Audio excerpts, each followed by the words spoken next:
Just want to take this opportunity to welcome all of us and to just thank God for this wonderful day that He's given us to be here today and to have our 24th annual delegates meeting. And it's such a great morning. I'm sure that we all have had breakfast, and therefore we are ready for the day and the few hours that will be here. So just to say karibu sana and just welcome the person next to you. Tell them welcome to the 24th ADM. Yes. I think just to start us off is welcoming our patron, Joseph Joroge, to come and just start off the meeting. I think it would be a great thing to start this delegates meeting with our patron talking to us. So, Joseph, you're welcome.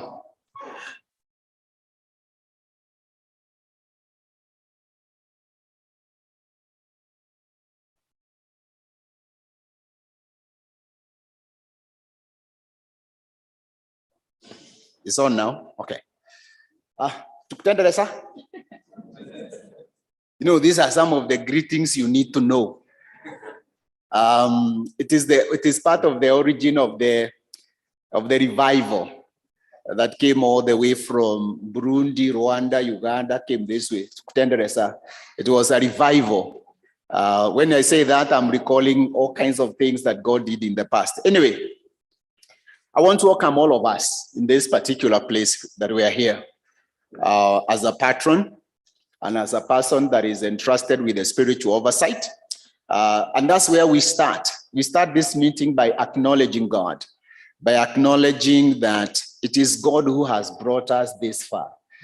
It is God who has kept us. It's God who has made us to be where we are today. That's where we start.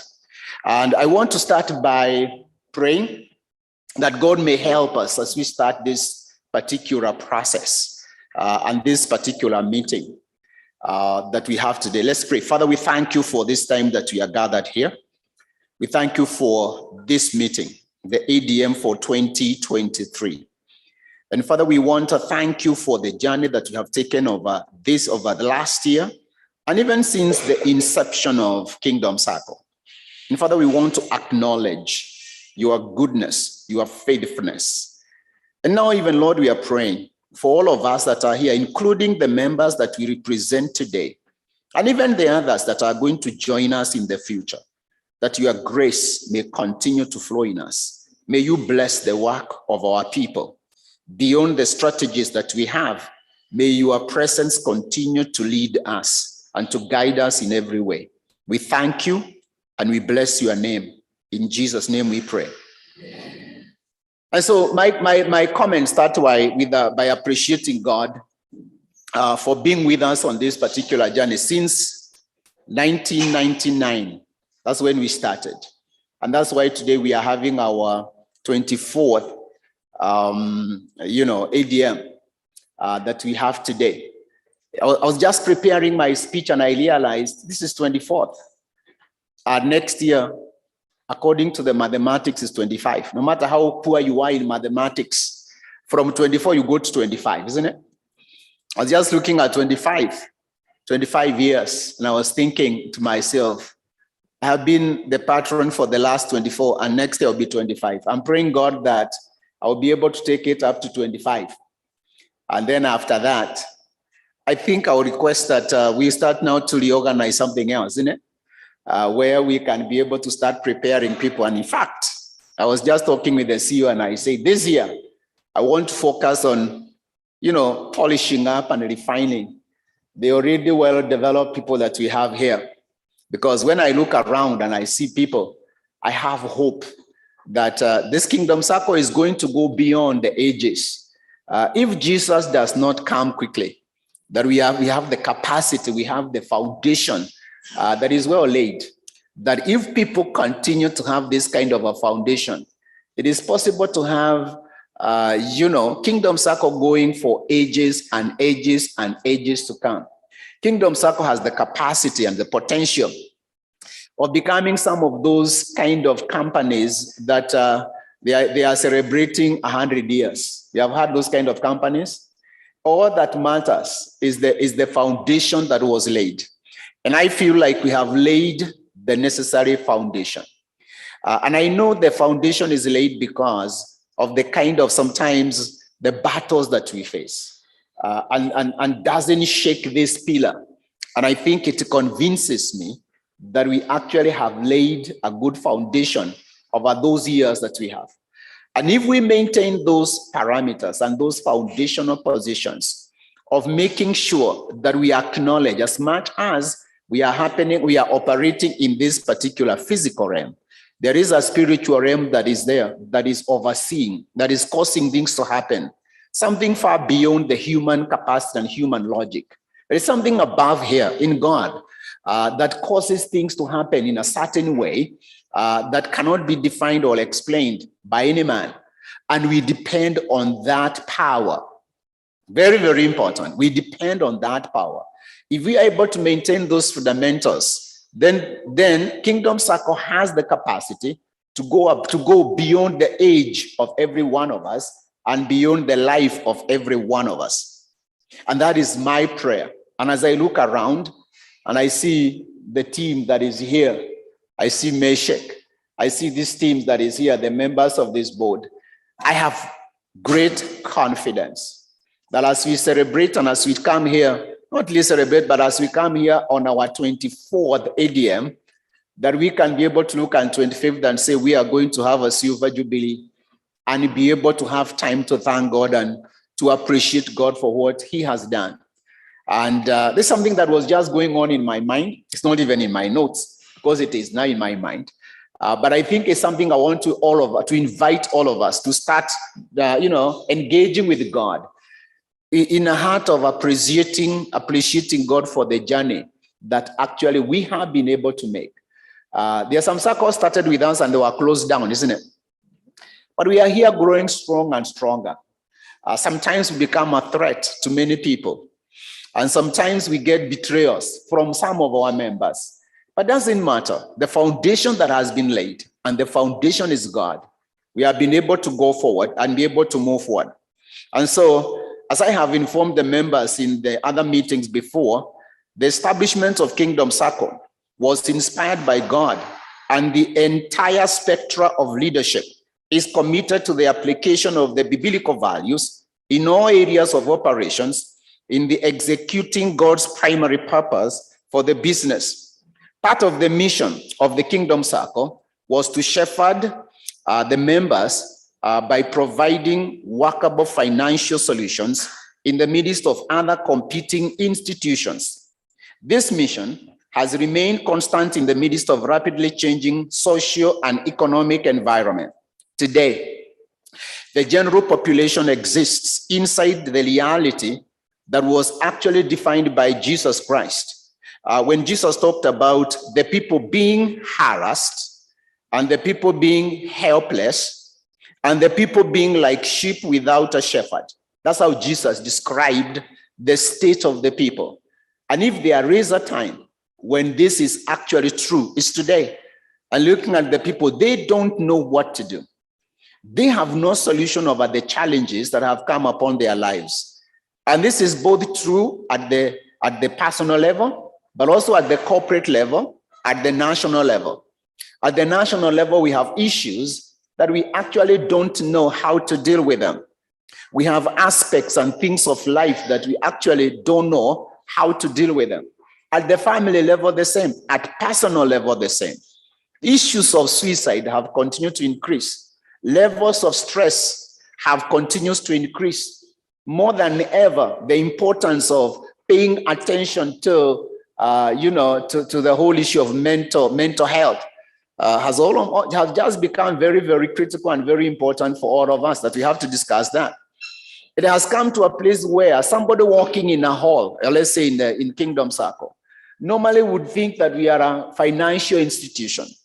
But there is a greater demand that is increasingly coming upon us. How do you deal with that particular client that is coming here, maybe to withdraw 20 shillings or to get a loan or to do this?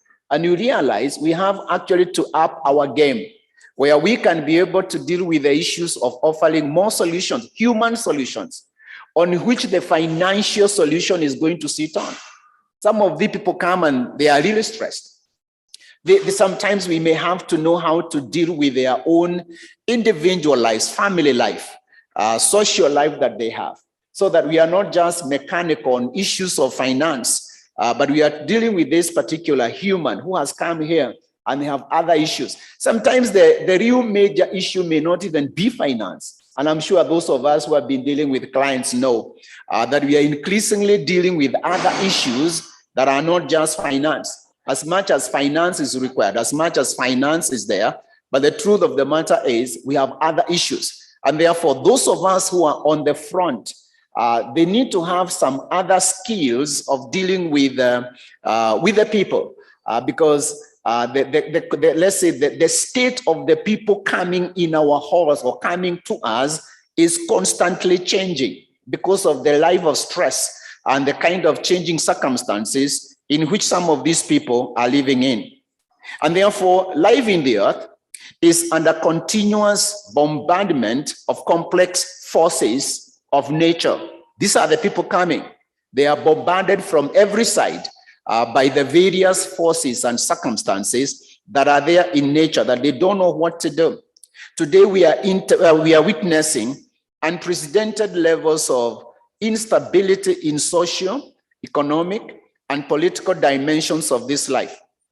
Inflation across the world is on the increase as the income continues to decrease due to the shrinking of the economy of the many nations and many families, and also because of the depreciation of our local currencies against the major currencies. Right now, somebody who was earning so much in 2018, if you are still earning the same money, literally, your salary has gone down by quite a considerable margin. The complexity of the environment has gone beyond the understanding of the leaders of the nations as the Lord takes wisdom from the wise. You know, I'm saying this because I look around and I see some of the mistakes some of our leaders make. And I say, but I know you are wiser than that. Some of these leaders, they have been with us, and we know how sharp they were some years ago. And all of a sudden, I'm looking and I'm saying, but why are you doing this? Some of the pastors, I'm a pastor, and I look at some of the things we are doing now, today, and I'm saying, there's something wrong somewhere. Because things that we agreed easily many years ago, today they are not agreeable. It's like it was impossible to imagine a pastor, selling a bottle of oil for anointing. It was impossible to think about that. Today, I think is the norm. And you ask, what has changed? And you are looking at all these things and you say, there is something absolutely wrong. Let me tell you, if we picked any one of you and we replaced you and you became the president of the United States, and the other person became the president of Russia, and another one became the president of Ukraine, do you know we would not have any war? Yeah. If I posted Wanyinge in the US, and then Kamundi I posted in Putin, then I took Kefas in Ukraine, would there be a war? There would be no war. Because if you ask them, why are you fighting? Some of the things we are fighting for are imagined. They are imagined threats. And God just takes wisdom. There's a scripture in the book of Isaiah, chapter 29 and verse 14. This is what it says. Therefore, behold, I will again do a marvelous work among these people. A marvelous work and a wonder. There's something describing. I say, I'm going to do something that is so marvelous and something that is wondrous. When you think like that, you think of a great miracle. But this is what he says he's going to do. What he's calling wondrous, what he's calling marvelous, is for the wisdom of their wise men shall perish, and the understanding of their prudent men shall be hidden. It's like you are having a wise man here. And all of a sudden, wisdom is taken away, but the title remains. You are still the big guy. You are still the man, the great man we know as a president, as a prime minister, as a king, as a CS, as a whatever it is. You have the title because of you are a very intelligent guy, very sharp. But you sit on that and God takes away wisdom when you are supposed to be functioning. And that's what God is saying. I'll do some wonders. And this guy, he will maintain the title without wisdom. And that's what God is doing in the earth. That people are having a title. You occupy an office. And then what happens? The wisdom is taken away. The capacity of intelligence is taken away. And therefore you see somebody and say, Manajameni, hata wewe huoni huwezi fanya hivyo. Even you can't see that you can't do this. But the truth is they can't see. And it's not that they are foolish. It's that there's something called, I'll do something, which is a wonder. I'll do something that is marvelous. That I'm going to come and remove wisdom in you. Now, this is one of the issues that makes us run to God. That these people who are seated here, these better members of the board of management that are here, that God may continue to increase wisdom, continue to increase the understanding as he is taking wisdom away and understanding away in other institutions. That is the distinctiveness that we have, that we want to pursue. And even if today I will not come here tomorrow, that's what I would leave today for Kingdom Sacco. But as I'm looking as a patron over the 24 years, God has always given us wisdom. It's not that we were experts. It's not that we were great people and we had great minds. No. It's not that we were very much trained. No. The issue is that we depended on God's wisdom. God's protection. We depended on just God's presence upon us. That's what has brought us this far. And when the day when this one is compromised, then God is going to do what he's saying, a marvelous work. And we don't want God to do that marvelous work in us. We don't want God to do that marvelous work in any one of us in your home, where you are a husband, or your wife, or you are a mother, or you are a father. And then God does a marvelous work by taking the wisdom away, by taking the understanding away. And then you become a father who is senseless. You become a mother who is senseless. That's when you start killing your children. And the issue is that something is taken away. And we need to be aware of this. That as we come to these days, which we call the days of the end, days of crisis, what we need is God to give us understanding. When he is taking understanding from others, God to give us wisdom when he is taking wisdom from others. You know, the other day, I was just looking at the environment, and I come from a certain place where there are some rivers here. And we discovered some of the rivers in Kiambu have dried up. And some of the fellows around there, they are telling us they have never seen this river dry. They are now 50 or 60 years, and they are telling me, hii mto haijawahi kukauka hivi. And I'm saying, this is interesting. But when I look at the Rift Valley, the lakes are coming up. It's some places maji inaongezeka na kwingine inaenda. And that's exactly what is happening, that God is giving certain people wisdom, how to navigate their processes and their paths on this particular complex environment. But at the same time, he's taking wisdom when the environment is as complex, when the path is just as dangerous and as complex. And therefore, we are asking God and praying for these people that are leaders of Kingdom Sacco, that God will continue to increase wisdom to them and continue to increase knowledge to them. That is the support that I would like us to give to them. So that we are not like the other circles or the other institutions where people, they fight. It's not they're competing, they fight over certain positions. In other words, when you get a title or a position in Kingdom Sacco, is actually a place of service. Is a place of service. You are invited to serve. And that's what it must remain. That must never change. We are given an opportunity to serve. It is not an opportunity for us to eat. We don't have that. And that must never change. It must be protected as much as we can protect those particular positions. The moment we don't protect those particular positions, then God will come and do marvelous work. We will come and do wonders.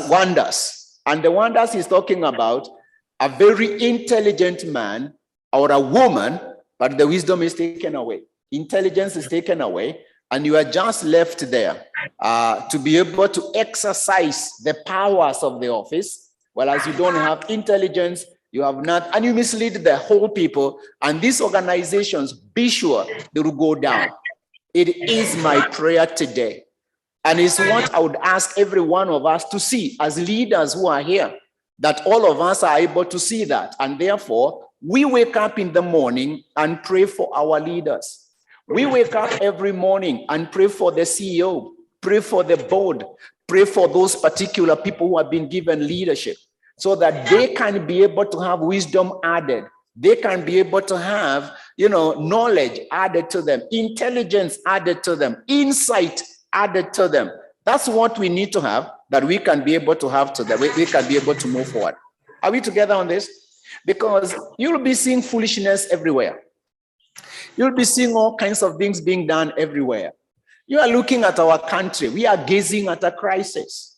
I personally don't like the political, confrontation that we are witnessing. It's not healthy at all. And that is just like something needs a small striking of a match, and that thing can, it can catch fire, and a very serious process of combustion starts. And so we pray for that God can give us the environment of peace, that we are able to completely be able to separate the state from the process of church. Very, very important. The path we have taken is not good path. Let's pray about it. Nobody should rejoice that the state and the church are one. I'm telling you what to pray. Those are the dangers that are ahead of us, that we need to pray God to give wisdom and direction over some of these things that we are saying.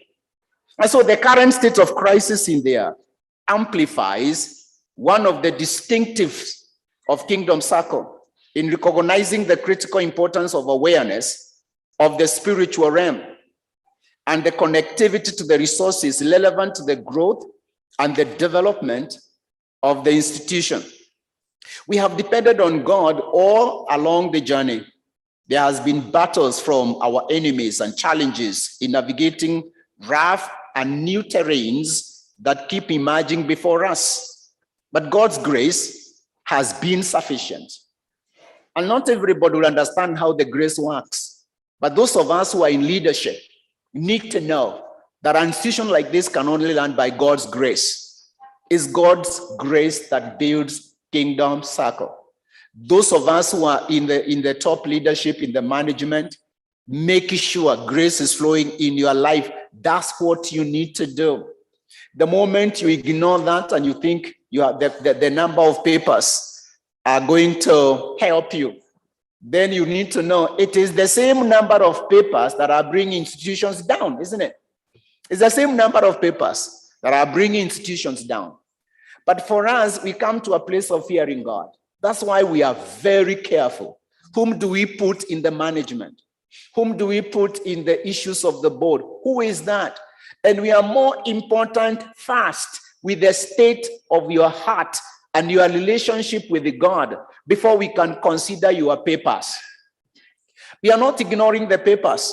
Because even if you fear God and you are a very, very good man, if you have no papers, autosaidi, sidio. But if you have papers and you do not have the fear of God, you are a greater threat, isn't it? You are more of something that we don't need to have around us.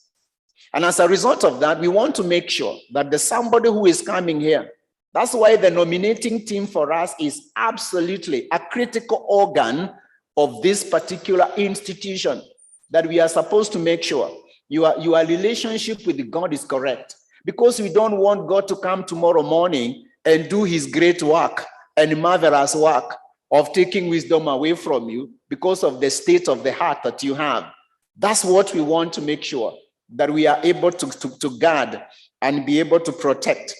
So we have depended on God along all this journey. And as a patron, I am entrusted by God to offer spiritual oversight to the development of the Kingdom Sacco. And I want to promise you members who are here, and even those that are not here, of my determination in maintaining the flow of God's grace in this institution through the human agency that has been entrusted with the leadership and the management of this particular institution. I'll keep my heart pure. I'll keep my heart clean to make sure that I'm able to facilitate the flow of the grace of God in Kingdom Sacco. In that package of the grace includes the resources like wisdom, resources like understanding coming to the management and also to those that are in leadership. It includes such aspects like protection, favor from God and favor from the people. It includes insight of those that are in leadership, that they are able to resolve issues and also offer unique services and relevant services to individual members who may be coming to seek help. It is a very common practice for people to turn to God when disaster strikes. And I'm sure all of us know that, isn't it? If today there was what? Let's say an earthquake in Nairobi. You know, everybody will turn to God and say, Tuobe. If this drought continues up to December, do you know how many national prayers we shall be called? How many? I mean, people will call for prayers. Let's pray for it. But as long as everything is okay, we don't pray. That is not our nature. In other words, we are not turned to God by crisis. We are always focused on God as our nature.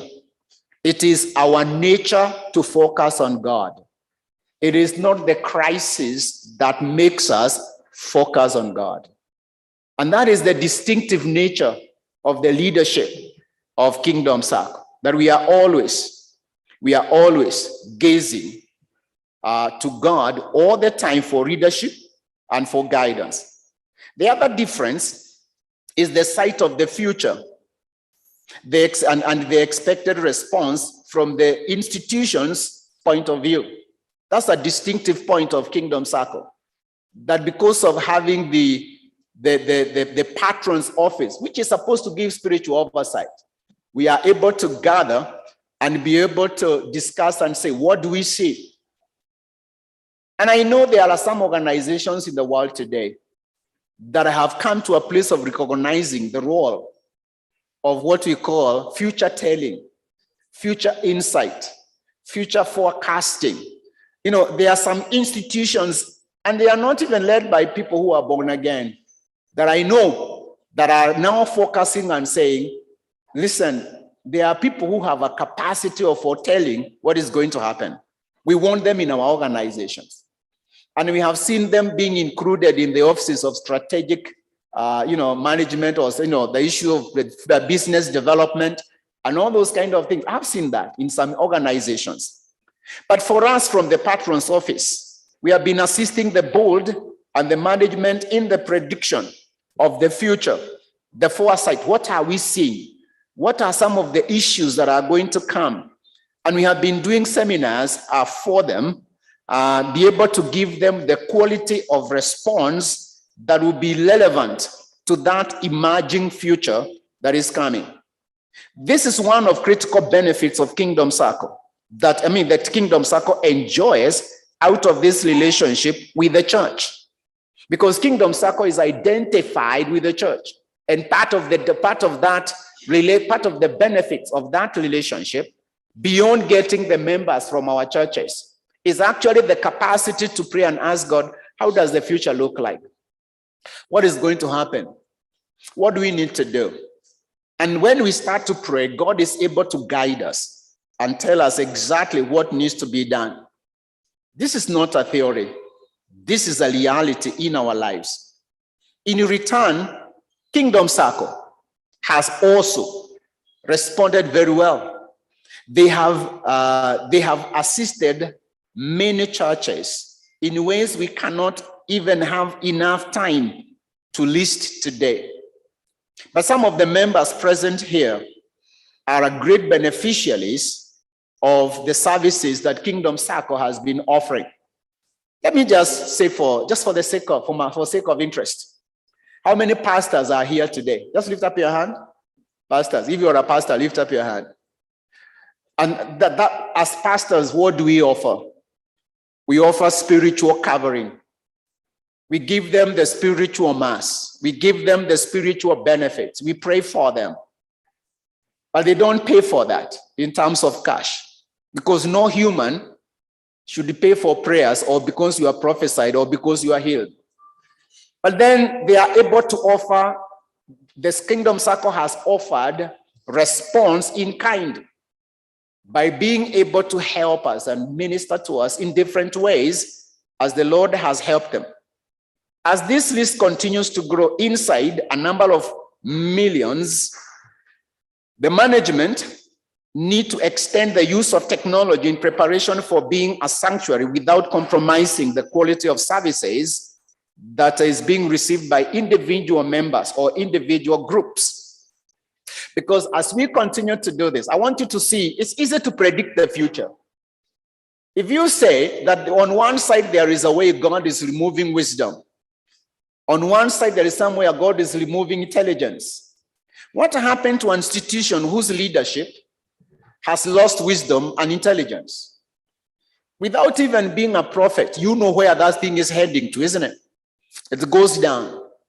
If you have another one on this other side, where God is adding wisdom and is adding intelligence, it means this one is also predictable where they are going.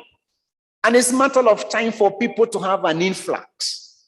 And that's what I'm telling the members or the leadership of Kingdom Sacco.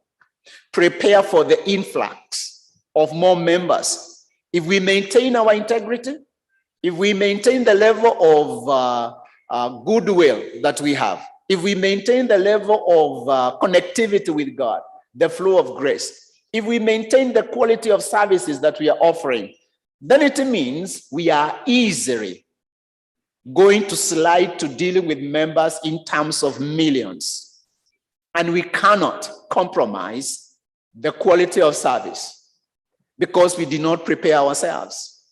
We have to prepare ourselves and have enough oil for the day the bridegroom turns up, or the hour the bridegroom stands up. And that's why I say turn to technology. I would like the board and the management team to hear a shout coming from the Patron's office, asking them to invest more in technology to facilitate a capacity of shepherding millions of people to be directed by God as the darkness in the world continues to increase.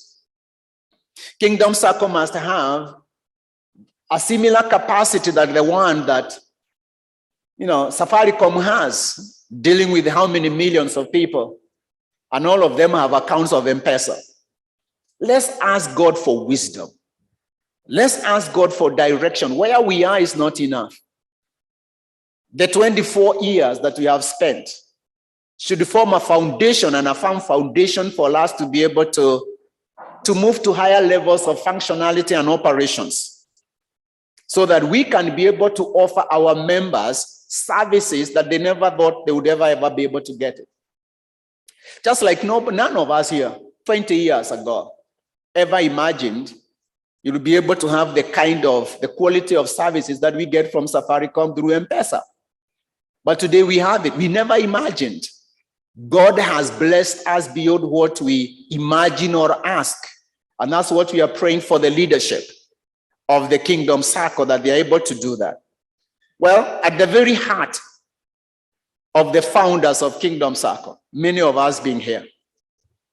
Let me ask, for the sake again of my interest, those of us who are there, 1999, in the Reverence Church, Gedorai, where we started Kingdom Sacco. Just lift up your hand. Let me see whether I have, at least I'm there. I'm one of them. Oh, we still have quite a number of people. So these people were there. Is a story that we can give today when they are there. A day will come when none of us will be here. But then some of these things that we are saying today will become more precious as time passes. And they want to know what was at the heart of the founders of Kingdom Sacco. By then, maybe it will not be a Sacco, it will be something else. It can start as a Sacco, but can end up like a global bank or whatever it is. It can grow to any level beyond what we imagine and what we can ever think about. As long as God is leading us, there are no limits to what we can be and what we can become. And so at the very heart of us who are the founders was a dream of affordable housing solution that is now a reality by the courtesy of our leaders in Mombasa, led by my brother Solomon. Solomon, can you stand up? This is Solomon. Give him a good clap. I think he has done a very good job.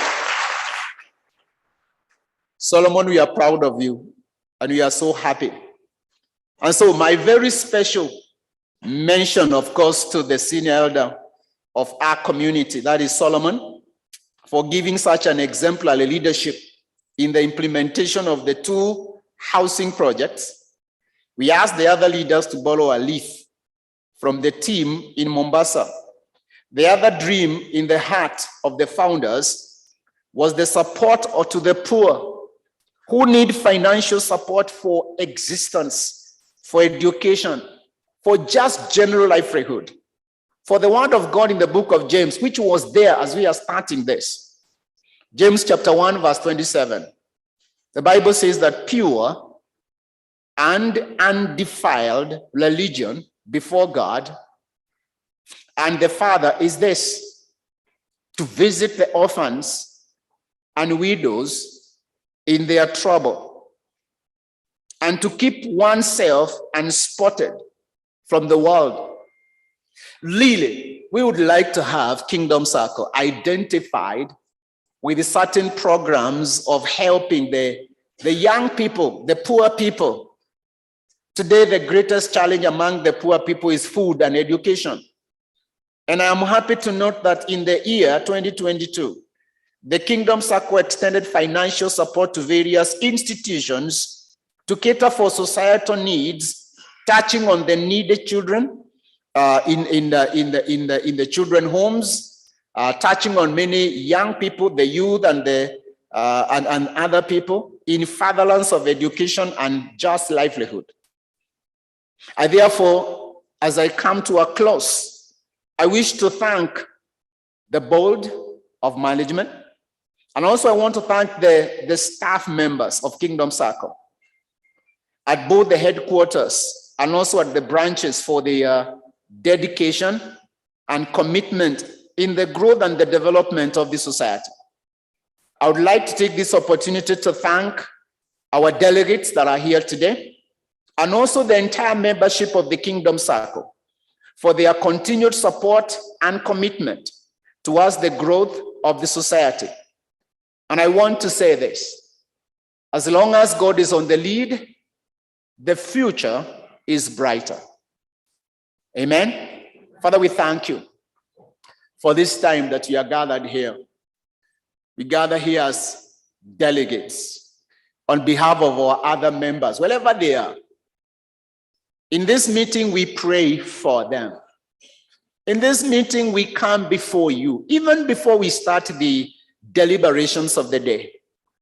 For we want you, God, to give us a covering, the invisible covering the spiritual covering, every single member of the Kingdom Sacco, wherever they are.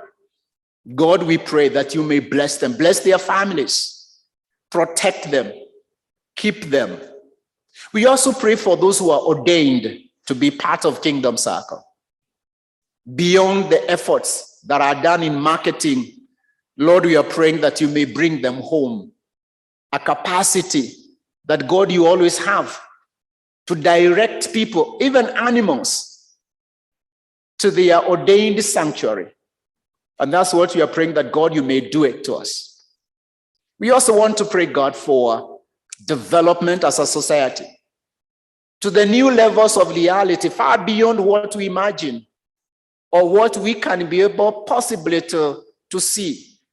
May you lift us up to new levels of functionality, new levels of state of existence, that your name may continue to be glorified. We thank you and we bless your name. In Jesus' name we pray. Amen. Let's welcome the CEO to come and lead us from there. Thank you.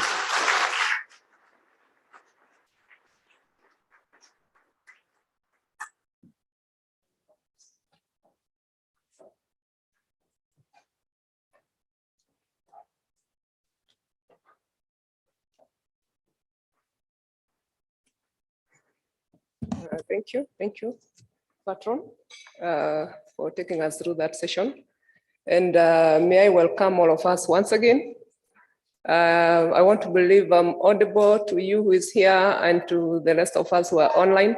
We have a number of us who decided, now that we've adopted technology, why don't we just do part of what is remaining online? So they requested, some of us are streaming. We have a number of us online. And so, welcome. And it's beautiful to be here yet another year. I want to thank God for the opportunity to even stand here today as we account for how the year 2022 was. As the Patron was speaking, I was remembering something. I was watching a clip, I think it is this week, where this person was explaining, when we are natural, when we operate in our natural state, when I am where I'm supposed to be, I never suffer stress. I never suffer depression. And the person was giving an example of birds. When a bird wakes up in the morning, whether it has eaten or not, it sings. And the person was quoting, that bird doesn't sing because there is media somewhere. You know, there's no photo shoot. There's no video being captured, but it sings. So do you ever see a depressed bird? It is because that is its natural state. And I was just thinking about that, and I was like, yeah, it is. And actually the person quoted and said, even animals in the forest, they do their natural thing. Media, no media, they wake up and do the natural thing. So which creatures on earth are depressed? Only humans. Because instead of singing in our natural state, we sing when there is a video to capture. Anyway, let me say tafakari hayo. I want to recognize a number of visitors who have arrived by now. We have quite a number who have come, and we appreciate coming to be with us. And so I wanted to start with those who have already arrived by now, and then we'll mention the others as they come. I can see we have Anthony from Loiro, representing the cooperative movement. And then I have the auditors. We have our auditors there. Our chief is here. Chief who is representing where we sit, Simon Mwangi, he's there. I have Faulo Charles. Oh, thank you. I have Equity Lenson. He was actually the earliest. Lenson Ileli. I have Family Bank Vincent. I don't know whether Victor, I can't see Victor yet. Okay. Oh, yeah, I had not seen you, sorry. And then I have Cooperative Bank, I had seen Edmond. I don't know whether Henry is with you. Okay. And I can see AAL, we have David. Oh, thank you, David. I can see we have Peris from Cusco. Thank you, Peris. We have Elvis from Britain. Thank you. I had not seen you also. Sorry for that. So thank you. With that, I can quickly go through my report.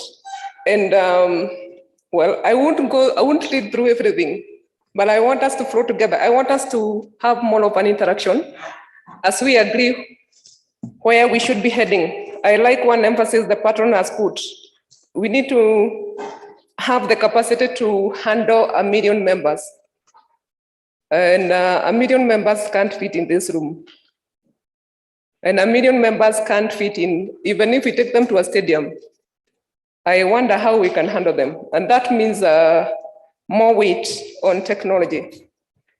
So I want to bless God for the divine direction and his grace through the development of Kingdom Sacco. And that is not a statement. It is a strength that on which we have come, not only for 2022, but many other years. It is my great pleasure and honor to review the society's operation and the performance for the year 2022. And what I'll do is to just give highlights here and there. And let's go to the highlights. I don't want to read, as I said, I'll go mentioning. But one of the emphasis I want to put is on my paragraph 1. All organizations open the year with so much hope. You included. When I mean organization, there's no organization. There's no, if we move out of this hotel, all of us, can the buildings and the land make any decision?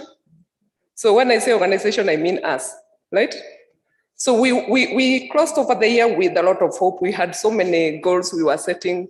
We had so many milestones we were foreseeing, and sure enough, the year went well in so many ways. We didn't achieve some of the things we planned, but we achieved others because the year has its own turns as it goes through. And one of the things we did as Kingdom Sacco is that we were able to finalize our strategic plan, 2022 to 2026. And we are on the way of bringing it to actualization. And I just want to put this emphasis I put here that even if we are doing all this, we are also aware, unless God comes and guides us. Unless the Lord builds the house, the builders will do it in vain. And we don't want to build in vain. We want to build what God is guiding us to help us achieve, specifically what he wanted us to achieve.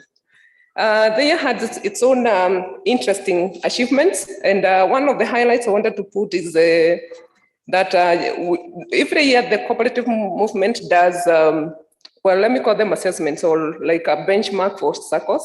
And we were able to get about 5 trophies.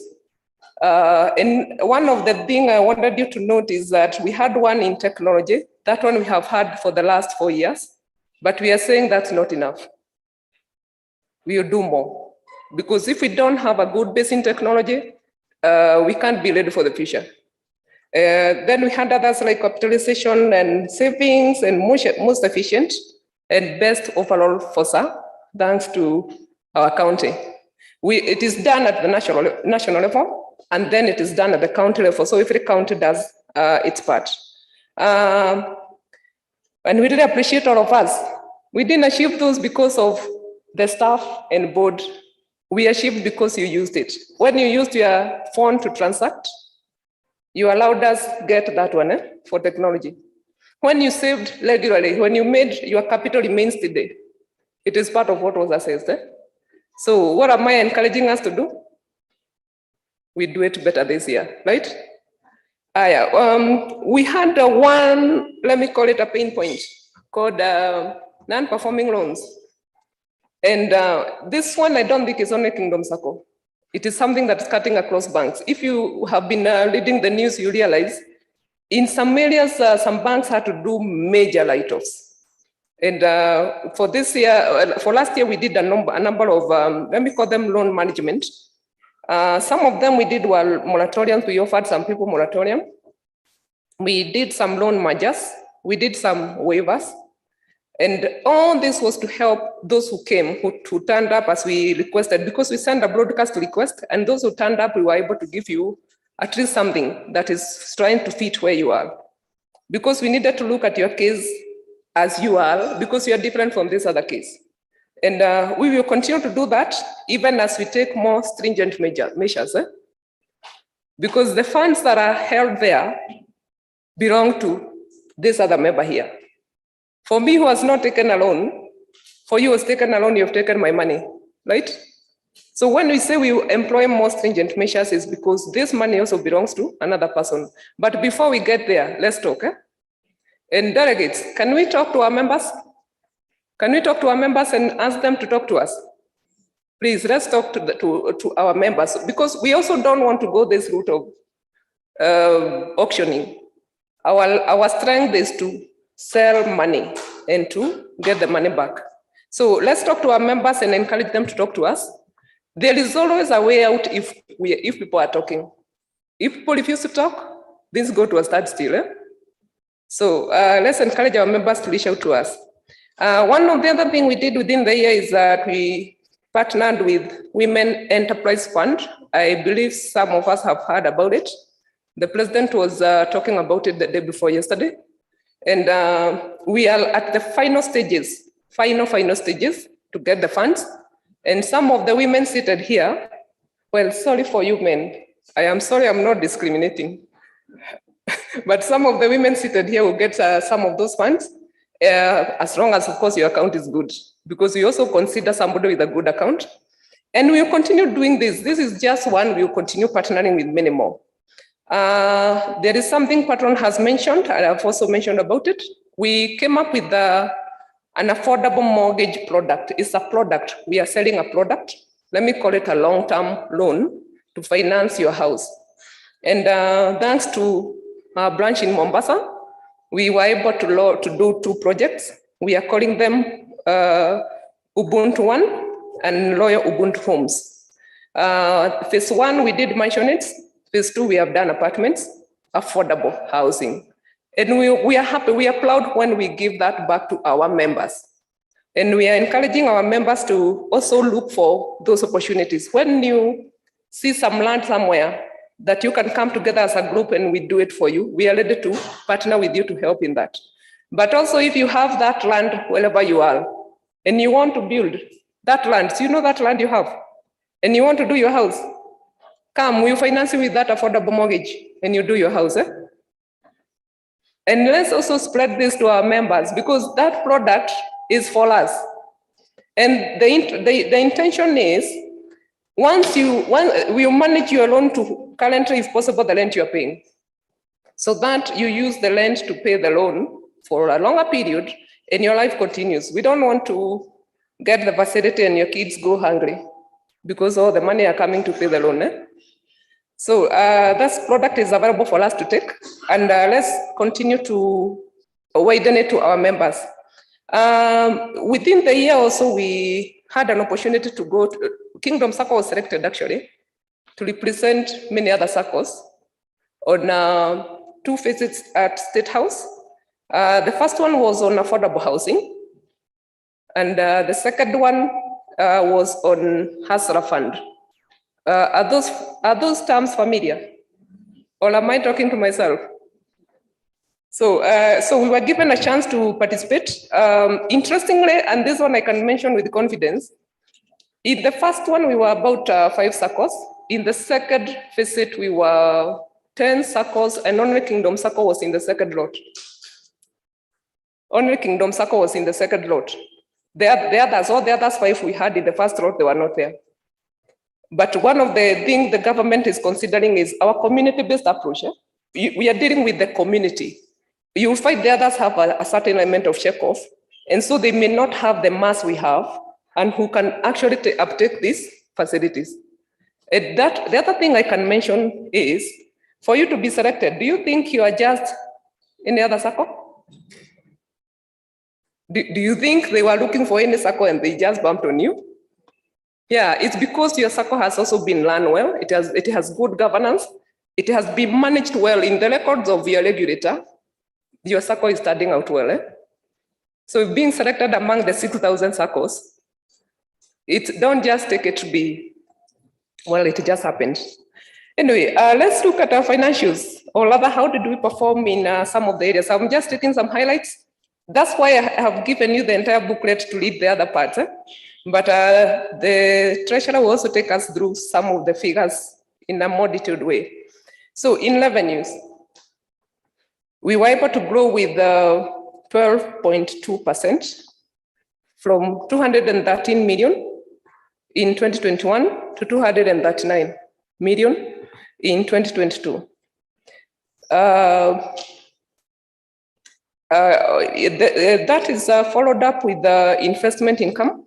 We were able to grow to 33.5 million in 2022 compared to 22.8 million in 2021, and that is allowed 46.9%. It is true it was a hard year, but well, God also gave us avenues. For those funds that were not being taken as loans, we had to invest it. On the asset base, we were able to grow the assets from to 1.861 billion, a growth of 10.9% from 1.678 billion in year 2021. In the loans, we also grew.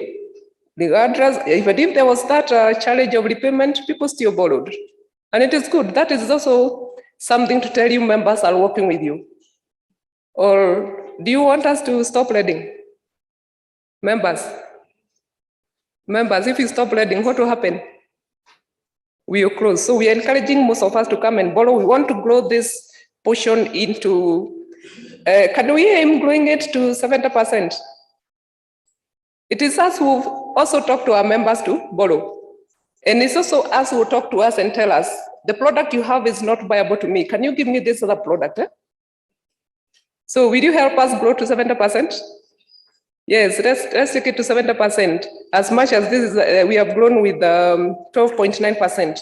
We have grown from 1.146 billion. This is net growth from up to, and we've gone to 1.295 billion in 2022. And we are really encouraging us to patronize our products, but also talk to us for that other product that you feel it fits you more. Somebody came to my desk the other day and she proposed a product which we will digest further and see whether it can work. And she was talking of, can you give me some funds to go and buy structural board, the government structural board bonds? And I was like, yeah, I think we'll think about it. I'll come up with something for you. This money is yours. You're the one to talk to me and tell me, I need this money in this format. And you come and discuss and see what can work for you. That's a member. On the non-deposit, non-withdrawable deposits, we grew with 11.2%. We grew to 1.066 compared to 0.9. So we were able to hit $1 billion. The treasurer used to tell me, I'm looking forward to when I will hit $1 billion there. So treasurer, I've given you that now, and I'll take it higher. On membership, we were able to report a slight growth. This is not so good, and this year we want to do different. We want to do more. We were able to grow with to 11,244. Here we are only dealing with BOSA members. If you go to our statistical page, you see some other numbers there. So on reporting, we only deal with BOSA members from 10,884. And the FOSA members, we did a cleanup, and so they remain the same. So those who joined and the cleanup, they remain the same. On core capital, we were able to grow by 11.8% from 321.3 million in 2021 to 359 million. Basically here we are saying, if you walk in tomorrow, I can give you about 35 million, approximately that 6 million, because right now we are at a different figure. And that's a good growth, right? So you who is looking for a good financing, talk to us. You see that plot, you want to do some houses, I've already told you I have the money. So come we talk. I want to comment on some of the other areas. Or maybe I can put a comment there because somebody may be asking, why did you say 35? Why not 100 million? For our lending, we are allowed to lend only to up to 10% of our core capital. And so when I talk about core capital, that's what you'll find is a highlight I'll bring to us, because it's one of the base that determines how far I can lend. On other facets, of course, we did business development within the year. And we talked to our members from various Saccos. Actually, one of the interesting things we noted is we tried to call for physical meetings and more people would come online. This is a meeting we were planning for like 200 people physical. We had about 30-something physical. The rest were online, which was very good. And the turnout, they sustained throughout the meeting, which was very good. Those are some of the things we'll keep recognizing. And we were able to deal with the various segments, like the churches, the youth, the leaders, and the youth. And we will continue doing more this year. On even information technology, we were able to do a few things because you realize it is such an emphasis.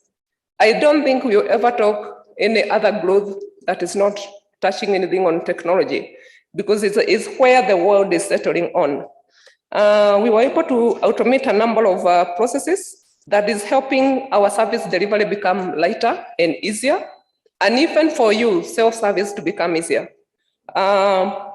Some of the things we did is credit processes, like appraisals and some other automation. We also stabilized PesaLink and airtime and bill payments, and we were able to implement some member surveys, but the responses have not been so good. We have been sending quite a number of surveys, but we have not been getting very high response as expected. Of course, because we had also not prepared you on what to expect. But here today, we are telling you when you see that text, telling you click on this link and give us a feedback on this. Please click on it, give us feedback. It is that feedback we accept for yours and mine and for the other person to determine whether we need to take this project or we need to go a different route. So when we get that text, let's give us feedback. Some of us must have received a text telling you to rate us. Anybody who has received a text asking us to rate us? Me, I have. Yes, at least I can see some hands. Did we all respond? I don't want you to lift your hand, but did we all respond? Yeah, let's try to respond. It is helping us know, one, how did we serve you and where do we improve? Because when you give us that feedback, we are picking it and analyzing it and asking ourselves, where do we improve? So that we can also ensure we bring out what will work for you.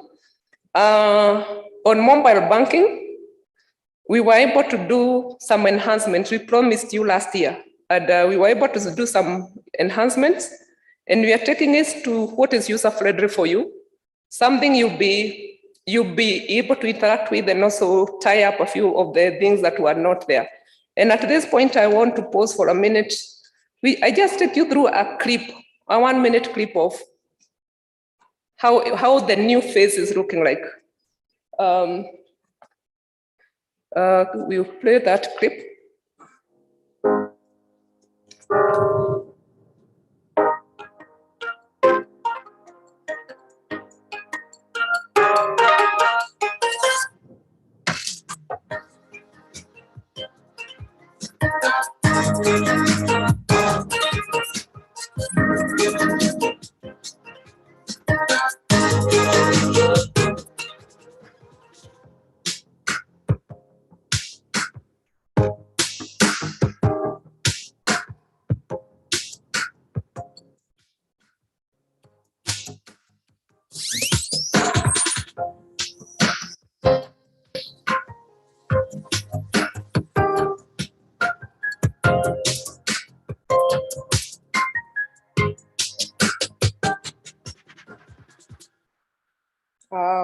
You'll pause, you play it for 1 more minute. I hope everybody has it. If you don't have it, download so we go through together. But as he's replaying it for 1 more minute, the explanations of what that screen is about are being amplified on the left. So I want him to replay again as we look at the amplified section.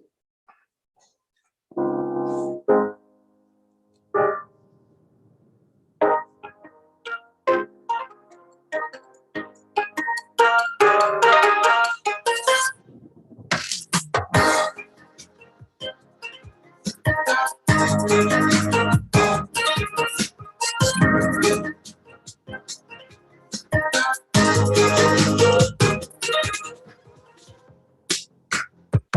applying for normal loan, applying for home loan, withdrawing to M-Pesa, uploading some documents when you're like opening an account. You realize the format didn't have some of those features. So you go realizing the features are now allowing you to go further. Some of the features that you find there are like when you're now opening an account, you'll have to upload your signature, your face, and it is taking you through the step. And once you get there, it will demand you take a photo of yourself. And so we will be releasing it hopefully by the end of the month. We are doing the final touches to ensure by the time we are releasing it to you, it is cool. But that doesn't mean the current one is not working, it is working. So don't tell me you wait to transact after we release the enhanced one. This is just to help us be more, it will be just more user-friendly and it will allow us to attach more. For example, when you're applying for a normal loan, you'll find it will ask you to attach the statements and whatever you can. Maybe I can mention at that point, for most of us who are here, there is an app you can download called Cam Scanner. It helps you to scan your documents. You don't have to go to the cyber to scan the documents. So when it reaches a point, it is asking you to attach this in PDF. You can scan with your phone, first of all, in PDF, and then you just be selecting it and onboarding. But we also alert you when it is ready, and you send you a notice via text that we are good to go and you're able to upgrade yours. On human resource, of course, it's one, I always say it is okay to have good technology in place. But if there is nobody to tell us when to start, tell it when to start and when to stop, what will happen? Yeah, you'll have a good server there, you'll have a good network, you'll have a good machine, but there's nobody to keep it on power. There's nobody to service it and make sure it is working. There's nobody to check when something has hanged. So human resource is a key part of our strength. And within 2022, we still continue to see how to strengthen them, trainings. And it is an area we will continue doing into 2023.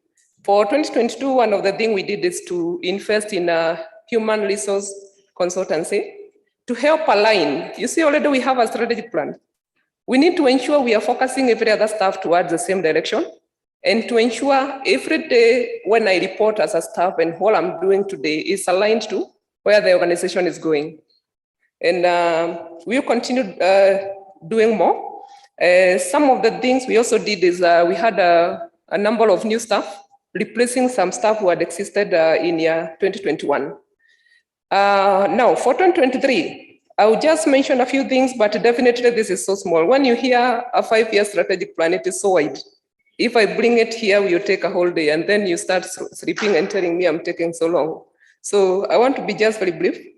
The Sacco has been consistent in growth over the past years and has been sustained by, of course, strategic focus by the board and, of course, the staff. And we are fully committed to implementation. Within 2023 and beyond, these are some of the areas we are looking at. One, and I believe you had the Patron mention, we strengthen our digital support and information security to ensure stability of our services. Because if we go increasing in technology and we are not assessing how stable we are, it is one word I always call a forest of everything. There are so many other small trees there, and if you don't see them, they'll be the one that will bring the mega tree down. And so we will continue strengthening some of those areas. We will improve our business development to ensure we have growth that is touching on all the sectors that we are looking at, because we have to grow through these sectors. We will enhance our business solutions and, of course, the institutional capacity, because we need to achieve sustained operations quality and also quality customer service. We will also partner with the local and international development organizations as part of empowering ourselves. We were discussing and somebody was telling me it's 5G, and I'm like, I'm waiting for it, because it is something we want to ensure it brings efficiency in our desks. and in our services. Sometimes we talk to some of our members and they're telling me, where I am, there is no internet. You know, niko huko mashinani, there is no internet. And you're like, well, yeah, I wish I have a solution for you. Because you really need your money. I have the technology here, but the net we have in Kenya currently, it can't serve you and you really need your money. So we really need to get there. We, of course, look into this affordable housing as the product that we have in Kingdom Sacco. And one of our agenda is to grow this area. We are looking forward, of course, to launching several other projects in the other areas where our members are.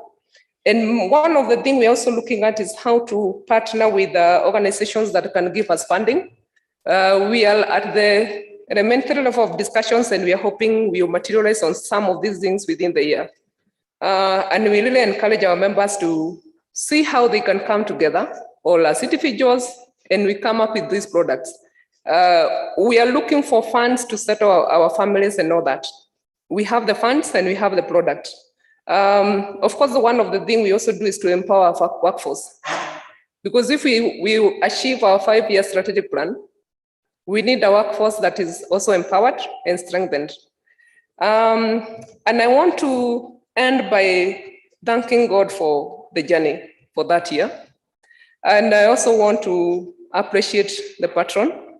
He has been instrumental in our coming through the year, and a team of board of directors who have also worked alongside. It has been a very interesting year. We have had a good back and forth interactions here and there, several meetings, some meetings that you never know as the delegates, many meetings to ensure we work together. I want to appreciate all the staff. It has been one interesting year. We have really labored together as we try to ensure nothing goes wrong. We may not have achieved everything as we would have wanted, but I assure you we have tried. So I really thank all the staff. Where are you, my team? Yeah, thank you. And this is not all. We have half of our team in the office. The office is still open. We are still learning. So even you who is that in the office, I am thanking you for where you are, and thank you also for standing in, even as we handle this other part. And we all played a part that made the whole complete. I also want to thank our members. Did you assist us come where we are? So can we clap for ourselves? So thank you all. Let's make 2023 a different year. Can we agree together we'll make a difference? Yes. Let's talk to our members down there. Let's talk to them about the group models. Let those who have loan challenges, let them talk to us. And together we can only become better.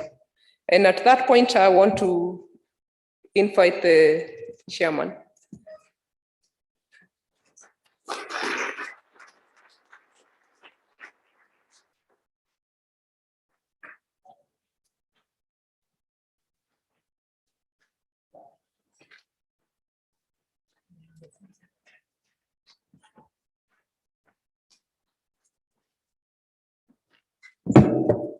Yeah, thank you, Agatha, for taking us through that session, which was very, very well articulated.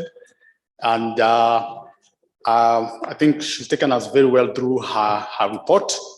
Allow me just to intertwine with the supervisory so that I do my report and then we can go to the supervisory report, just to connect the two together. And because actually from my report, I think a few highlights have been mentioned by the CEO. So just also to welcome everybody, our delegates. This is very welcome for the 24th ADM as we do the business of the day. And everybody else who has been invited into this forum. Thank you for being part of today's delegates and our other partners who have come and the auditors. So on behalf of the board of Kingdom Sacco is to say karibuni sana and thank you for the partnership that we continue to have together with all of you. through the last time that we have had. So I just want to briefly introduce the board that I have worked with in the current year, starting with the team that is here. We have Robert Kamoche. Robert, you can start and wave. That is Robert Kamoche, one of the board members. We have Grace Otieno, one of our good members. Then we have Francis Kamundia. Thank you, Francis. We have Esther Dongo. Yeah, and we have Fidelis Musioka, long-serving board member, and Solomon Duo. Yeah, and then here we have Magdalene, our secretary. Magdalene Gobo is right here. Yes, I know she will have a session to say a few things.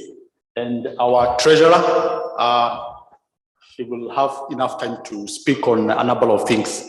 So that is a team I have been working with, a great team that God put together. And I think we have been working very well in a cohesive way, and working with the management, working with the staff in the various teams of the board, ensuring that we are able to do the things that ought to be done within Kingdom Sacco. So I want to humbly ask you to give them a good clap for what they have been doing in the course of the year as a board. Yeah, just going straight into the report that we have, and without repeating a number of things, the CEO has talked about the strategic plan, which I think is what we had alluded to, and we are happy to say that we developed a forward-looking strategic plan, and at the heart of the strategic plan is our intention to continue to transform the services that we are offering to Kingdom Sacco, and to deal with the emerging challenges. So as we highlighted during the last ADM, the board and management embarked on reviewing the society's strategic plan. We completed the review and launched the strategic plan somewhere in June. In June 2022, we were able to launch the strategic plan. And out of that, we are saying that the key thrust and is anchored on transformation of our services to our members. We are looking at, if we were to really summarize to the delegates today what it is that we talked about the strategic plan. It is the use of technology to transform the services we offer to our members and the experiences that each of our members experience when they come to serve in Kingdom Sacco. And that is really the heart of it, that we want to ensure that we continue to transform the way we offer services, using technology, using the people that we have to ensure that we're able to deliver improved services by and by, to ensure that Kingdom Sacco becomes relevant to all of us, to the members we serve, and to stay true. I think we've always said that, and the challenge that always, when we sit down and discuss Kingdom Sacco, is to say, are we staying true to our mantra of saying that we want to empower people and transform lives? And that is at the heart of our thinking, that even as we look forward to the things that we are doing ahead, we have to continually offer solutions that transform people's lives and also empower people, because really the thing that we have is to ensure that people are helped. And when you come with whatever request that you have, we are able to offer you a solution. And therefore, we want to stay true to our to empowering people, transforming lives, and that is part of what we are doing. And even when we talk about all the products that we want to have, or services we want to have, it is about ensuring that we continue to improve and develop so that our experiences as members becomes useful. We are happy about, I know that has been mentioned by the Patron and the CEO about the inaugural projects we did on affordable housing.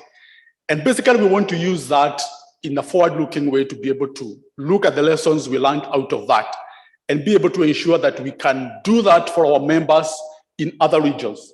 So that is an area that we have studied carefully, and we continue to look at it carefully so that we tell ourselves that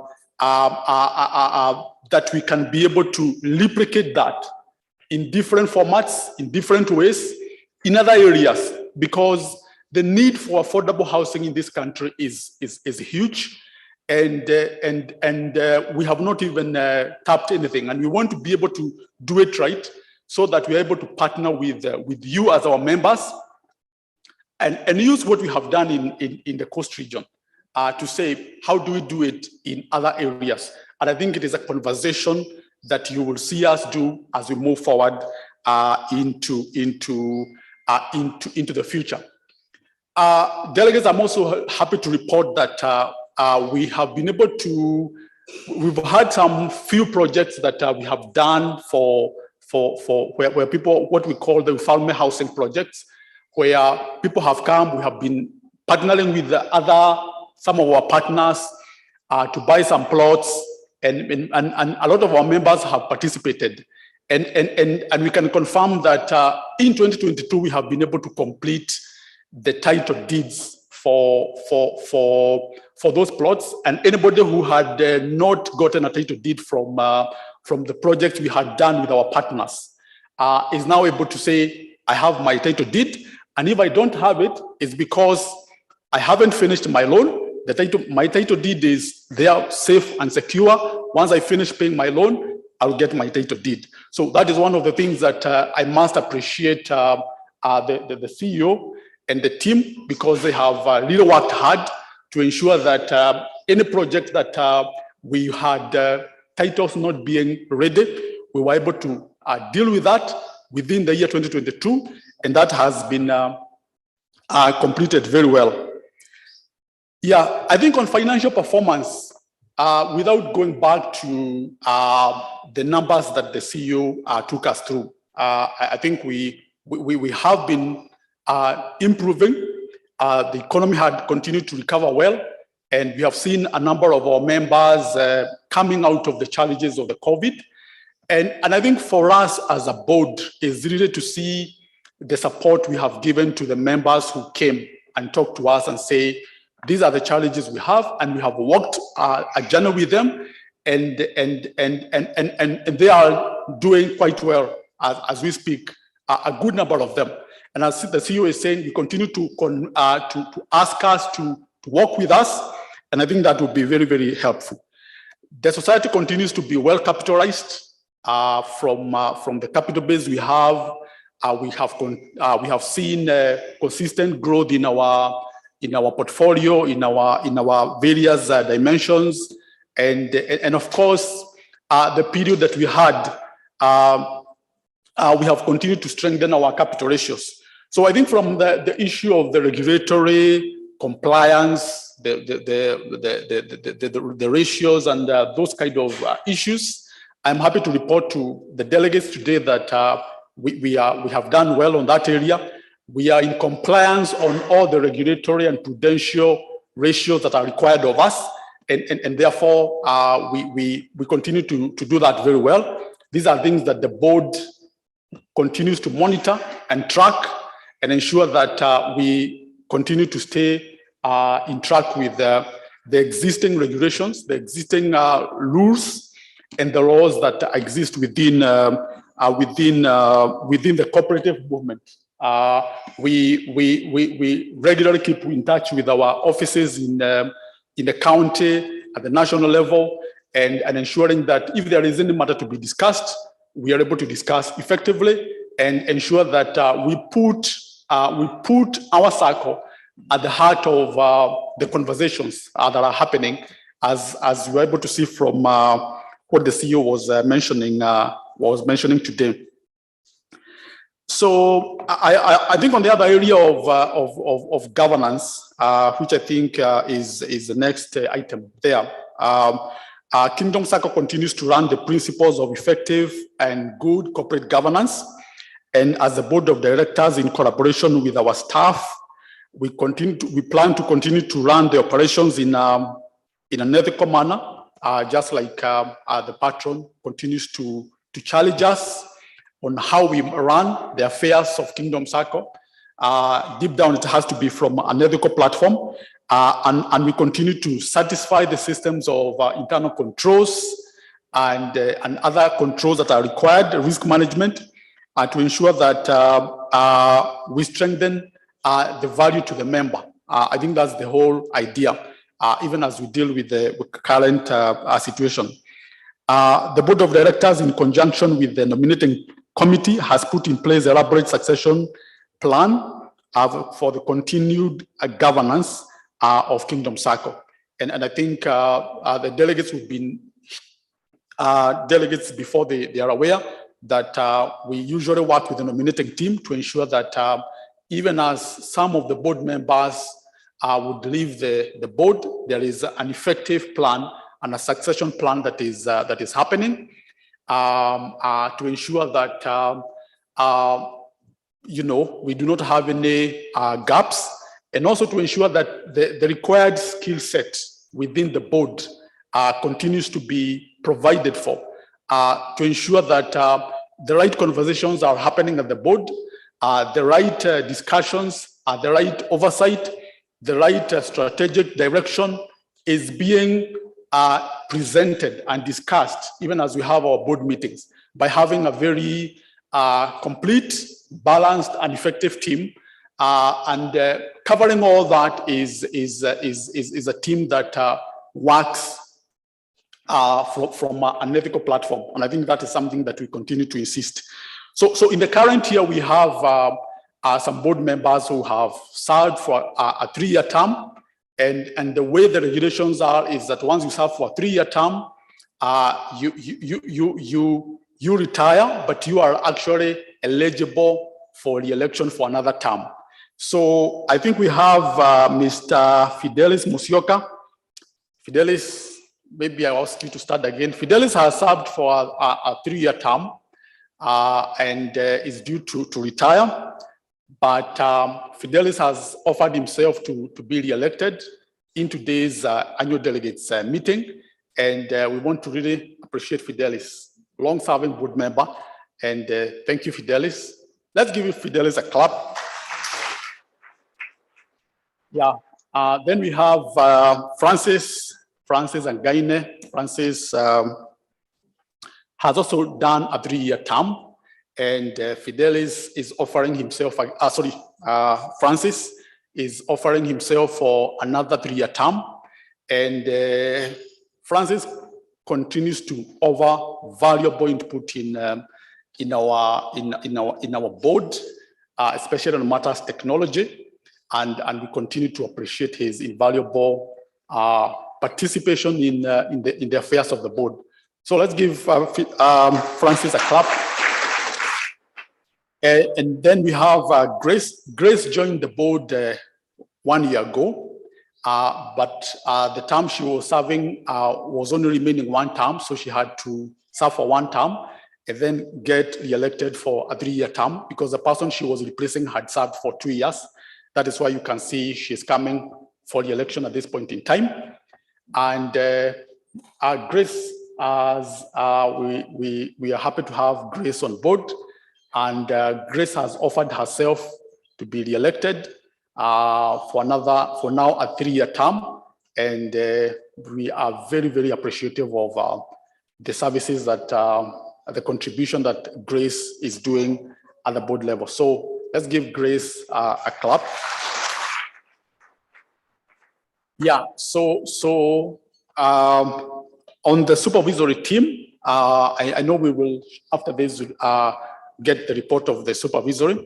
But on the supervisory team, we have Wilson Kifadi, who was a member of the supervisory team, who resigned for personal reasons last year, and that position was not filled, and therefore that position is going to be filled in today's annual delegates meeting.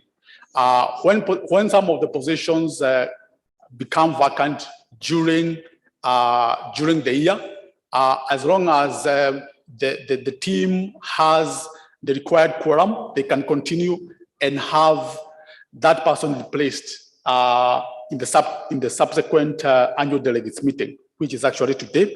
And we are very grateful for the time that Wilson served in the supervisory committee of Kingdom Sacco.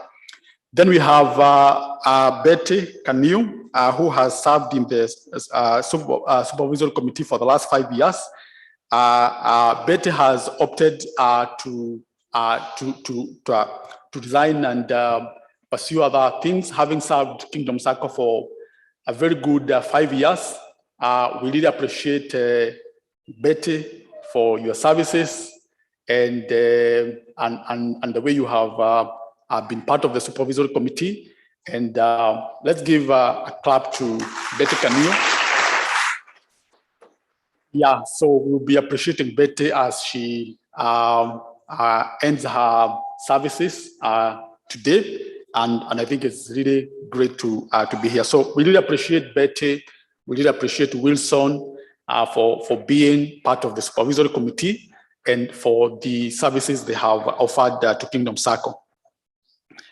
So I think just to mention, going forward, the board management and the staff of Kingdom Sacco are committed to ensure that the society remains relevant and becomes the Sacco of choice to those we serve through the implementation of the roadmap that we have developed. And as I have said, that we want to continue to be relevant into the future and to ensure that we become the Sacco of choice to those that we have chosen to serve, or to those that God has opened an opportunity for us to serve them. Just like the Patron said, that we believe that at the core, at the heart of what we do is really to offer services to the people. Through leveraging on technology, we are determined to offer robust financial solutions with effective delivery to our members. We are confident that execution of the recently launched strategic plan for the society for 2022 to 2026 will bring new changes that will go a long way in benefiting the members. And I think this is really in line with the part of what the Patron was challenging us today in his remarks, that what we have achieved in the last 24 years is really supposed to be a foundation for the next level of development of the Sacco. And as we continue to collaborate, we want to ensure that each day, each year, we are making ourselves better. We are getting to improve not just our services that we offer to you, but even the value that we add actually, even to what we offer. I just want to mention one or two areas of that you will be seeing a bit more as we move forward. We want to invest in cybersecurity and information systems for enhanced security. Even as we are talking about where we are going, I must also say that in the current year, we have really strengthened our security, information security systems. We continue to working on strengthening them, because where we are going is a digital organization. Things will be digital, not just where we are today, but they continue to be digital. So that is an area that we continue to increase our investments, and also ensure that the services we are offering are reflective of that. I think the CEO forgot to actually say, and I don't know whether she really believes it or she didn't believe in it. She forgot to say that we have the best mobile application among the Saccos, and not just among the Saccos. Among many banks, we have one of the best mobile applications that we can ever have in this country, and that's why I felt like the CEO missed that, and that is a very important conversation we need to have. and we need to be able to look at it. We want to continue to push more services into that mobile platform. It's a very user-friendly platform. It's a very, it's a very secure platform. It's a very, very good mobile application that we have. And I really want to appreciate our staff and our partners that have worked together to ensure that we deliver a very good mobile platform application where we can be able to use it to do all our transactions, to deposit money, to withdraw, to apply for loans, to do a number of things, and ensuring that it is a safe and secure platform. So that is one of the things that we have, and we will continue to develop it, continue to increase more services into that platform to ensure that, at the comfort of where you are at home, you are able to transact the way you want. You're able to do as many other things that you want. So be on the lookout for more technology-driven initiatives from Kingdom Sacco. And basically, just as the CEO was saying, is even when we ask you, we send you some surveys, the feedback you give is very important to us because it helps us to know where we need to check, where we need to improve, where we need to adjust. And as a board, we have really challenged our staff that when we get on a roadmap to do a particular thing, the delivery is quick because we know that our delegates are and our members are asking for it, and they are saying, why doesn't Kingdom Sacco have this? If they say that and we look at it and we realize that this is an important service to our members, we work together and we say everybody has to work very hard to ensure that we deliver that. And I'm happy to say that this is one of the good things that we are proud about the mobile application. And I think we continue to invest more in it.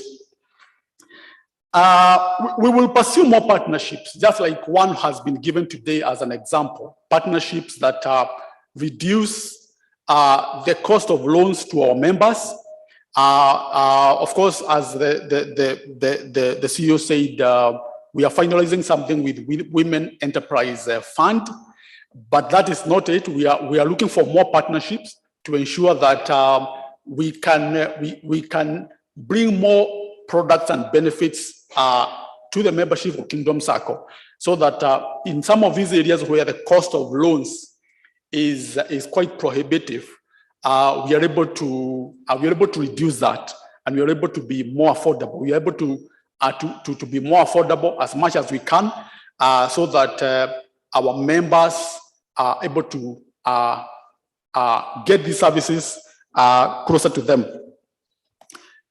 I think you will also see us having more engagements through various avenues available. We want to engage the members more in your regions and also virtually, so that, as we say, empowering people and transforming lives is part of the things that you'll be able to see.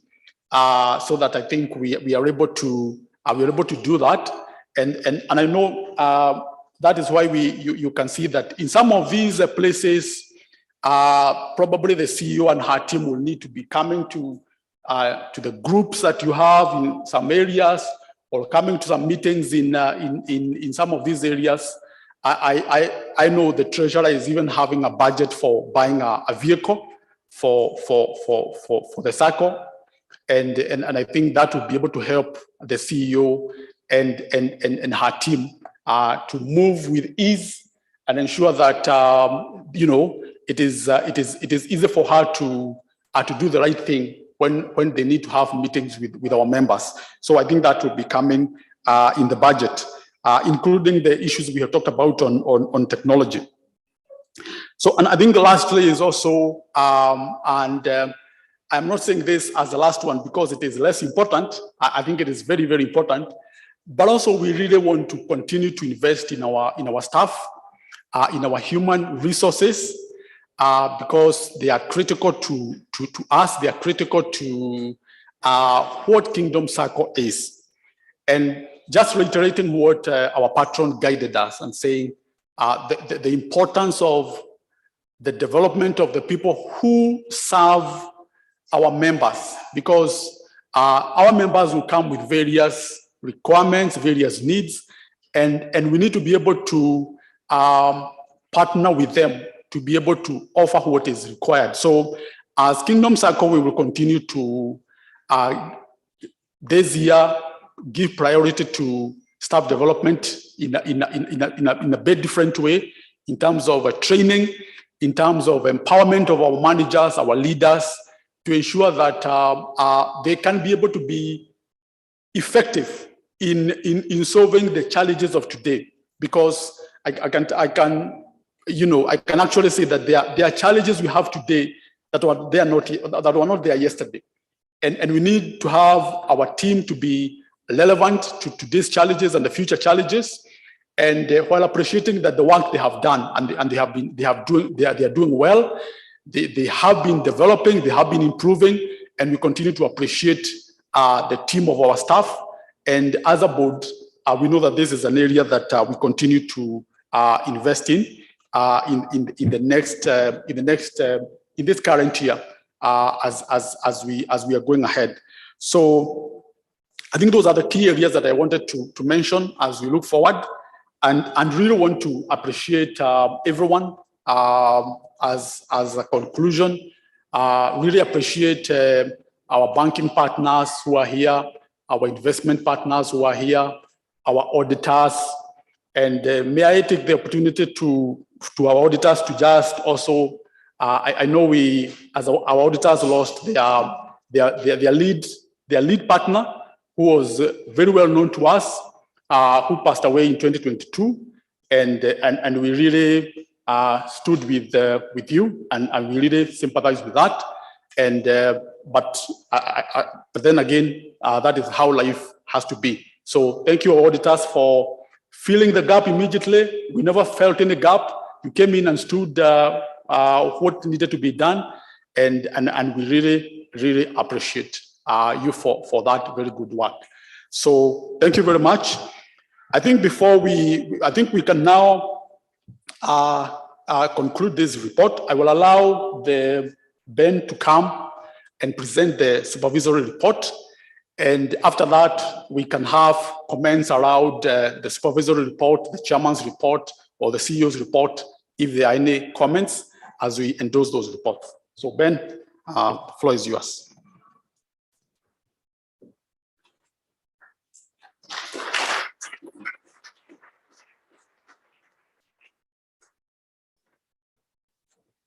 Good morning. My name is Benson Ogutu, part of the Supervisory Committee with Beatrice Kanu and Wilson, who you've already been told that left the team a while back. And so I'm glad to be part of this team today and to be able just to give you a report on how the society has fared on during the year 2022. We are pleased to present the report, and of course we are grateful to God that he gave us the opportunity to be able to just look at the affairs of Kingdom Sacco, how it was being run end to end. And we are pleased to say as a committee that the Sacco has actually been governed well, which points to one of the key areas we normally look at. And also in terms of the risk that comes with running such an organization, we can be able to say that with the help of the other bodies that come on board to check the aspects of how the Sacco is run, we can confidently be able to see that the Sacco has been run professionally. And of course, we appreciate the aspect that the guidance given to us by the Office of the Patron has actually helped in terms of making sure that things are run as expected. Now, as a supervisory committee, the mandate given to us, of course, is one, to be able to check areas of governance and be able to also to check issues to do with risk. I think as the patron was talking today morning, and he set the stage very well to try and help us understand the environment within which Kingdom Sacco is actually operating. Things generally, everyone is, at least we are all aware that we are in an environment of crisis. Businesses are facing challenges left, right, and center. But in that environment, that is where the Sacco has actually been able to grow and thrive. And we can be able to stand here today and say that we have done well as a Sacco. And of course, all of us in terms of governance, we know that when there is crisis, the key challenge is normally on governance. Of course, when you look at the national level, we are in a state of crisis, but you can actually see different leaders pulling differently as they try to achieve their own objectives. But for Kingdom Sacco, one thing that stands out is that the board, the management team, and the staff have actually worked towards pulling all their resources together, pulling their abilities and their wealth together to be able to create a Sacco for every one of us.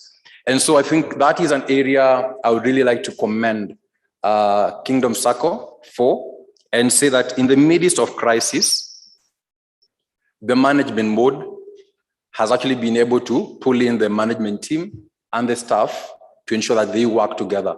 Of course, we normally hear of stories that towards a meeting like this, either the board will be sitting by itself, the management team will be sitting by itself, the staff, I don't know where things are, but at the end of the day, we expected to put on your suits and just come and present the numbers.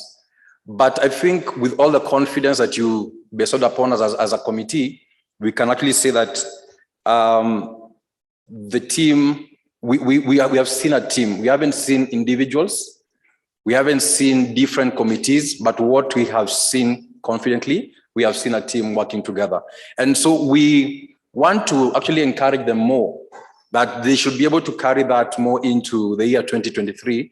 And we are assured that if they're able to thrive in that reality, then the year 2023 is actually bound to be a better year. And as we celebrate next year our silver, is it silver? Yes. As we celebrate our 25 years of being here, it will be something beautiful to behold. And so I think I want to applaud the board, the management team, and the staff for standing together as a team and being able to ensure that Sacco remains where it is. I think we can actually applaud the team for what they've done.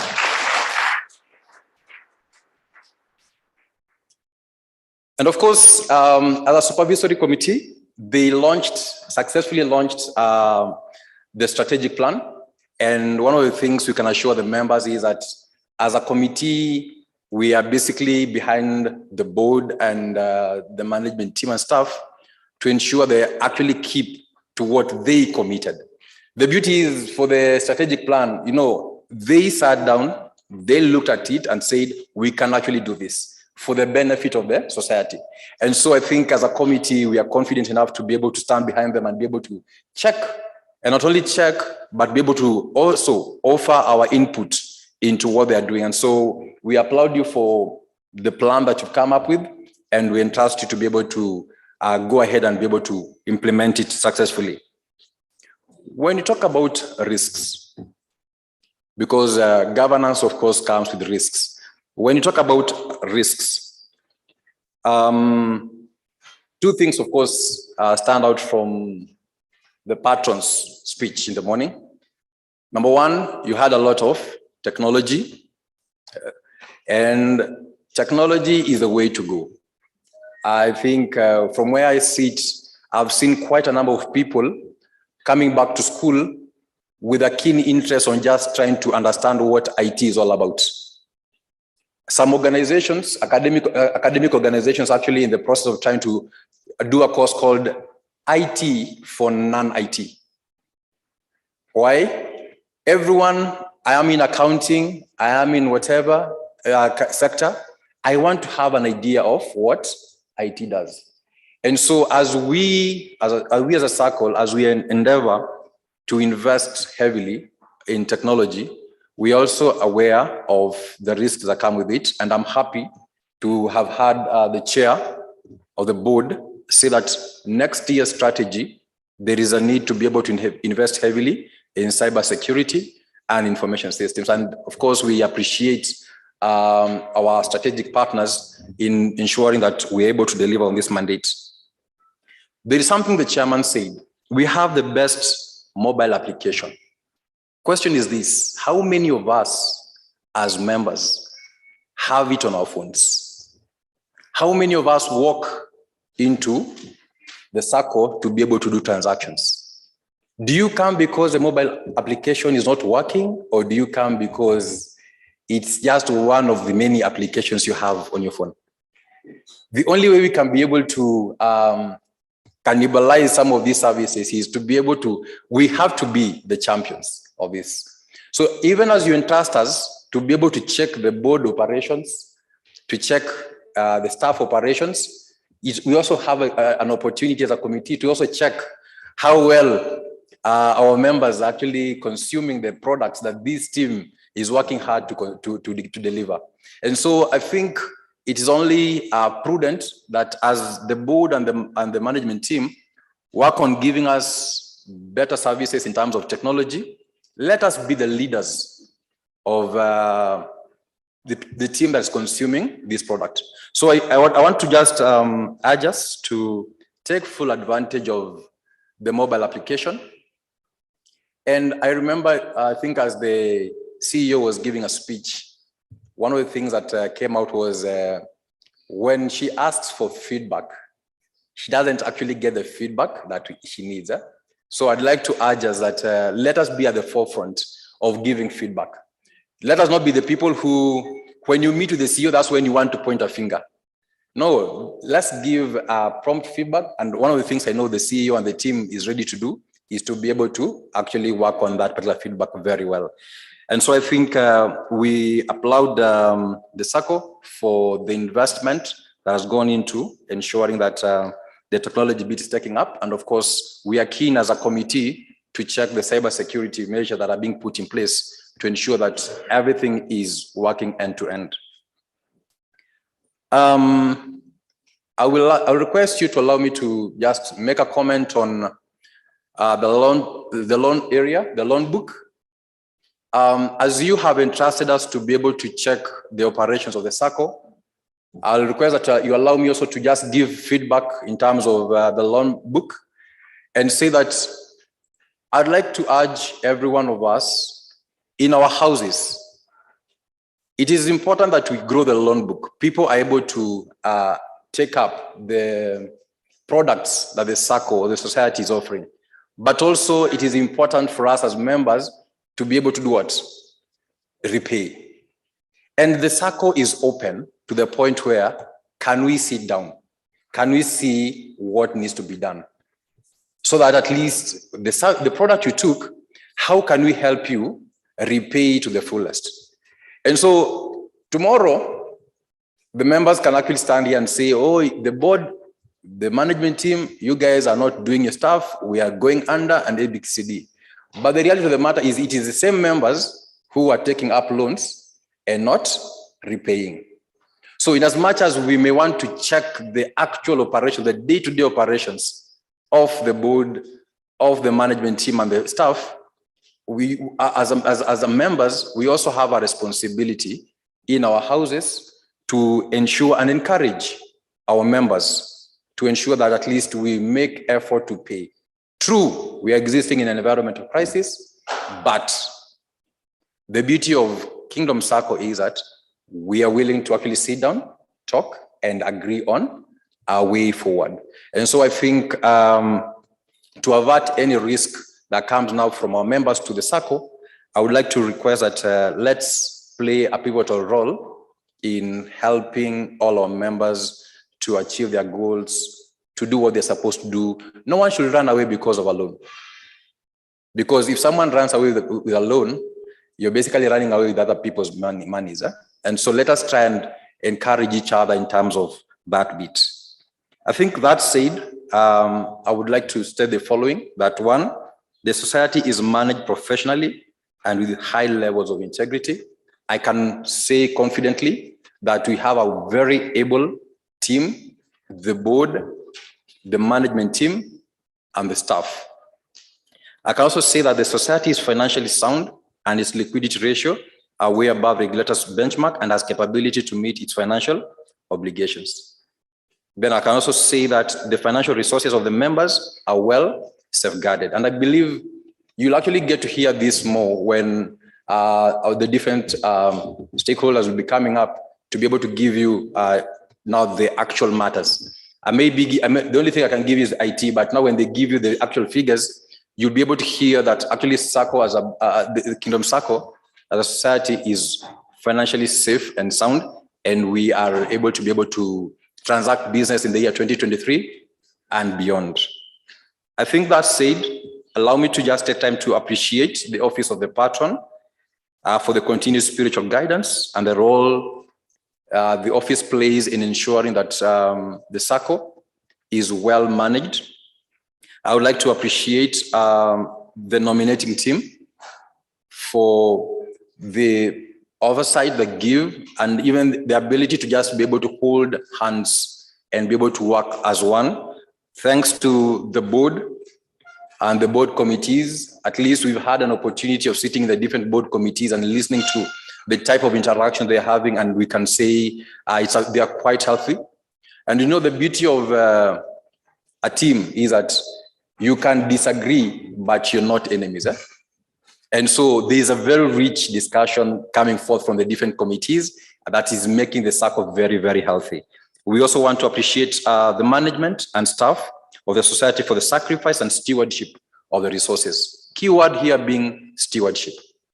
Everything that we have received as the different committees here is purely delegated. And I believe when I stand here, I can say that whatever you have delegated to the board, the management team, the staff, it has well been taken care of. And lastly, we will thank all our esteemed members for your continued support.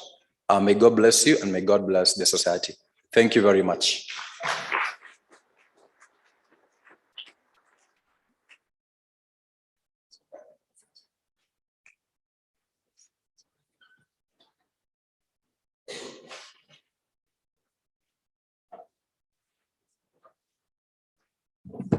Thank you, Ben, for that report of the Supervisory Committee, and I think it goes a long way into enhancing the clarity among the delegates on where we are. We would like to use a few minutes to look at the reports that have been shared as part of what is required just to look at the CEO's report as she presented. We want to have our delegates to propose that report. And after we propose, if there are any questions, we can be able to take the questions in brief, and therefore we can be able to answer them. So the report of the CEO, let's have two delegates lift their hand to propose the report and to second the report so that we can formally adopt that report as is required. This is a requirement that, yes, you have submitted the report and it has been adopted by the delegates in today's meeting.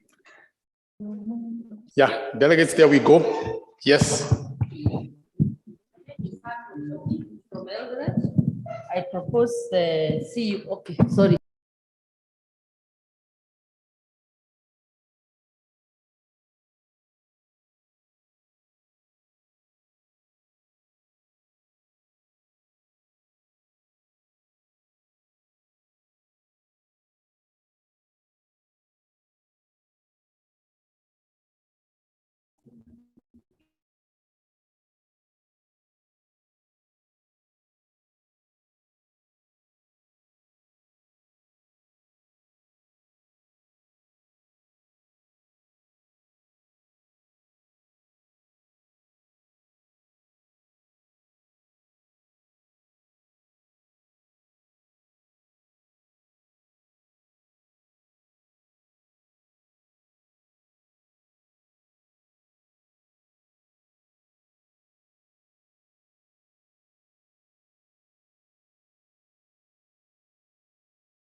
Luku. I support Chairman's report. From Kamgemi. Member number 10466. 10476. 466. 10466. Yes. Yeah, Solomon, thank you very much. Yeah, somebody to second the chairman's report.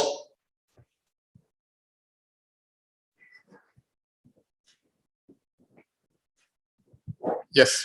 My name is Jesse Ambundu from Nairobi. I'm member number 1388. I second the chairman's report. Thank you. Thank you, member number. You said member number? 1388. 1388. 1388. Thank you very much. Thank you for that. On the supervisory committee report. On the supervisory committee report, yes, you have a delegate right there. My name is Caroline Kaunda from Nairobi. I'm proposing the supervisory committee, the report, member number 116. 116. Yeah. Thank you. Thank you very much, member number 116. Thank you very much. One of our earlier members right there. Thank you. Right, somebody to second the supervisory report.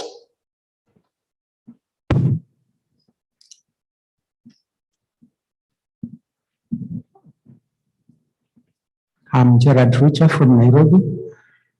I second the supervision committee report, member number 27.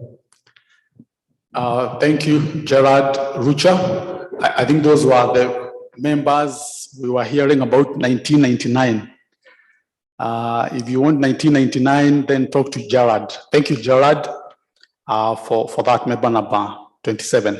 Thank you very much. So we want to have, having adopted the 3 reports, then we can take questions or comments on each of the report in case there is any question you'd like to have on the report of the CEO. You can start there. For a minute, any question on the CEO's report? All right. Okay. Any question on the chairman's report? You can go to the chairman's report. Any clarifications?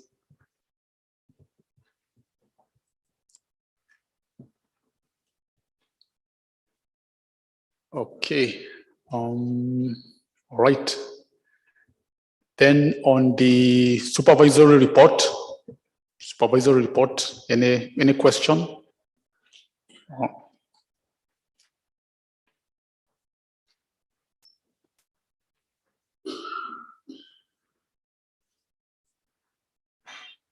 All right.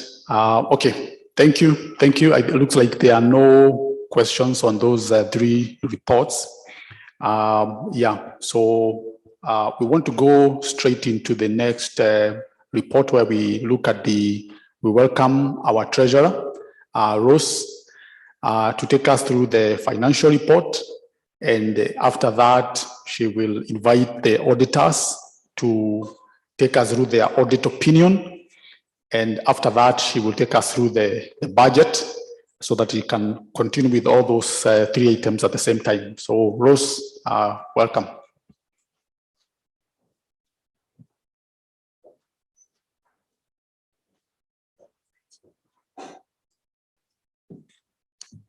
Thank you, Chair. Morning, delegates. Morning, Patron. And all protocols observed. I hope you have a good morning and you're having a good time in the ADM meeting. Well, as the chairman has introduced, I'm the treasurer and I've come to present to you the financials. And before we get to the financials, I just wanted, one day I'll grow tall. I just wanted to present the economic environment that we were operating in the last year. And the first one that had hit everyone is on inflation. And what is inflation? Inflation is just generally the changes in what you'd call the basket of goods that are consumed by a normal urban household. That is what is called the consumer price index from month to month. What is a change in prices from month to month of what the basket of goods that are consumed in an ordinary household? And this basket of goods that we're talking about comprise of the food and the non-alcoholic beverages, the transport, and the housing and utilities and all that. So actually those three issues make about 57% of what is called the basket of consumable goods. So what is the inflation was in the last year, in the month of January, the inflation in January 2022 was 5.4%. Robert, this is not in the, I'm just giving you a view of the year that we are operating in. It's not in any speech, just statistics that somebody like Simon Dongo there will enjoy being an accountant and a businessman. Right, so in June, it was at 7.9%. In December, it rose to 9.1%. And it was highest in October at 9.6%. We all know this is just after the elections. And so the average of inflation the last year was 7.64%. This was an increase from 6.11% the last year. So you can understand why when we say the business environment was not conducive last year, there are actually statistics to support that. The other bit that the macroeconomics that we operated in was the high cost of living that was driven by the Ukrainian and the Russian war. We all know that. And the other bit was about the drought. The rains didn't come as expected in the last financial year. The other thing was the elections. We know that also affected business in a large way. And so generally, those are the things that affect, that's a macro environment that the Sacco was operating in, and yourselves as businessmen were operating in. And the gross domestic product, that is generally the GDP or the measure of the economy, of the economy, and how did it grow? So the statistics say that it grew by between 4.7% and 5.3% last year. And that was a change from 6% the previous year. So you see that in the year 2022, the economy grew at a slower rate than it did in 2021. So you realize that it actually didn't peak as had been projected. And now maybe these figures would put into perspective why also your businesses may be struggling a bit. And now which environment are we expecting to operate into now that is passed in 2023 and 2022? So which environment are we expecting in 2023? We still have the Ukraine war, the Ukraine and Russian war. So that still affects our consumer products, for example, fuel. So that would also affect the food, the consumer basket on transport. It also has a spillover on the food. And the other bit that would affect that is now, it's a new government. So as they find their feet, one of the things that governments do is that they borrow externally. But before you get an external donor to fund you, they usually now borrow locally.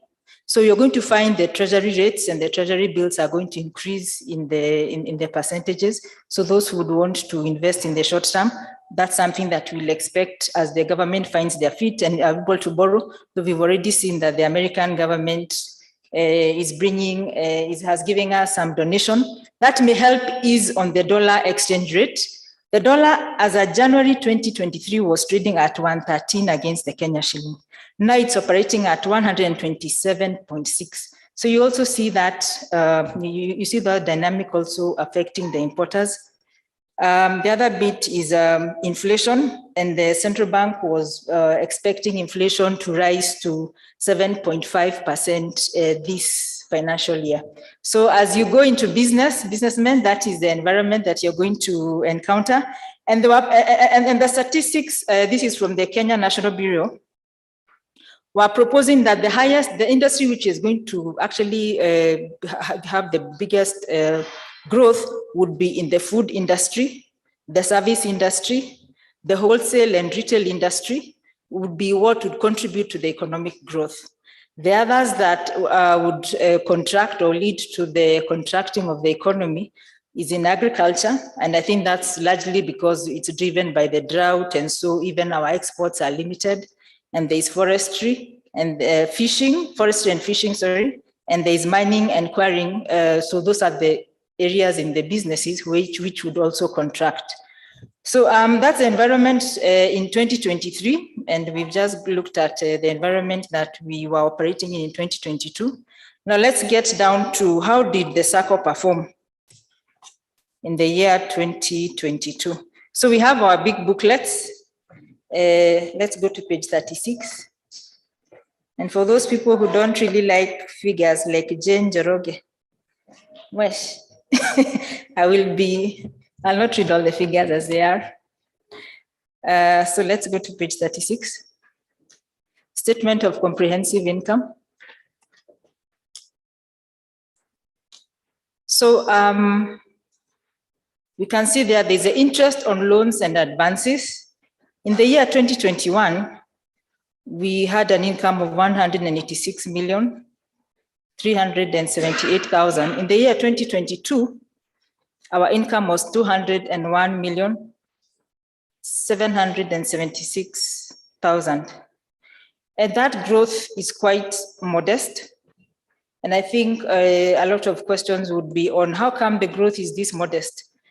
And one of the main reasons for this is that it actually, as a board, that's something we keep asking the management team, and we also need to analyze on that. And one of the key drivers is, just as we were saying, there has been a high default rate by the borrowers. So delegates also, this is again a charge to you. I know you have been charged by both the supervisory and the chairman to tell your house leaders, to tell the other members out there about default rates. And as the CEO has mentioned, there is now a turn in how we are going to also handle this. So because you don't want the debt collectors calling on you, I think it's good that you, in case you have any problem, you can tell the member to just come see the office and we can work out a solution on how we can handle that. Because we understand that not all businesses are doing well, but we can work on how to handle that. The other bit, there has been a spillover of recovery of some businesses because of COVID. And as you know, we as Kingdom Sacco, we don't have, it's not a check-off system like quite a number of Saccos, because you may be comparing us to Harambee Sacco or the others. But here it's largely just businessmen. So whatever hits the economy hits our members, and we are well aware of that. So even as we report the numbers, we are well aware of what may have affected. So there's a spillover of COVID. We have some businesses that didn't pick up. We have some businesses that were slow on picking up. And the other bit is that for those members who came forward and told us, I have an issue paying my loan, we give them moratoriums. So we have moratoriums that were given in the year 2021. Fresh moratoriums were given in the year 2022. And I think one of the directives the chair has given the CEO is that no more moratoriums. Everyone should now try and pick things up together.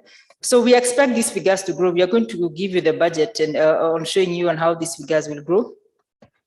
The other bit of the income that we report is an income from the investment, that's interest income of 33,559,000. And that led to a total interest income of 235 million. We have interest expense. This is at 66,373,000. And just to give you what is driving this figure, what is the component of this figure, let's go to page 53, where we shall be able to see. I'm making you flip pages so that you don't sleep. Yeah, Dolbert. So that you don't sleep. I can see you at the corner there. All right. That's note number 5.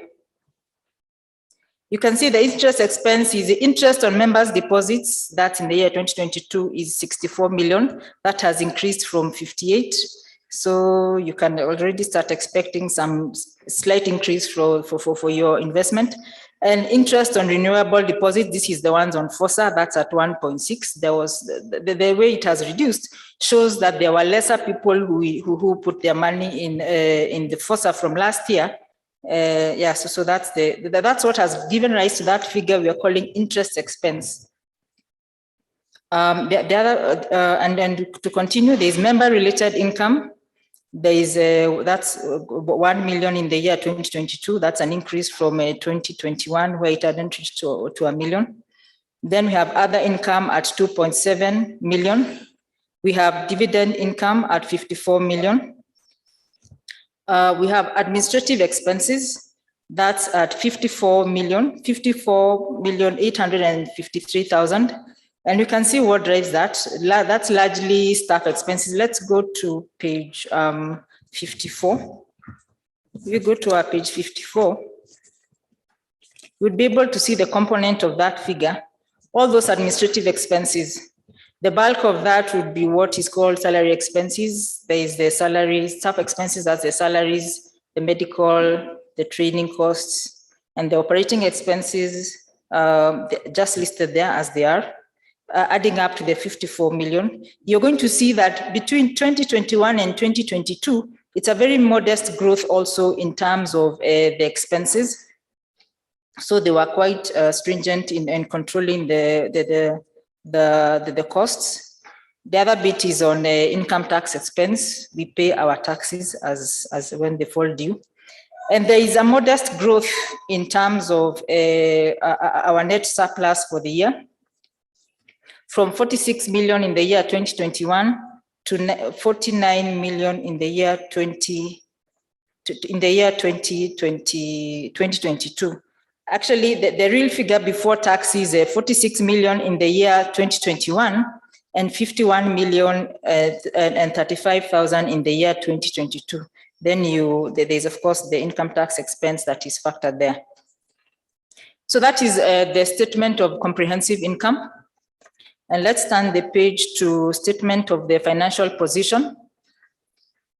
This is just a list of our assets and the liabilities. The assets there are largely driven by the loans and advances to members.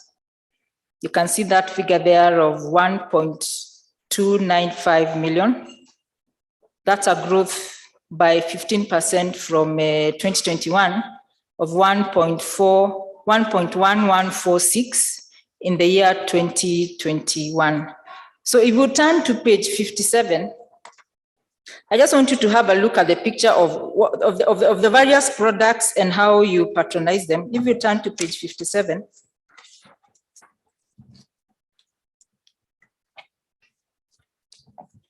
we have the list there of the loans and advances to members. I want to bring your attention to the figure there at the bottom, at the first column. There is the total loan portfolio is at 1,441,383,518. That's the actual value of the loan sent out. But there is a financial and statutory requirement to have these figures provided for, just in case that some loans aren't paid or as and when they fall due. So because of that, there's what we call provision for bad debts. And because there's a provision for bad debts doesn't mean that we don't collect the bad debts. We only provide for them in that we don't appropriate that income before the person pays, right? So we are still pursuing those ones who have not paid. We have not stopped pursuing. So I want you to see the increase from 2021, it was at 100 million in the year 2021. And in the year 2022, it was 146 million. So that shows you that we had to make a provision from our income of 47 million so that we abide by statutory provisions. So you realize that if you go out and tell the people whom you know are not paying their loans as they should be, and they get to pay, we shall have even a greater dividends to be distributed and even greater performance. But as you have heard and we have repeated, I think there's that change in how the debts are going to be pursued. So that's the portfolio of assets and how they are. But one thing is that in all the loans that are lent out, they are all secured. You're all members and you all take loans from us. So you know that it is a requirement. So even those that have not paid, we have their collateral with us. So even though the loans have not been paid, they've all been secured. And I think that's one of the things that the auditors will come and mention here, that even when they had a concern of our levels of default, they were comfortable with the process that we have in place for lending, where all the loans are secured. So that's on the asset of on the asset of loans. We can go back to our page 37. Looking at our assets, the other assets we have is on the short-term investments. That's 355 million. And we have our investment partners here. This is on short-term investments. We have our investment partners here. We have Family Bank, we have Faulu, we have CIC, we have Britam and Cusco. So these are the people we have been partnering with. And we're also requesting you that you find our investment favorable and give us a better rating than you would your other customers, because we invest quite a good amount with you. So that's the other component of the asset. And the other assets is a property and the equipment that we have. So the liabilities that we have is the members, the deposits that members have kept with us. So there is members withdrawable deposits. That is what you have in FOSA. That is 253 million. Then there is, that's a growth from last year of 234 million. We have BOSA, that is members non-withdrawable deposits. That's at 1,066 million in the year, 1,066 million as at 2022. Sorry, and that was a growth of 11% from the last year. Last year, we did not manage to hit the 1 billion mark. And this is now to the CEO. Thank you for hitting the 1 billion mark for BOSA. But now what I would want you to achieve is the 2 billion mark by the second quarter. So we really want you to pull up your socks. By the second quarter, we expect the assets to have risen to 2 billion. So that is the new target that she has to, away from the target that the chairman gives her. That is my personal target to her. All right, so the other bit, the other liabilities on the interest payable to members, this is just generally the money that is now later to be given out to dividends and shares, and dividends and interest. And then there are other liabilities here, just no more operational liabilities. We have the share capital. That one has not been, that one we capped it at 136 million, you see it is constant. Then the capital grant, we have the statutory reserve. Now statutory means that as by law, so we have complied by the law on how we enforce that. So it's at 60 million, that's an increase of 12 million from the previous year. The other reserves, this still on reserves in excess of what is the statutory reserve. And that is, we have an increased reserve, it's at 37.9 million.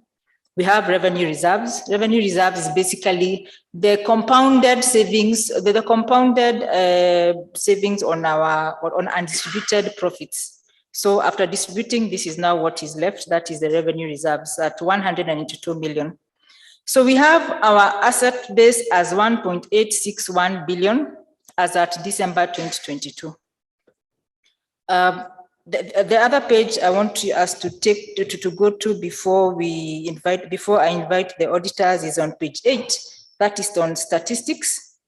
Basically, this is a capture of how we perform against what our regulator, that is SASRA, requires us to have. That is on page 8.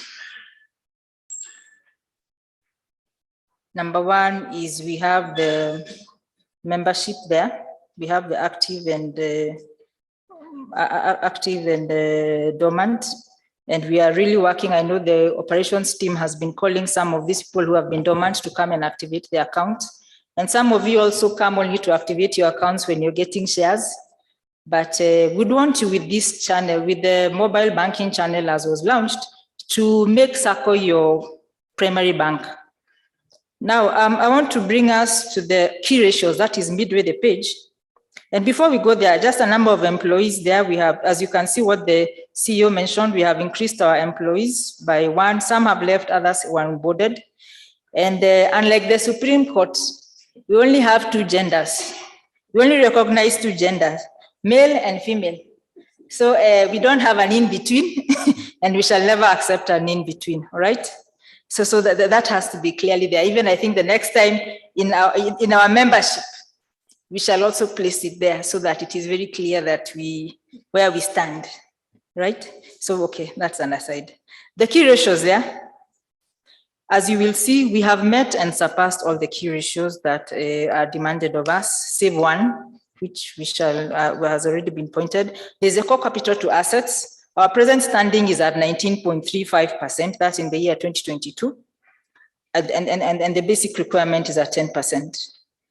You will see that over the years, we have well met that and surpassed it. Core capital to total deposits, the statutory requirement is at 8%, but we have ours at 33.69%. Institutional capital to total assets, the requirement is at 8%, and ours is at 11.99%, and we have met that well over the years. Liquidity ratio, this is how liquid you are, the money available for lending, for any other business. The requirement is at 15%, but you shall see that over the years, we have maintained it as 30%. So we're well liquid, and that's how come we have quite a huge portfolio that we're able to invest. And just to mention that we don't have any external borrowing so far, but as the chairman has said, we would look for favorable partners with whom we would want to partner, like the Women Enterprise Fund. So the only statutory ratio that we have not met is that one at the bottom there on loan portfolio. The statutory requirement is at 5%, and this one we have engaged our regulator many times because they put us in the same pedestal as those Saccos who check off from employees. You know, that one is from salaries and they already get a huge disbursement and they're able to check off. Well, for you, we rely on the loyalty of our members to come and bring the money to us. So, but that doesn't justify our poor performance there at 19.82%, but we are still working to make it better.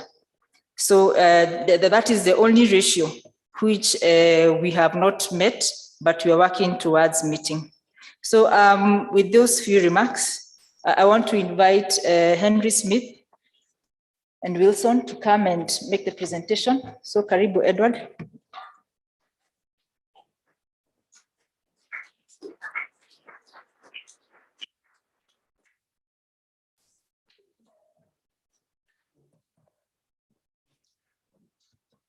Patron, Chairman and board members, the CEO, honorable delegates, good afternoon. In front of you is CPA Moses Nina, Audit Manager Henry Smith and Wilson. With me, we have CPA Mutero, the partner in charge of this account, and Audit Manager Edward Gashuma, who is also part of the team. Patron and Chair, allow me to take you to page 33.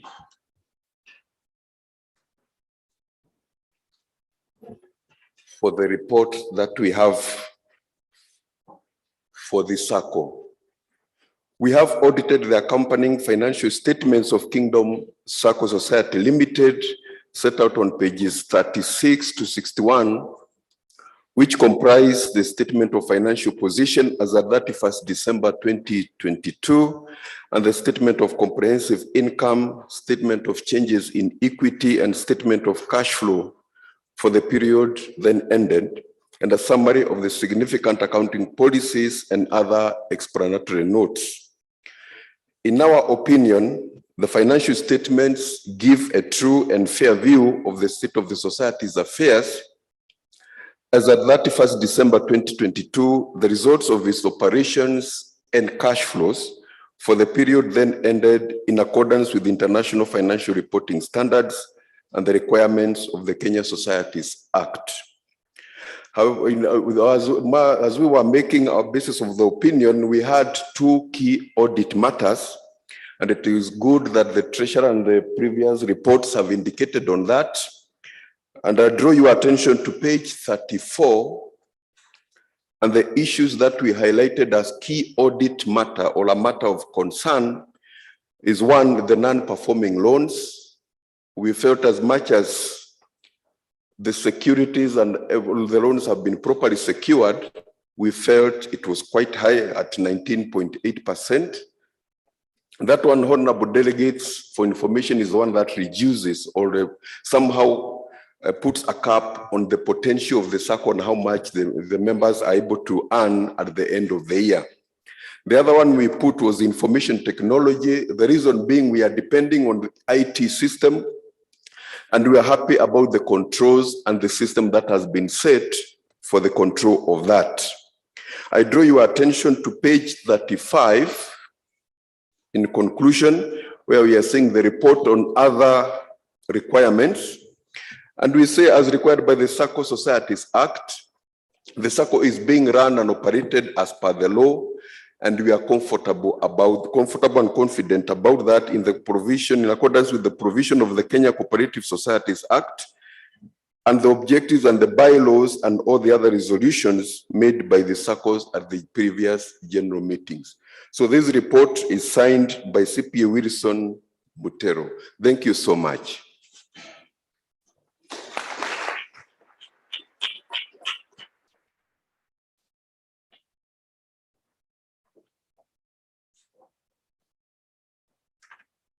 Thank you, Henry Smith and Wilson. Bwana Mutera, thank you for the report. Now we are going to the budget projections. That's the green leaf.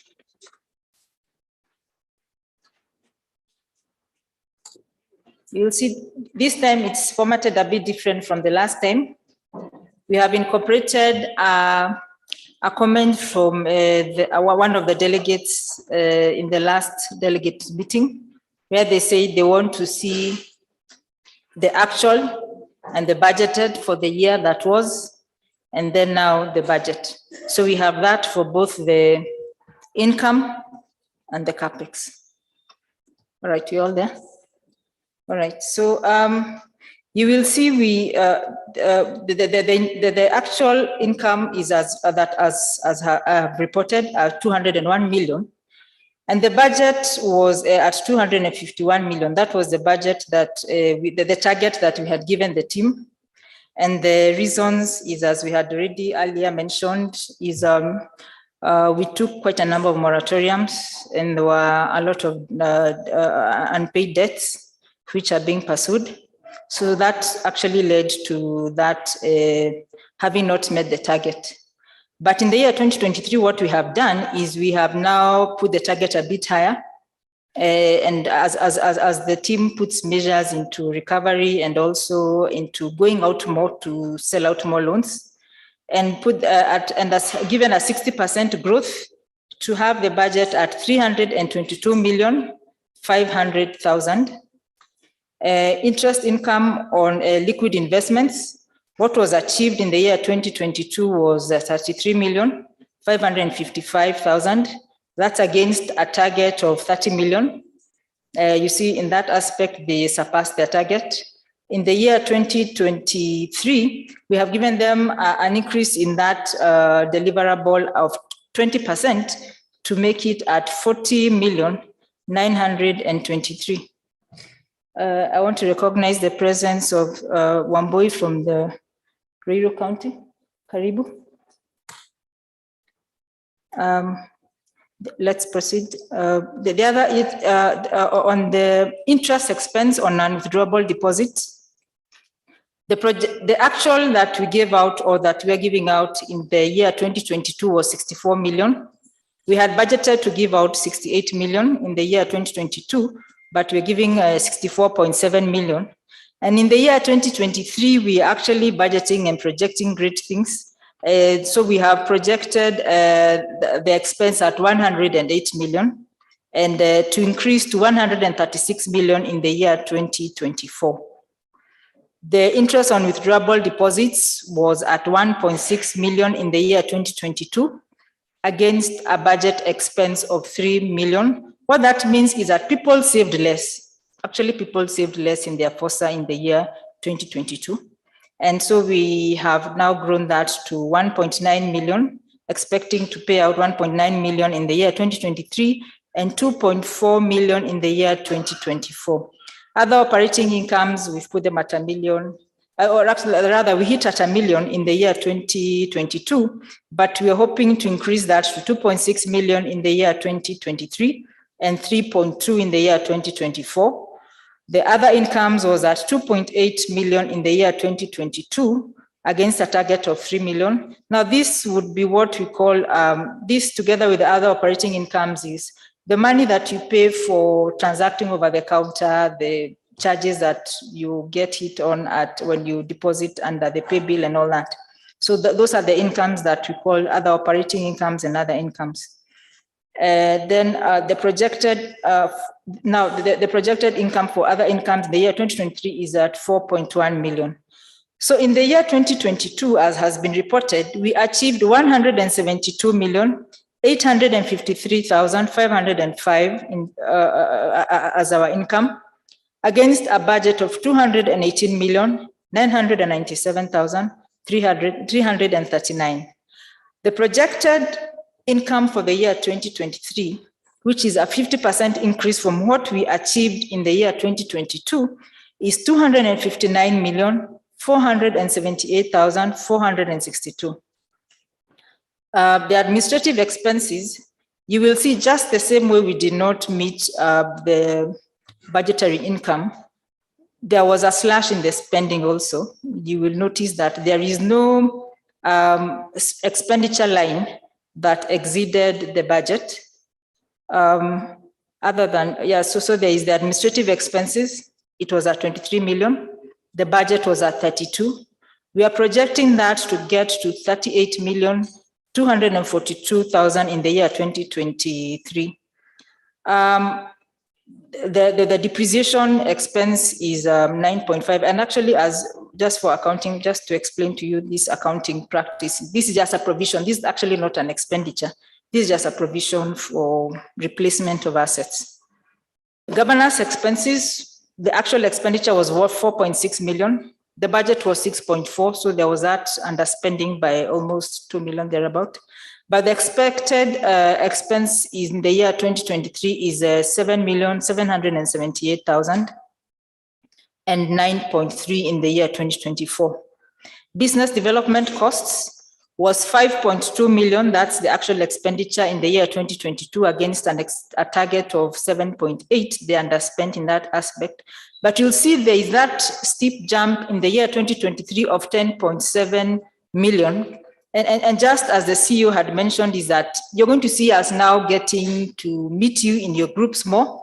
There is that targeted meeting. So even when you're invited for meetings, please attend. That's the expenditure there. Please attend meetings when you're invited. When you meet in your groups, if you're meeting in your groups and probably you haven't had a member from the office, just call them and tell them, please, we are meeting on this date. Would you come to our house and meet with us and maybe handle 1 or 2 issues? So the office is also open to invitations by yourself. Don't just wait for us to schedule when we can meet you. So please know that there is that expenditure. So we shall. They have now been told. Marketing team and business development team go out and meet the people more, so that we get to understand what's happening, and also visit the businesses more. Staff and salaries costs. There is what we actually spent was 21 million in the year 2022 against a budget of 2.6 million, and there is that increase in 31 million. That is an estimate. That is a projected or a budgeted expenditure for the staff of 31 million. And there is also the other one on other staff costs. What was actually spent was 10.8 million. against 14.8 million, and there is expected cost to rise to 10.3 million.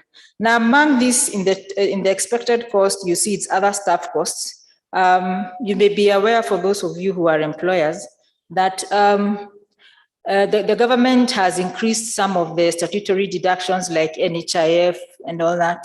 And we're also expecting maybe some more like NSSF as the government tries to find its feet on getting money to utilize.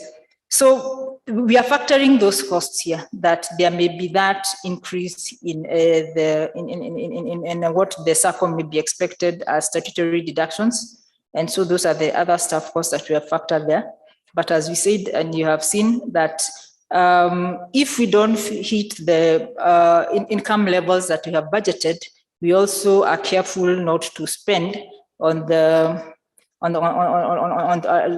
per the budget. The loan provisioning cost, you will see what is as per the budget is what actually hit the costs, because again, it's a provisioning. It's not an actual expenditure. So what we had provided for is what hit the books, and our statutory regulator, that is SASRA, was in agreement with that. But we have increased that by a small percent, that is 9 to 10%, just because we are expecting our loan portfolio to grow. So in the year 2023, that cost of loan provisioning will be at 15.17%, and the year 2024 at 64.69 thousand. Oh, sorry. In the year, let me repeat that. In the year 2023, the loan provisioning cost will be at 51,752,000. And in the year 2024, we have put that as 64,690,000. So the total profit that we're expecting to hit in the year 2023 is a 73% growth from where we were in 2022. So from 51 million in the year 2022, we're expecting to achieve an 88 million in the year 2023. And in the year 2024, hit the 100 million mark. So again, that is a target to the team, all of us in collaboration with the board and also the delegates, once we are able to patronize the products well. So that is it for the budget, for the income budget. Let's go to the capital expenditure. Again, this is a new format as per in a response to one of the issues that was raised in the last delegates meeting. So we have the actuals there. These ones, I really don't need to go down to the details. We have the actuals there, and you can see the budget was as 5.6%, for 5,680,000, but our actual expenditure was 3,553,877. So that is the expenditure that we actually incurred, even as much as you had given us authority to spend 5.6, we actually only incurred 3.5. The budget for the year 2023, that's a capital expenditure budget. This you have had the chairman himself mention. There is an institutional vehicle. So we shall be coming to you more often, and we are going to facilitate the team. We shall have, we intend to purchase an institutional vehicle so that we are able to be able to reach the people. And so the budget was at 3.5 million for the vehicle. In the year 2024, we have a budget. Okay, let me first do the 2023. That's on the institutional vehicle. On ICT and computer hardware, we have a network infrastructure upgrade. That's at 1.2 million. We also have an improve and upgrade of the core banking system and alternative banking channels. That's a provision of, we are asking you to authorize an expenditure of 1.8 million.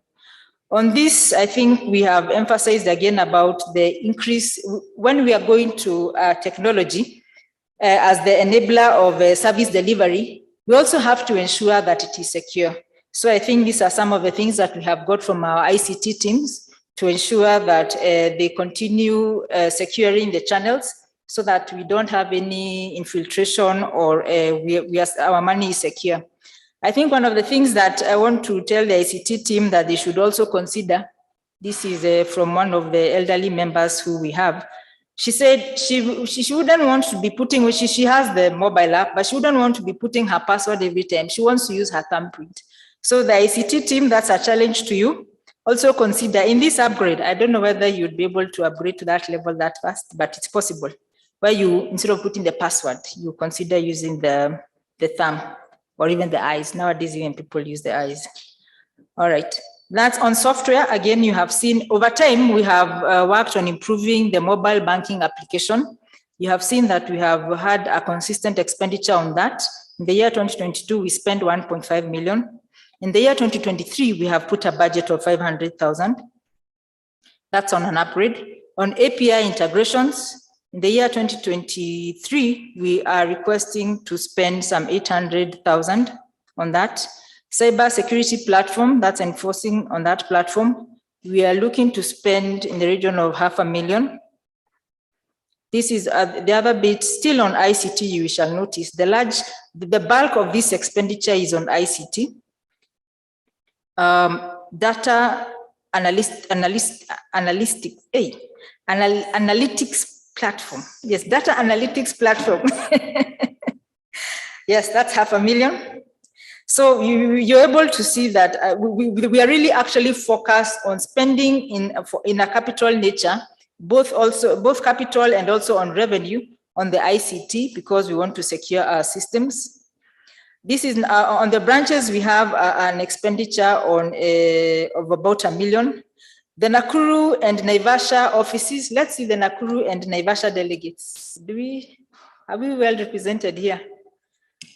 Yeah. We have had your concerns about the location of the offices, especially the Nakuru one. So we are really looking to find good space for relocation. And so we are factoring this for the relocation, the partitioning and all that. So that's how come we have that 1 million. So that's something we expect to see in this year. God willing, we find a good location and we should be able to move in a place that is visible, and even you're able to refer your friends, especially the Nakuru office. We know we have had a challenge when you refer your friends and they're unable to locate the office. So that 1 million is for that in this year. So we're really actively looking towards that. So the CapEx expenditure for the year 2023, we are requesting the delegates to approve an amount of 9,800,000 towards that. In the year 2024, this is still a projection, but we shall now come back again for approval, is on office equipment. That's a 3.5 million projection. Office equipment, because with the upgrade and relocation of these offices, there may be a requirement, or we may need to also look into a full-fledged office. So we may think about this office that we're relocating. Should we maybe hold it as a full-fledged office or what it is? So that's why we have that, just in case that we may be able to consider or do our feasibility studies and find it viable to open a full-fledged office. So in that regard, we shall need office equipment. That's why we're requesting that approval of 3.5 million. Network and infrastructure upgrade, that one is something continuous from what we shall have in the year 2023. And there is also the improving and upgrading of the core banking system and alternative banking channels. That's a figure of 1.8 million also in the year 2024. Enhanced system storage, that is a projection that for the year 2024. Actually, this item of improved core banking system and enhanced storage system storage is something that was factored in is actually an implementation of the strategic plan. So this is the ICT department requesting for expenditure or approval for expenditure in order to meet the requirement of the strategic plan, to have that technology-driven kind of service delivery. On software, we have a banking, mobile banking application improvement. So in the year 2024, we expect to continue upgrading and adjusting. And then we have the API integrations also in the year 2024. So the reason sometimes you feel some expenses are staggered is because we know we shall not be able to consume or use the total allocation in the year 2023, but we ask for your authorization in the year 2024 so that we are also able to move seamlessly without having to have the hitch of the 2 months before the ADM approval. So we are also looking to spend in the region of 9.6 million in the year 2024, God willing, as we continue delivering service to you. So that is the budget for the year 2023 and projections for the year 2024. So, Mr. Chair, thank you all. Thank you for your attention.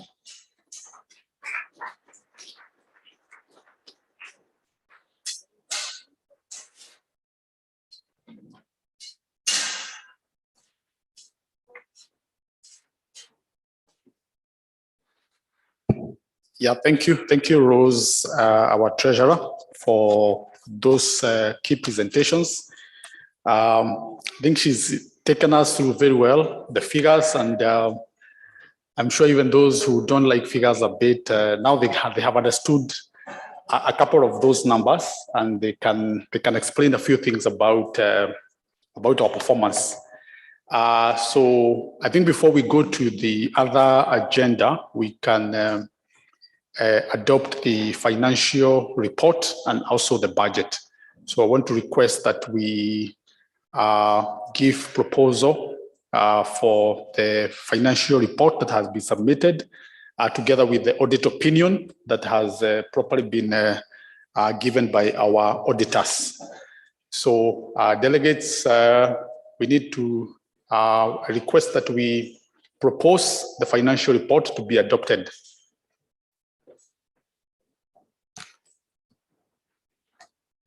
Yeah, so who proposes the financial report?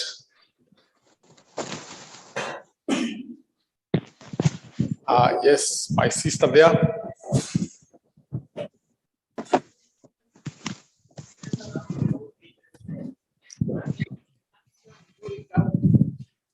I propose. Can I repeat? Yes. My name's Jenny Tembe from Kihanja, Migori County. I propose member number 483. Thank you. Thank you very much, Jane. Good to hear you from all the way from Migori. Thank you very much. Yeah, thank you, Jane. Then somebody to second.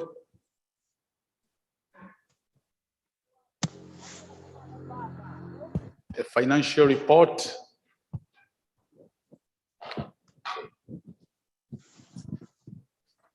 Delegates, who wants to confirm? Yes. Yes, go ahead. My name is Paul Kihara from Lamu. I want to second the proposed budget.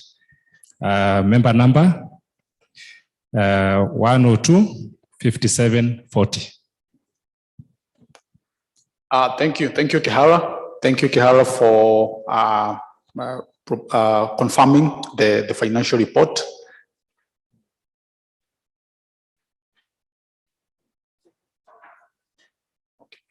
Very well, thank you. So I think the financial report is well adopted, and we can give 2 minutes in case there is any question or clarification that any delegate may need on the financial report. We can provide this opportunity, and not to forget the online delegates. Yeah, we have some delegates who are online, and in case you are there, you would like to comment, please raise your hand. We'll be able to see it, and we'll be able to give you an opportunity to ask a question in case there is any. Yeah. Any delegate here or online on the financial report? Yes, we have a member there.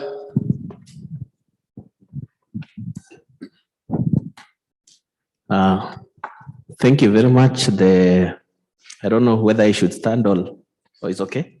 Yes, yeah, you can. My name is David Gashanja, member number 8935. Thank you so much, the board, for the good work that you're doing. I think for me, I have a question on the budget. So and on David, the part, let me interrupt you a bit. Yours is on the budget, eh? Okay. If you can just give me 1 minute, we'll come to the budget. Okay. We'll come to the budget. Yeah. Thanks, David. On the financial report, any question? Looks like then we can close on that. I think the treasurer articulated the numbers very, very well. Yeah, they were very clear. So then we can go to the budget. And first of all, we propose and second the budget. Then we can give David an opportunity to ask the question. So let's have 2 delegates to propose and 1 to second the adoption of the budget. Yes. I propose the budget. Steve Mwangi, member number 2965, Nairobi City County. Thank you. Yeah, thank you, Steve. Now, member number 2965 has proposed the budget. Thank you, Steve. Steve was one time a member of the board of the Sacco. Behind Steve, there is somebody. Yes.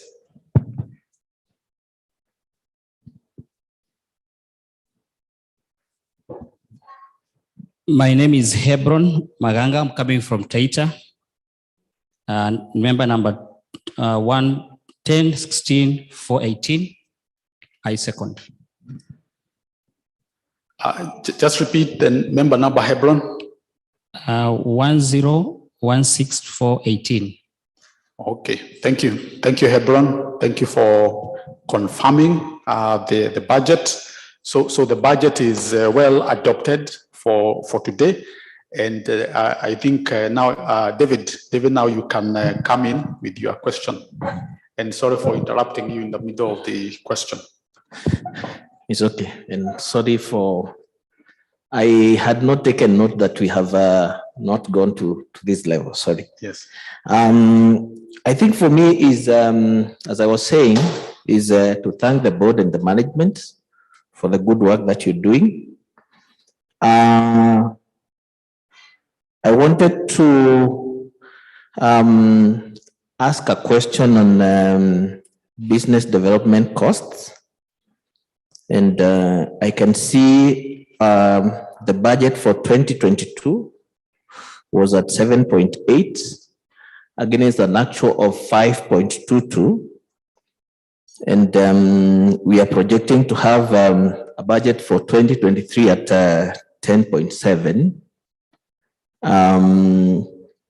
I was asking myself from 7.8, we came down to the actual 5.22. And now we are proposing 100% times 2 of that budget. What are the key deliverables that we are able to see as we engage in that kind of a budget? And what are the activities, Lily? I think the second one that I was looking at is the institution vehicle at 3.5. Is this a purchase and maintenance, or is just a purchase? Thank you, David, for those 2 questions, which I think the treasurer has noted. Before I give her the opportunity to respond, any other question on the budget? Any other clarification on the budget? So I think we can take those 2 questions. Yeah. Oh, okay, yeah, I really don't need to stand. Yeah, so thank you, Mr. David, for that question, for the questions. To begin with, about the vehicle, this is just for purchase. Once we purchase the vehicle and that's the price that we are looking at, and that doesn't mean, when we say 3.5 is the ceiling, so we can purchase for anything less. And it's just for purchase. The maintenance would find its way in the profit and loss and the expenses. So that's just for purchase. On the expenditure, yes, your observation is correct. We're looking like it's actually like a double that. And one of the things we said for that is there's going to be that visibility more by the marketing team. They are going to go out more often, and we are giving them targets to meet many more groups than they actually did in the year 2022. And we have also now requested even the houses. Once you have your meeting, please invite the office team to come. So that's the bit about facilitating them to go there. Maybe it's out of town or something like that. The other bit that would drive that cost is, remember, in the year 2024, it will be, in the year 2023, it will be our Silver Jubilee next year. So we have made a provision for like the celebration and also meetings running into now culminating into the celebration of the Silver Jubilee. So that's where you will find that expenditure. So it's about the celebration for the Silver Jubilee and the enhanced marketing and business development costs for the team. I don't know whether that would answer your question. All right, thank you. Yeah, thank you. I think that has been answered quite well. And I think with the articulation of our strategic plan, some key business development activities and initiatives have been clearly articulated now. And there are areas that we have targeted to be able to do that probably were not there. And the business development team is looking at them. Not to mention, in addition to what Rose has said, certain areas of social media interaction that will also place Kingdom Sacco in a more visible place that will require a bit of investments. I think that is also part of that budget. And lastly, also to add some initiatives around education to the members through technology in terms of various critical issues in the economy and in life that we'll be able to bring out to our members digitally, most of them digitally. So that again adds into that business development cost that you can see, because they are targeted issues that we intend to undertake in the current year. And not to add even the issues of educating members so that we deal with this aspect of performance of the loans, just interacting more with our members so that also becomes part of that conversation. Yeah. Thank you very much. Any other question on the budget? Yes. Our member from Eldoret.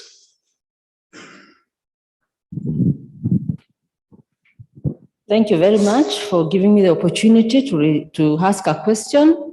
My member number now I have is 23455. My name is Anne Muriungi from Eldoret. My question is, a very person who is very a proponent or an advocate of digital era, and on that right, you have talked about a budget of refurbishing or relocating the office of Naivasha and Nakuru. And I've asked this question before, maybe I never got a good answer, but now I can get it. Now it's an AGM. Nakuru and Naivasha are very close.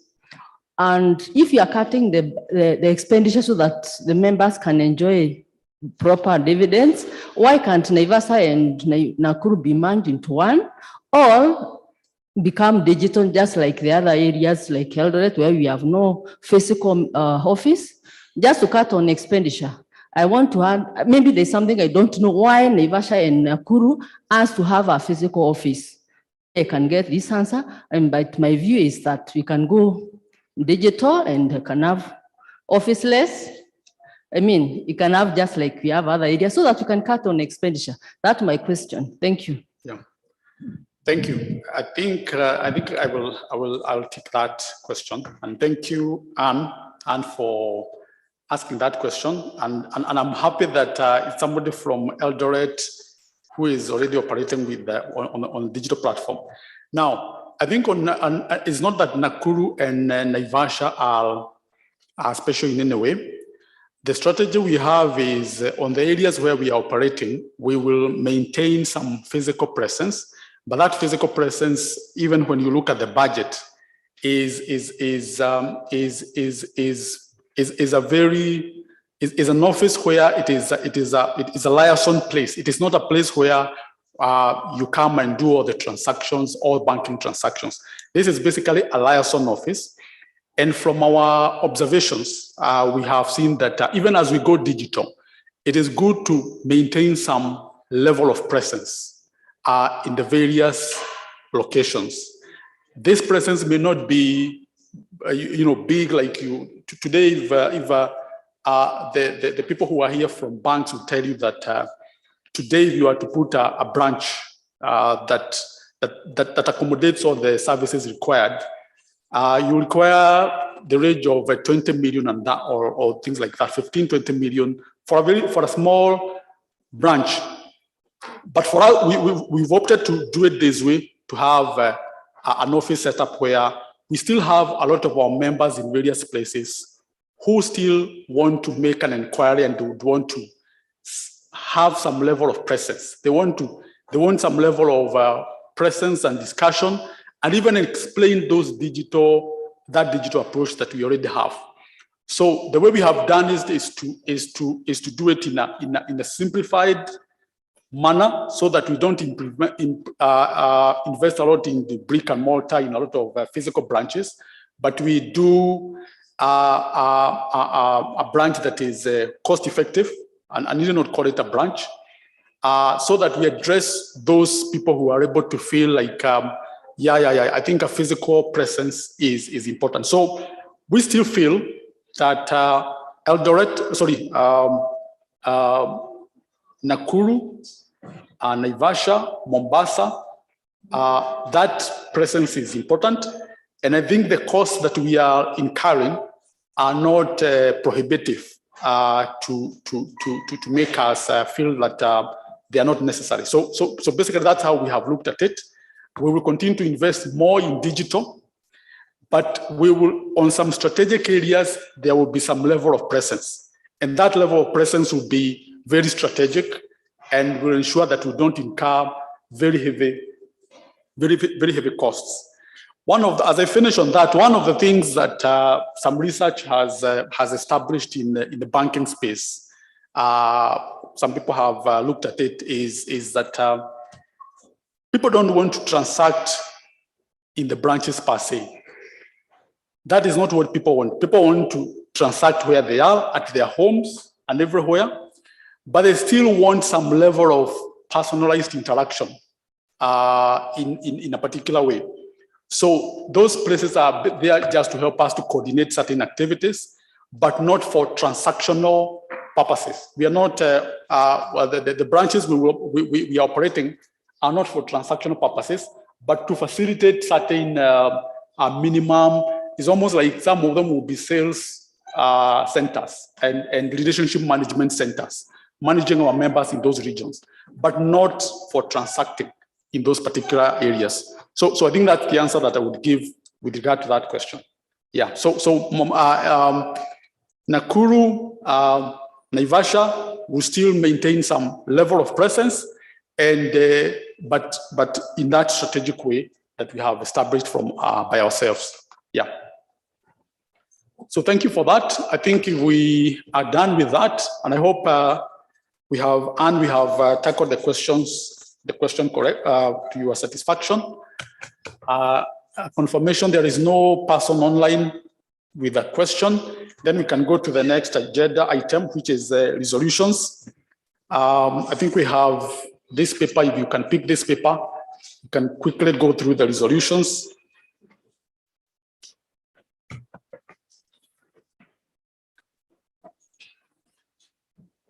The first resolution, which delegates we have, these are a bit more of standard resolutions we have had. And the first one is on board indemnity.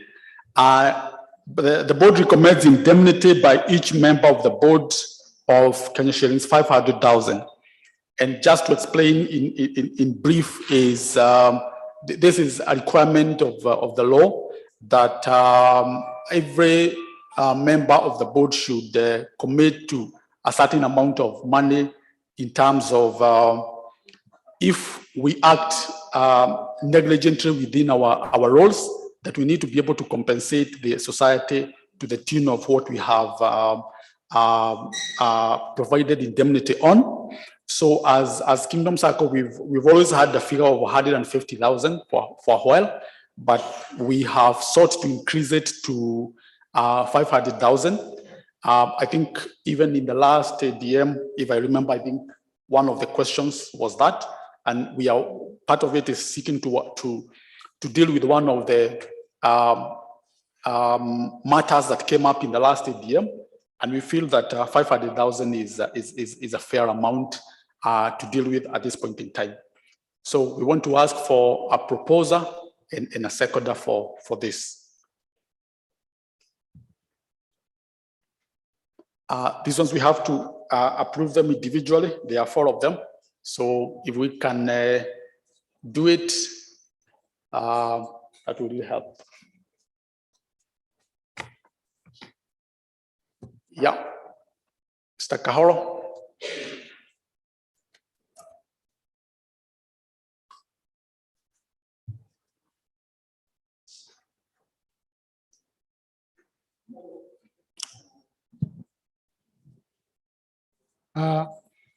My name's Henry Kahoro Karanja, member number 120. I propose. Thank you. Thank you, Henry. Thank you, Henry. And I come from Nairobi. Thank you very much. Thank you. Thank you very much, Kahoro. Somebody to second. Yes, we have a member there.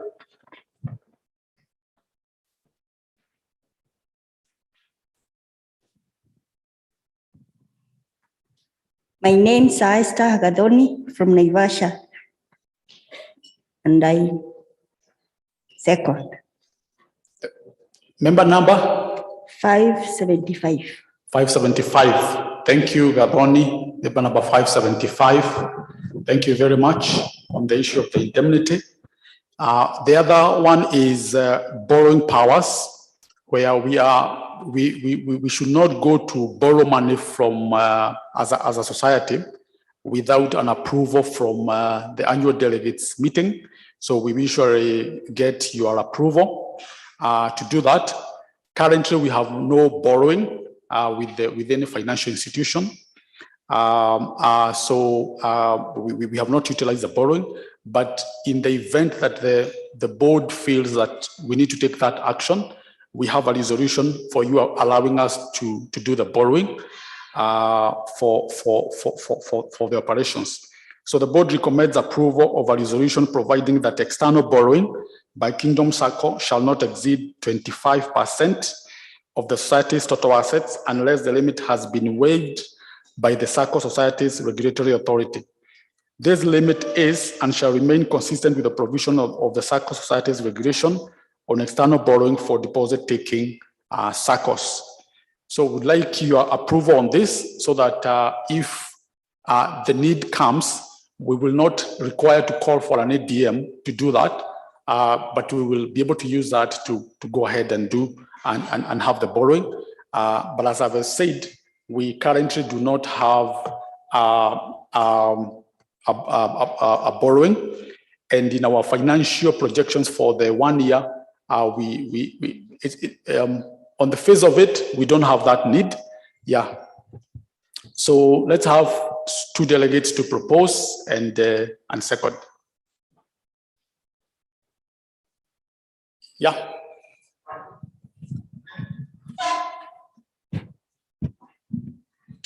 David Gashanja, Yeah. member number 8935 from Nairobi. I propose. Thank you, David. Thank you, David. Right. Yes. A delegate next to David. Yes, my name is Phil Buluvale, member number 12015. I second from Nairobi. Okay. Yes. Thank you very much. Sorry, repeat the member number. 12015. 12015. Yes. Thank you very much, sir. Thank you. Yeah. Then the third resolution is on payment of interest on deposits and dividends and honoraria. The board recommends payment of interest on deposit of 64,734,110 and dividends of 12,110,492 and honoraria of Kenya shillings 2,451,149.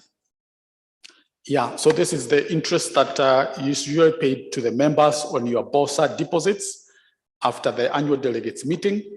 And for the deposits, we're talking about the 64 million, which is higher than the previous year, but it is the same interest rate that we paid, 6.5%, similar to last year, and dividends of 9% on your capital, on your shares, on your shares that you have with Kingdom Sacco. So basically, those are the three items, and the honoraria of 2.4 million. Yeah, so we can have a proposer and somebody to second this resolution. Because we have somebody at the back there.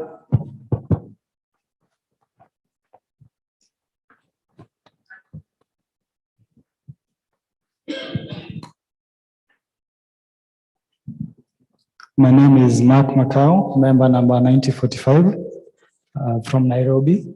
I propose on the interest on deposits, dividends, and honorarium. Yeah, thank you, Mark. Thank you, Mark, for that. Let's have somebody to second. Yes. My name is Priscilla Jugona. I second. My number is 6352. Priscilla, 6382. 52. Yeah. So thank you very much, Priscilla, for that. So that resolution stands adopted and cleared. And the last one is on the appointment of auditors, external auditors. So the Sacco's external auditors, Henry, Smith, and Wilson, certified public accountants of Kenya, have expressed their willingness to continue in office in accordance with section 717(1) and 2 of the Companies Act, Cap 486, and the terms of section 25(4) of the Cooperative Societies Amendment Act number 2 of 2004. The board recommends retention of the current auditors, having served their first year successfully. So Henry Smith have served this is their first year of audit, and we recommend to the ADM that they continue. We have checked, we have confirmed that they are part of the SASRA approved auditors. So they have what it takes to continue as auditors of Kingdom Sacco. Yeah, so let's have a proposer and somebody to affirm that. Yes. Thank you. My name is Kefas Waithaka, member number 15589 from Nairobi. I propose. Thank you. Thank you, Kefas Waithaka. Thank you for that. Let's have somebody let's have our delegate here in the center. Thank you. My name is Timothy Buluma Hasenye, member number 18767. I second. Thank you very much. Thank you very much for that. And yeah, so I think the appointment of auditors is done. So Henry Smith and Wilson will continue to be our auditors in the next financial year, as has been confirmed by all our delegates today.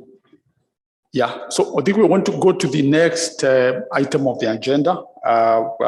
Briefly go through the minutes of the last annual delegates meeting.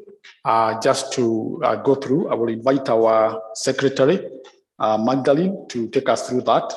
And then as Magdalene completes, we will have the chairman of the nominating team to come and guide us through the to present the people who need to be nominated into the board and supervisory team, so that we can also tackle that item of the agenda. So, Magdalene.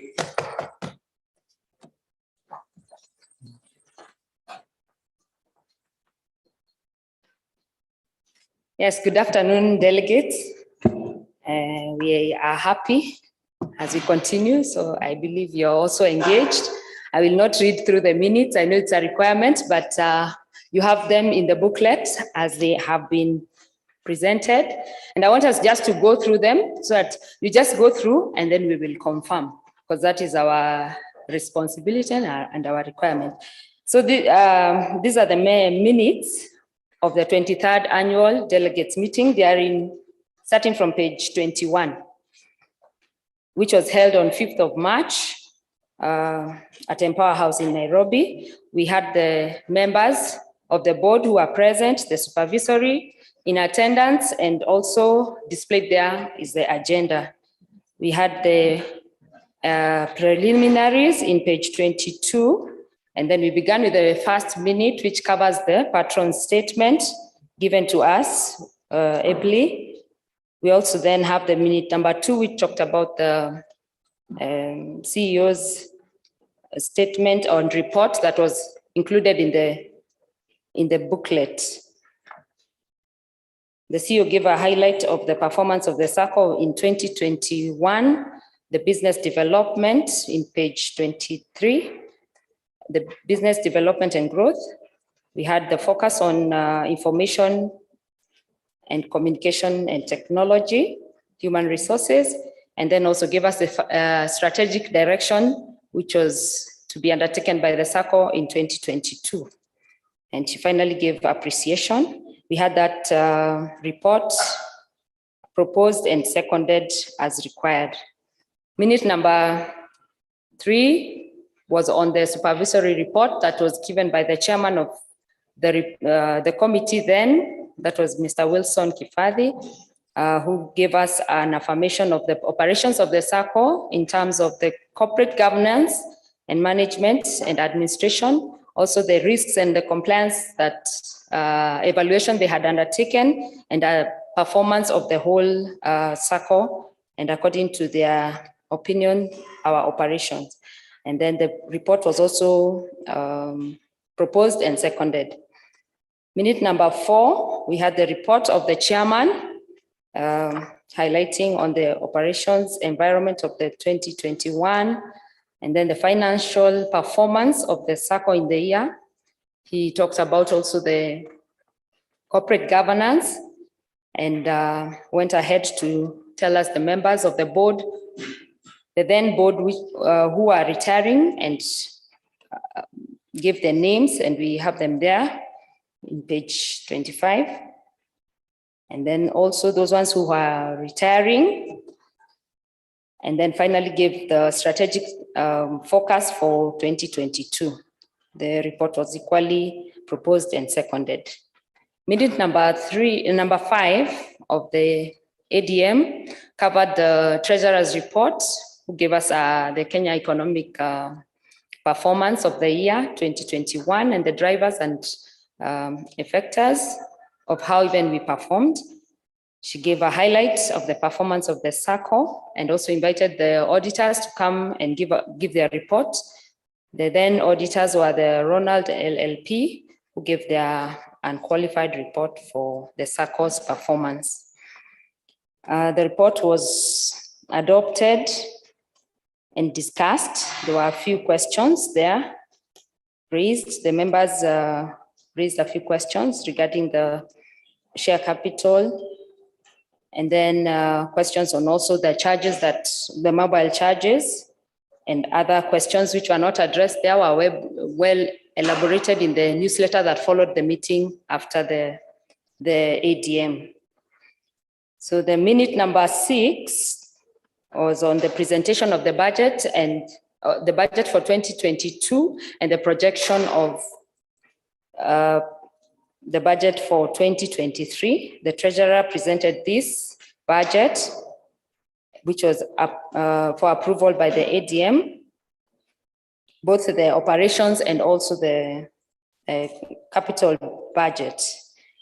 And she also explained and elaborated on the same like she did this day. The budget and the projections were proposed by the members and seconded as given there. Okay, we go to page 27. We had questions and answers still on the budget. And today she presented a budget that incorporated some of the questions, and also our member delegate and also asked her question regarding the branches of the satellites in Nakuru and Naivasha.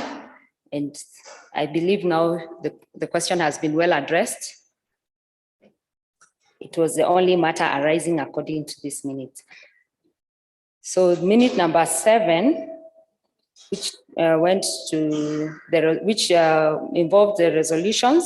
We had the board indemnity, which was determined as 150,000 for each board members, and that was proposed and seconded. The second resolution was on the borrowing powers, which was maintained at 25% of the total assets. That was proposed and seconded. The payment of the interest on deposits at 6% and dividends on interest on share capital at 8.5%, as well as the honorarium of 1.3 million. These were proposed and seconded as elaborated there. Then there was also a change in auditors from Ronald, and now we had the Henry Smith and Wilson, who were appointed for the next 3 years. They were proposed and seconded. So minute number 8 talked about the reading and the confirmation of the minutes of the 22nd annual delegates meeting, and that was proposed and seconded. So then the chairman assured the delegates that the matters that would be raised online would still be addressed. Online that might not be, were not addressed in the meeting would be addressed in the newsletter, which followed the meeting as I had mentioned earlier. Then the minute number 9 was on the elections, that the meeting was guided by the nominating committee. And then we had the members who offered themselves for re-election. That was Rosebel Nyawera and Solomon Thuo and Mesha Kandegwa. And then for the supervisory committee, there was Beatrice Kanu. And then there were the members who had resigned and were not seeking re-election. They were there.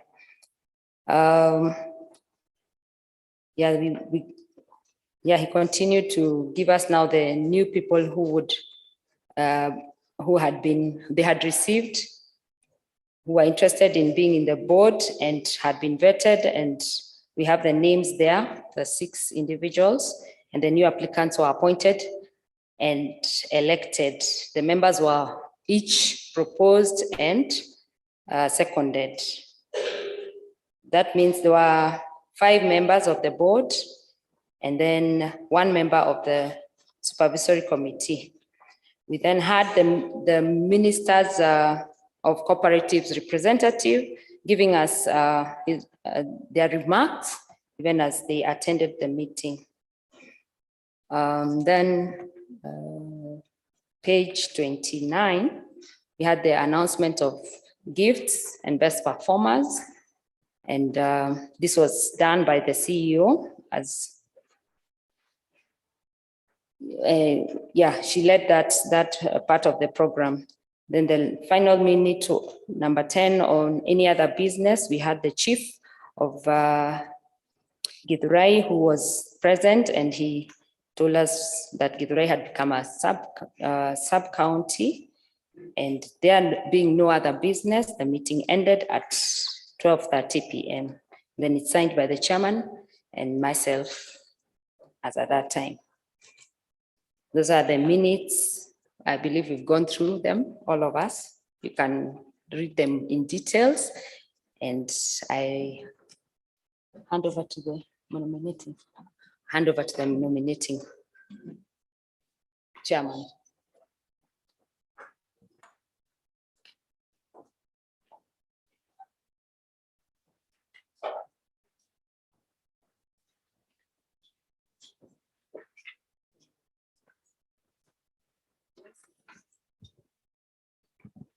So good afternoon, ladies and gentlemen.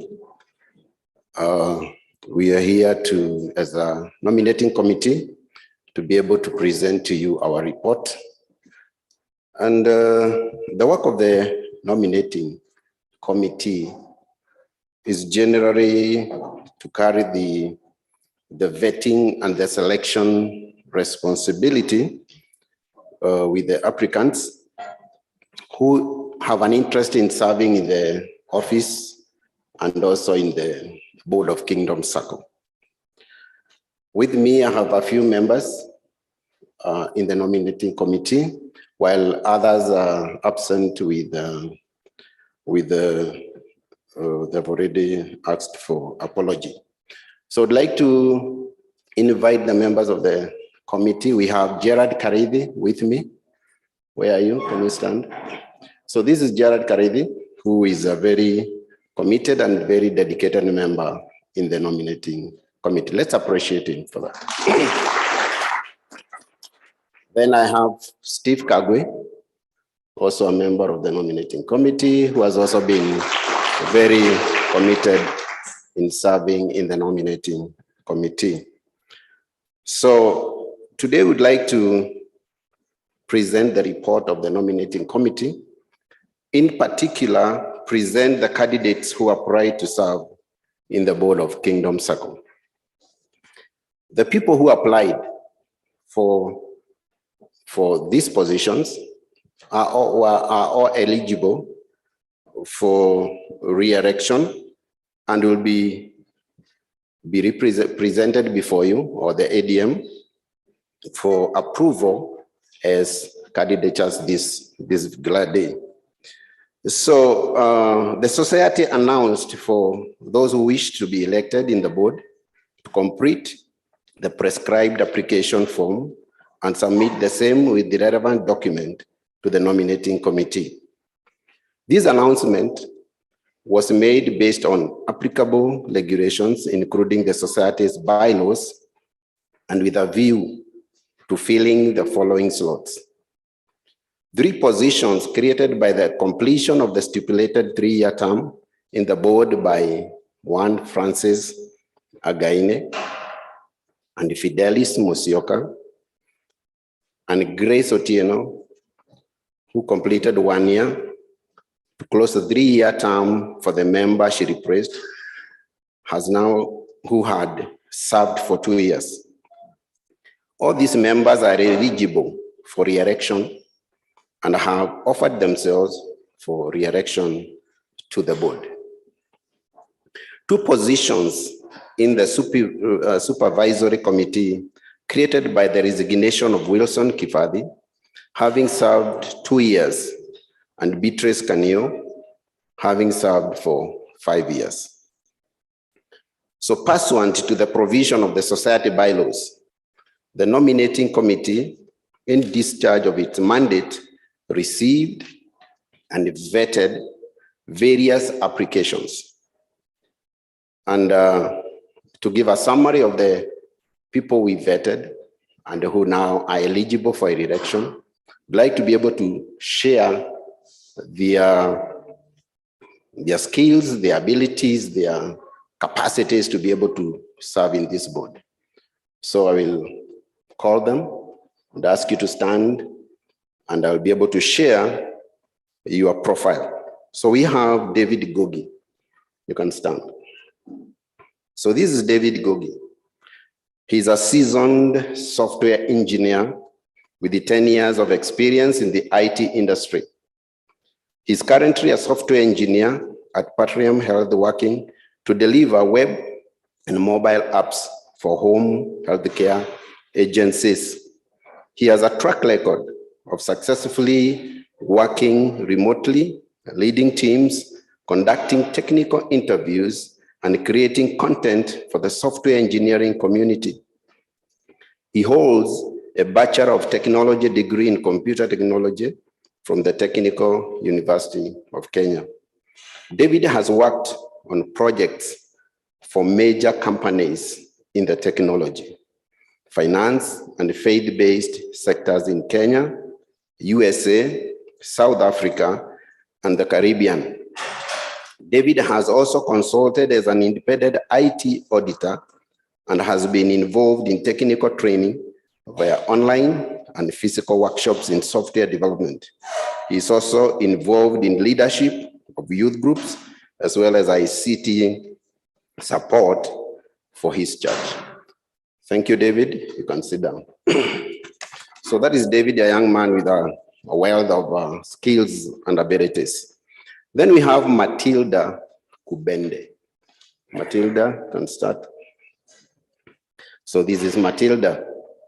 Matilda is a strategic, creative, versatile human resource professional with sufficient experience in employee relations, recruiting, staffing, HR policy drafting, employee development, benefits, administration, and organizational development. She possesses an effective combination of interpersonal and analytical skills with expertise in needs assessment, design, implementation, evaluation of training programs, and project management. She has worked in different sectors, including legal, education, oil and gas, hospitality, technology, and government. Matilda holds a Bachelor of Science in Human Resource Management from Moi University and a higher diploma in Human Resource Development from the Institute of Commercial Management, that is in UK. She is a member of the Institute of Human Resource Management. In addition, she has held leadership positions in community support and youth mentorship. Thank you, Matilda. Then we have Francis Againi. We would ask you to stand. So this is Francis Againi. He is an ICT solutions architect, providing holistic technology and software delivery to clients in various fields. His key skills includes formulating ICT strategy, software implementation, and development of ICT enterprise architecture, and has in-depth knowledge of emerging technologies. He is currently a solution engineering manager at Oracle with the responsibilities covering sub-Saharan Africa. So Francis holds a Bachelor of Science degree in computer science from the University of Nairobi and holds various professional certifications and is a certified information system auditor. Thank you, Francis. Then we have Grace Otieno. Welcome, Grace. So this is Grace Akinyi. Otieno is an economist with extensive service with the government of Kenya as a planner from 1987 until retirement in 2019.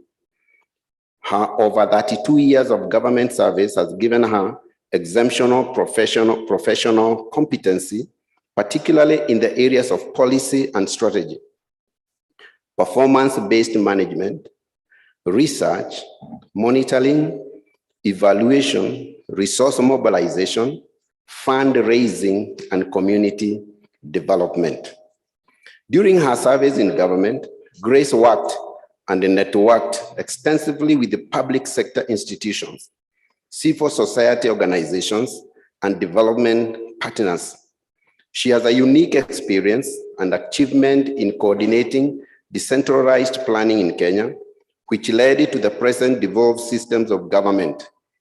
Moreover, she has been involved in initiating, coordinating, and developing anti-drug policies and strategies, as well as numerous other development projects and key public policies and strategies.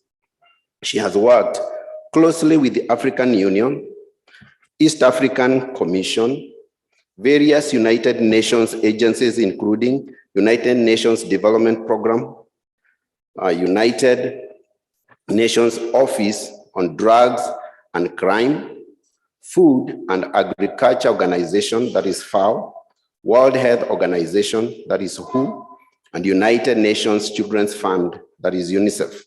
Grace has also worked closely with numerous bilateral and multilateral governments and aid agencies, including Swedish International Development Cooperation Agency, that is SIDA, Danish International Development Agency, DANIDA, United States Agency for International Development, USAID, and Japan International Cooperation Agency, JICA, among others. Further, Grace initiated and coordinated capacity development efforts within and outside government. Grace is the principal consultant at Sapieta Consulting Limited, which initiated in 2019. She holds a bachelor degree in commerce, master's degree in economics, postgraduate diplomas in integral regional rural development from Israel, and national security studies, among many other qualifications. So you can see she's a very able lady to be able to fit in Kingdom Sacco. Hey, let's appreciate that. That's good. Thank you. Then we have Fidelis Musioka.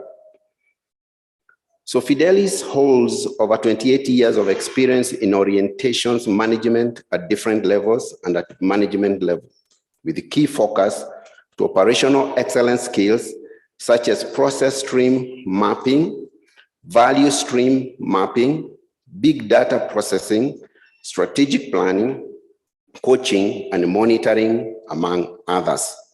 He holds a master's degree in business administration, strategic management from University of Nairobi, bachelor degrees in commerce, in operation management from University of Nairobi. He also has a diploma in business management from KIM, certification in NEBOSH, certification on International General Certificate in Occupational Health and Safety by National Examination Board, that is British Council. Other certifications include Management of International Health, Health and Safety Practical Application, and Controlling Workplace Hazard. Fidelis is a member of Operations Management Society of Kenya. He has worked for Dilalu as line manager in the banknote process.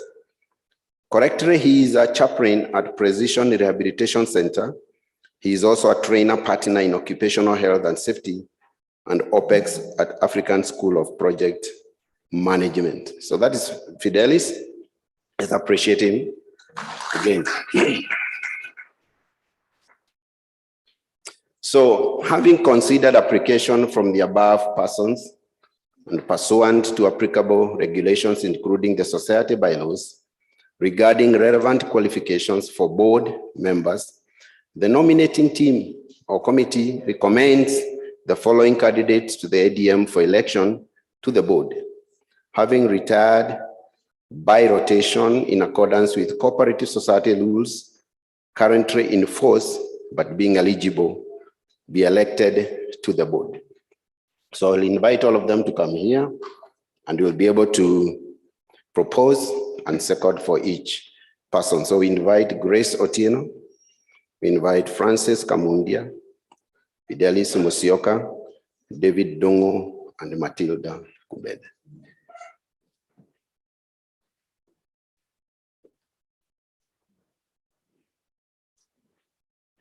So these are able men ready to take Sacco to the next level. So we'll be able to have a proposer and a seconder for each person. So let's start here. Let Grace come here. Grace, you can come on this side, followed by Kamundia, then Fidelis, then David, then Matilda. So this is Grace. I'd like to have a proposer and a seconder. Let's have a proposer. Hey, we have like 4 hands up already. So I think they're impressed by the wealth of the information and skills and expertise. Yes, welcome, sir. Yeah, my name is Willie Mwangi. Member number 7035. I propose Grace. Thank you. Let's have a seconder.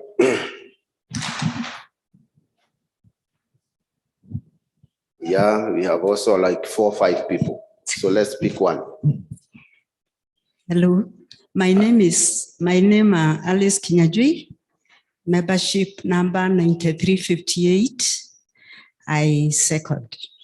Thank you. Let's appreciate again for this. Then let's have a proposer for Francis Kamundia.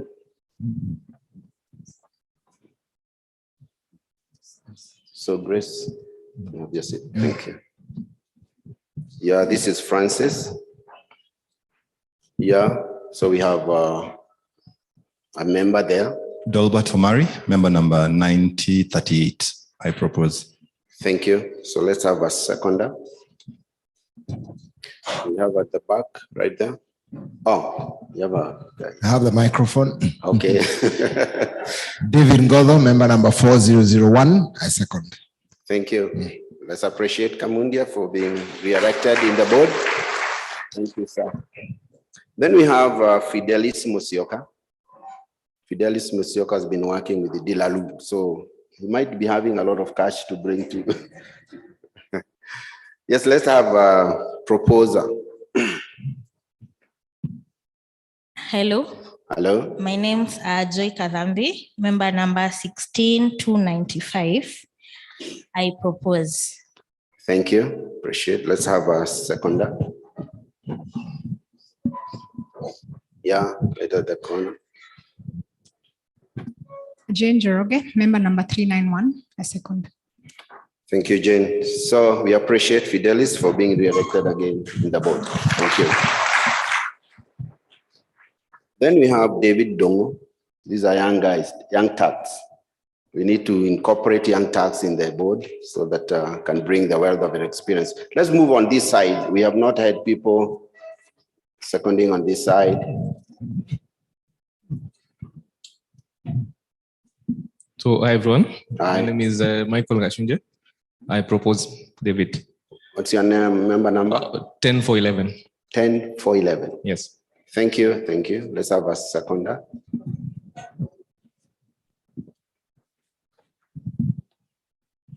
My name is Grace Wairimo, member number 482. I second. Beautiful. Thank you, David. You've been elected to serve in the board. Thank you. Then we have Matilda Bende. Hey, like 5 hands. Hello, my name is Mercy Kiptum, member number 7725. I propose Matilda. Thank you. Let's have a seconder. James Maina Commander from Eldoret. My member number is 7134. I second. Beautiful. Let's appreciate Matilda for being welcomed into the board. That is beautiful. We appreciate the team. We believe they will be able to offer their skills, expertise, and all the abilities in this year. So we thank God for that. I want to welcome the chair to be able to take us to the next level. Thank you.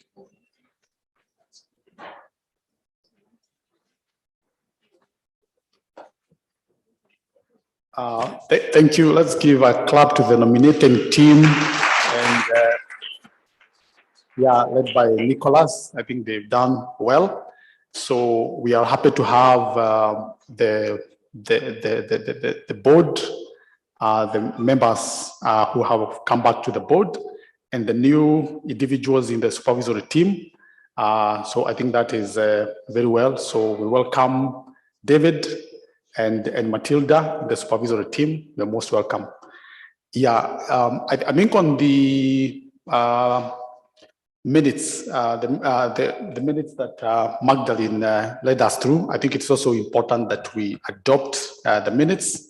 So if we can have a proposer and a seconder, then we can go to the final item of discussion for the day. Yeah, but before we do that, once we have this confirmed, we would like to have our leaders from the cooperative ministry to just briefly give their remarks. It's always good that they talk to us in brief before we go to the final item of the agenda. So on the minutes, please let's have a proposer right at the back to confirm the minutes of the previous annual delegates meeting. And I think as she does that, I think you've been able to see from the minutes, part of the issues that members or delegates raised, some questions that came up, we've been able to address them. We've been able to give feedback. Part of the treasurer's report and the way it is presented is part of the questions that came in the last annual delegates meeting, which I think all that has been done very well. So yes, go ahead. Good afternoon. My name is Brenda Maina, member number 24570, and I am proposing the 23rd ADM meeting minutes. Thank you, Brenda. Thank you very much, Brenda. Yeah, somebody to second that. Yes.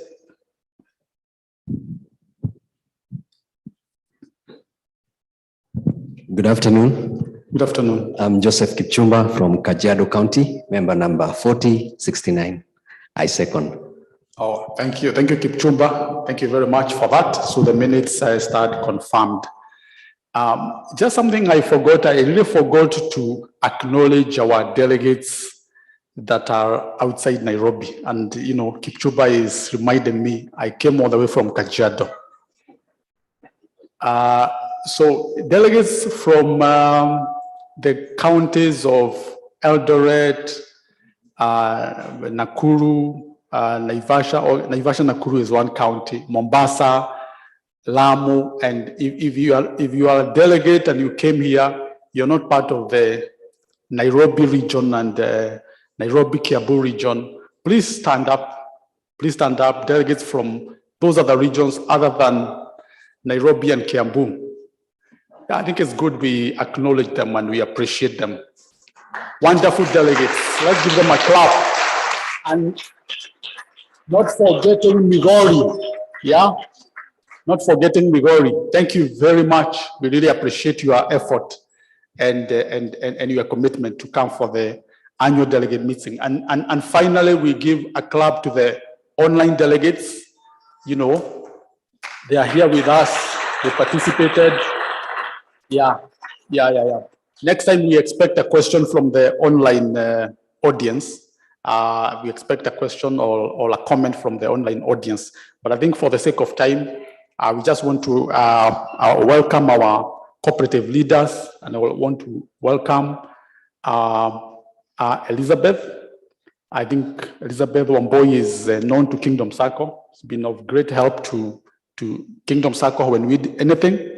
And I think she can come and the colleague, and they can briefly share their remarks with us. And thereafter, we will ask the CEO to do the final item of recognizing people who have done well in terms of gifts. We have some people who've done very well this year that will be presented some gifts. So, karibu sana.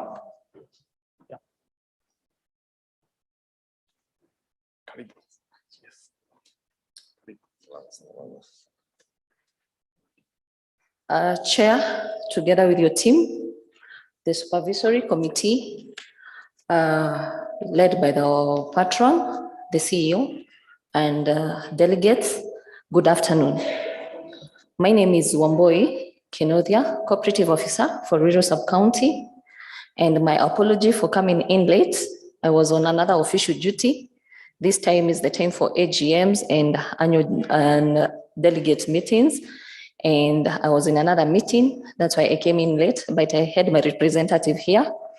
And I'm so happy to be here and to thank your management for the support and working together with my office. And I believe moving forward, we shall push Kingdom to the next level through the help of the management and this office. My colleague will make few comments and sentiments we have from the ministry. And thank you so much.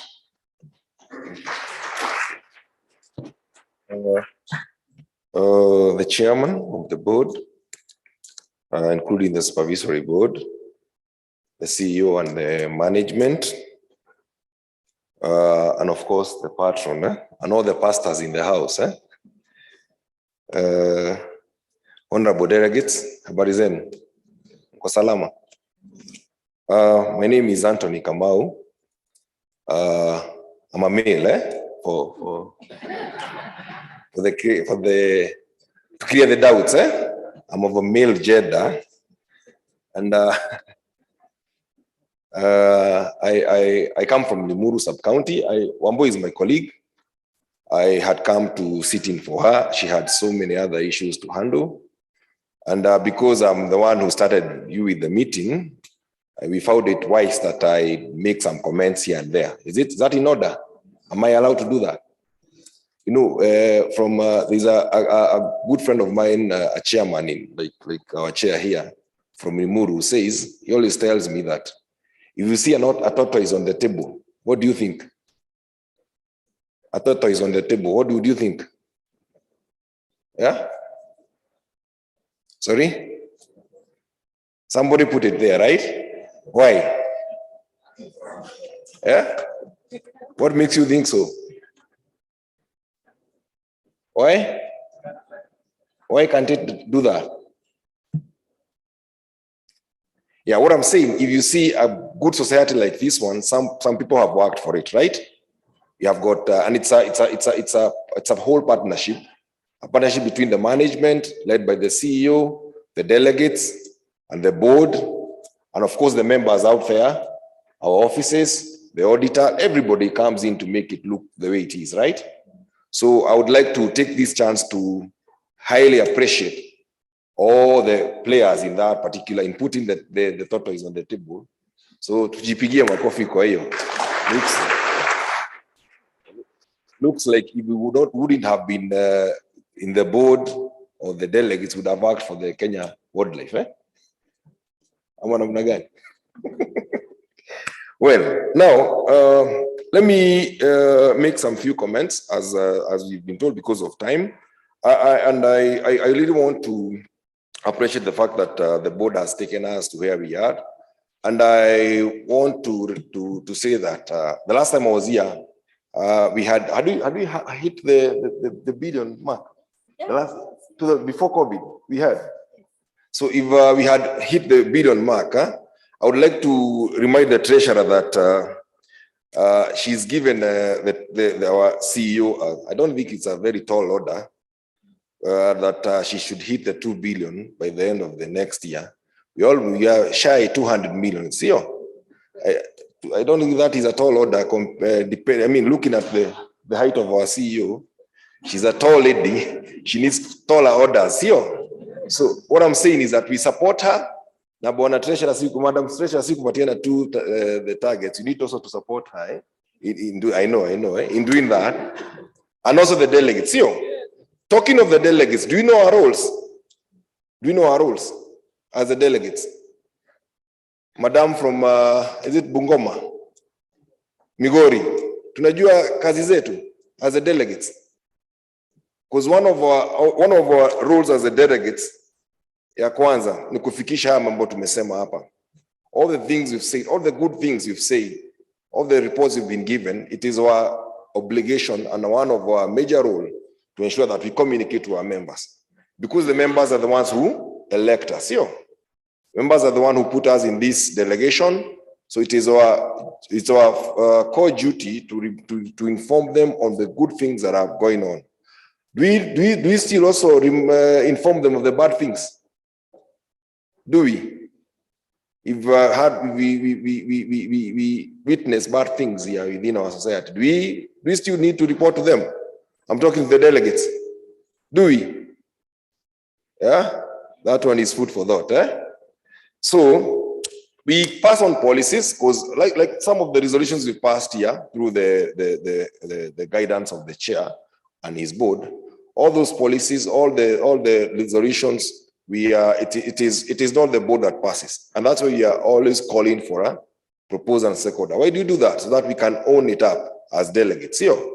So ensure that you participate during the resolutions and also during the meeting, so that you are not able, you don't just sit down there and also things are being passed. Unauliza mwenzako, hiyo tunapigia makofi nini?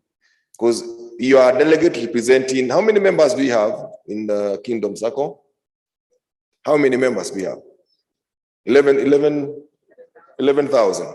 11,000 members represented by hundreds of us. So you see the massive duty we have. You understand? So it's always good to be very keen and also to take your role as a delegate very seriously. Another thing is that the auditor has talked about, when he gave us his opinion, he's talked about the things, what do you call them? I'm not an accountant. What did you call them? The one auditor? The remarks. Yeah, keynote remarks. He talked about the loan repayments, the default. So it is good for you delegates to understand that if we have members out there whom we represent in the circle, in the delegates, in the ADM, are not paying loans, what is happening to the society? What is happening to society? The society will always go down or stagnate. So it's always good to understand that for a clean and a very beautiful loan portfolio, you have to assist the board and also assist the management in making sure that loans are paid by talking to our members down there and encourage them, and also giving information in terms of loan applications, and also loan repayments. You're tunaelewana delegates. So that now when you come next year, we're able to increase, and I've checked on how we've been able to increase our take home in terms of interest on deposits and also dividends. It has always gone up. Last year it was 61 million. We are now taking home 64 million in terms of interest on deposits. We could take even more. The interest by the rate, so 6.5, can go up if our loans are nicely done. Are nicely done what? Are nicely paid. Are we together? I don't want to keep you much, but I would like also to encourage the board to ensure that our delegates and our management, members of management, are taken through educations, through various sessions, so that they can be able to learn about their roles, their responsibilities, and also what they're supposed to do to ensure that the society is at the level that we'd like it to be at. Having said that, I would like to talk about the vetting committee. Here we are calling it the nomination committee. They've done a very nice job, and it has the last time I came here, I understand these are board of professionals, and you have not gotten out of that path. Naona mnaendelea vizuri, and I think that's why we are able to keep the fire burning. Is the fire burning? Is the society burning or already imeungua? Where are we? Is it burning or it has already scorched? It is burning, right? We should keep that fire burning. Only one comment I need to advise this meeting, that in a cooperative society, we only have one Chebukati. Only one, and his job and his or her job anapatiwa under the Cooperative Act. And because you are governed by the Cooperative Act, I won't sit down here and see you going away out of the Sharia. Si ni ukweli? But before I mention that, wacha niseme hivi. One of the things that have made us get where we are, Wana Chairman and the board and the delegates, is compliance. That is one thing I know that I don't have to be told. I even bring some societies from my place to come and benchmark. And we are hosted by Madam Agatha. Tunakunywa kikombe ya chai ya pesa yenu, because that is part of CSR and hiyo iko kwa sheria, sio? So thank you, Madam Agatha. Compliance, you really comply in terms of getting the audited accounts done, having the ADM, complying with the SASRA regulations and all that. And that's why we are here, because our members wanaona tunafuata nini? Sheria. But it's always good to ensure that we are doing it fully. Is it so? So my advice is that when you're doing the vetting, when you're having and karibu sana the new elects, the new one, the new board members who are coming in. I don't know when we inaugurate you, Madam Wambui will let us know. But what I'm saying is that as much as we are doing it very professionally, we would like, my advice, Bona Chairman, and this should go, and he now I'm not requesting, I'm just bringing out how the law says. We would like to have the cooperative officer in that committee, because other than the professionalism that you are looking at, it's always good to know that there are other eligibility that you look into as stipulated by the Cooperative Act, and even as stipulated by your bylaws. Are we together? So unaweza kuwa uko sawa, uko na lakini loan haulipi, hiyo the cooperative officer ndiye anafanya nini? Anaangalia, tuko pamoja? Are we together? There are other things that we look, and they are stipulated very nicely. And because those elections are ratified by the cooperative officer in an ADM or an AGM, it's always good for him or her to be able to know that amefanya ile ratify watu wenye she was involved into vetting and ensuring that they are people that need to be in that office. Are you together? I am not saying that Madam Atieno, Otieno does not qualify to that, but I was saying that let us have the office get into that committee, so that when they are vetted nicely, the office can also give a what? A go ahead. Are we together? Well, that's what the law says. Otherwise, having said that, I would like to thank everybody and to say that we really have a long way to go in terms of, because we have not done everything, and we are 1 year shy to our, is it silver? So 25 years si mtoto amemaliza mpaka university, sasa ni kazi. Anafaa kuwa anaajiriwa hapa, si ndio? So what you are looking at is that a situation whereby we will embrace technology, as we are saying, and I'm very glad that we were taken through that by our CEO, how we are trying to embrace technology, and also know that at the end of the day, business is becoming digital, or in all industries. So we know that business is becoming digital. And we don't have to have branches for us to make money. When we go the mobile way, when we go the digital way, that's the way the globe is going and the world is going. So I would like to encourage that we keep embracing the same. And also our delegates, let's also encourage our members to embrace technology, so that we can be able to push on our business. Lastly, let me say that I'm very happy in terms of how you're trying to diversify away from just loans and savings. Are we together? And the housing projects that you've done, I think there are 2 of them, very, very, very nicely done. And I also would like to encourage Bona Chairman, while you're doing that, let's get a vehicle that will embrace everybody. Are we together? Because you might be able to, you might have a home. Are you together?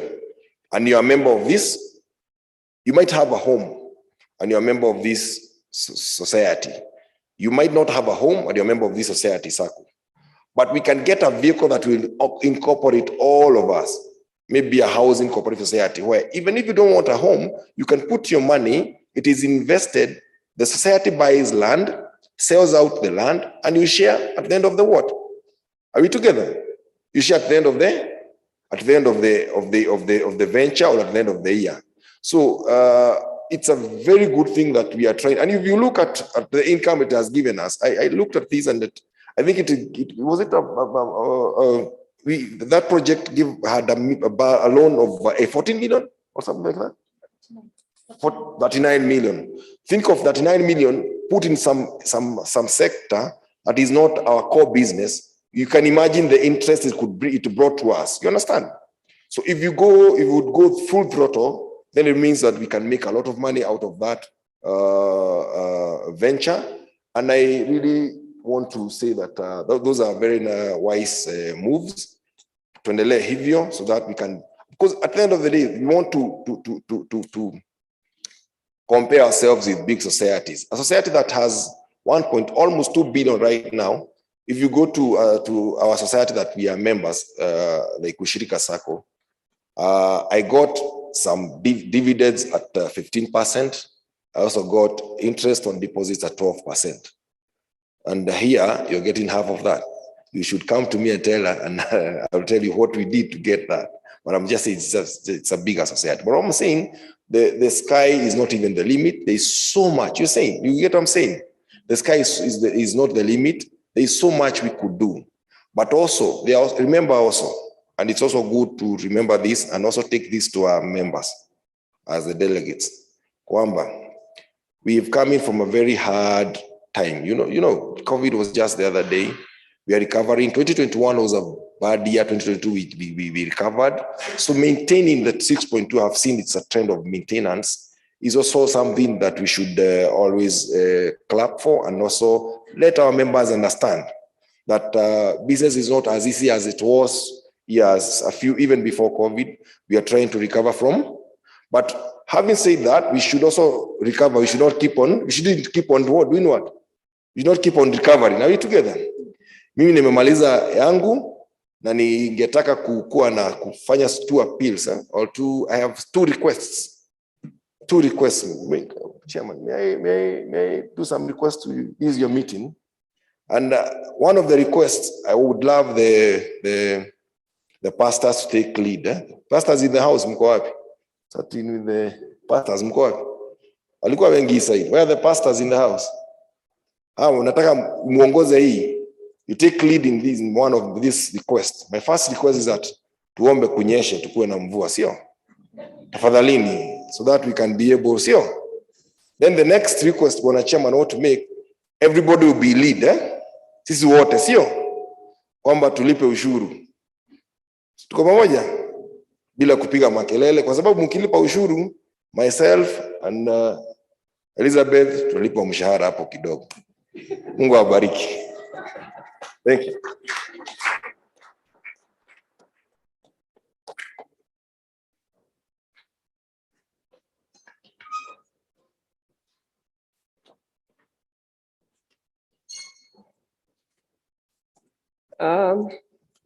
Thank you, Anthony and Elizabeth. We really appreciate that, and I can assure you, my members wanalipaga ushuru. Yeah. Na wale wataingia, si tumeagree we are bringing new members. Yeah, the new members we are bringing, we also induct them into that. Yeah, we are law abiding. Thank you. And even in our businesses, we do the same. Even in the businesses that we are doing. I have captured some of the things he has commented, and we will go into them. And I'm happy at least he's brought that emphasis. I'm being given the target very high, and we work together. We work together to get there.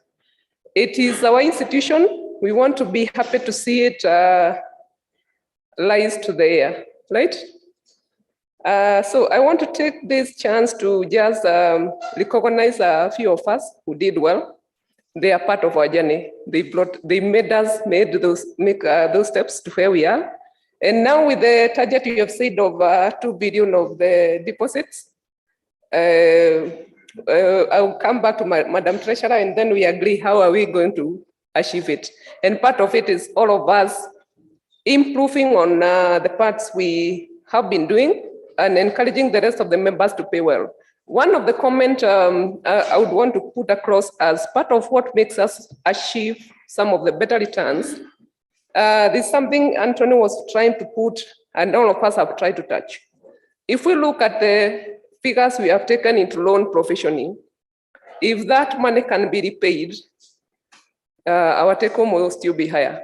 So one of the emphasis you'll find us keeping repeating time and again is loan management, because that's where our incomes will be tied on.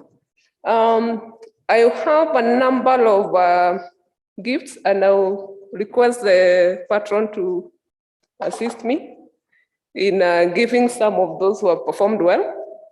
And I'll call the number, I'll call the member number and the name, and I'll request the person to come forward. The first one we are calling is for Francis G. Joroge. This is MJA for member number 3259. Are you there? Yes. Come forward. Good. We want young clerks like that. Hey, you are the guy.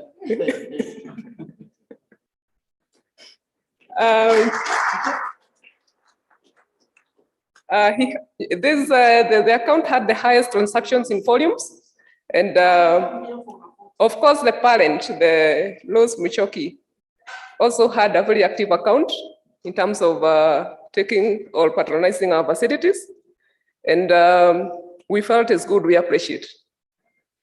As Los is coming, the next one will be Elizabeth Jerry, member number 27154.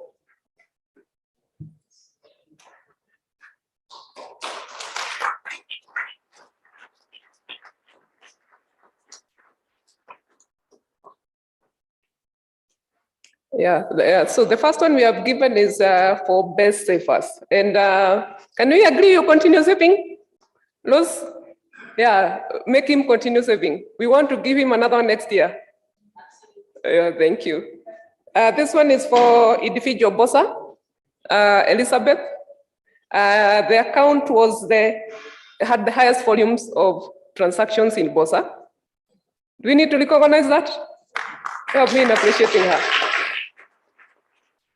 Thank you, Elizabeth. I want to call Anchor Apex. Anchor Apex, I don't know who is representing them. Thank you. I need to explain this for the rest of us. We allow you to boost your Bossa when you want to take a higher facility. For example, say you had 500 and you want to take maybe a bigger loan. So we allow you to boost it like by half. They boosted and they were able to take a facility. Or rather, they boosted many times in order to qualify. Thank you. The next one, I'll call member number 697, James Kanyoro. James had the most invested in share capital, and we want to applaud him for that investment momentum. James, congratulations. As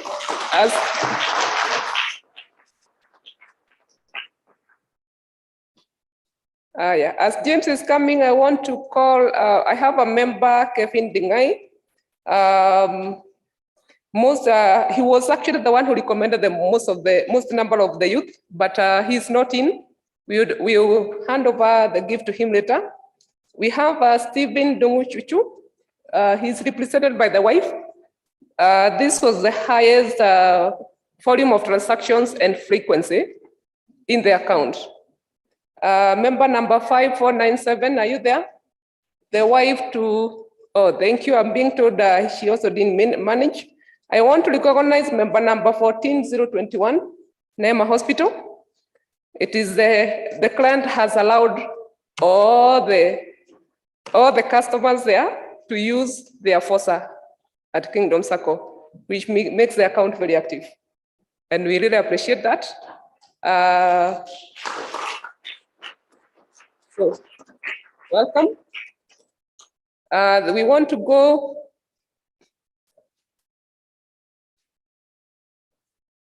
And we hope we'll get it next year. So it needs to continue. The most active use of alternative banking channels. The first one I was to recognize Paul Kimani Walaga, member number 3909. The account is actually very active. A lot of transactions and including withdrawing from that account through the phone. And we really applaud you for that.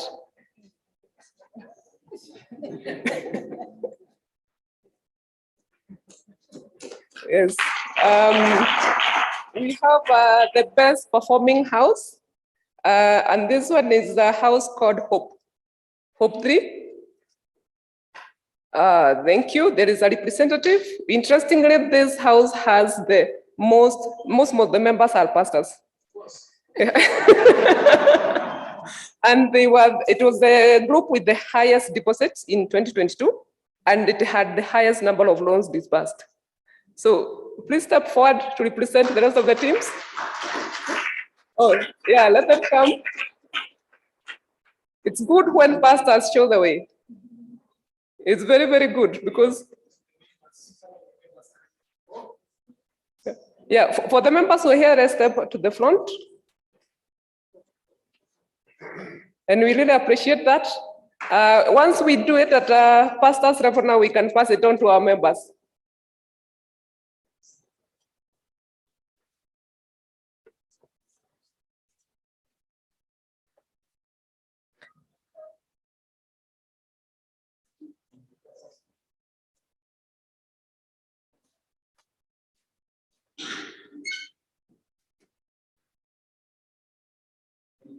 Thank you, we appreciate you.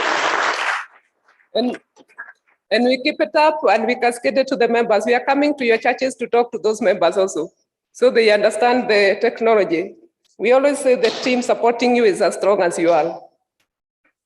Then we want to get one for the best referee within 2022.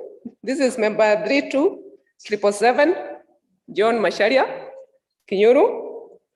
And he referred most of the members and had a very active account. And yes, so John, we have worked a certain journey and we appreciate. Yes.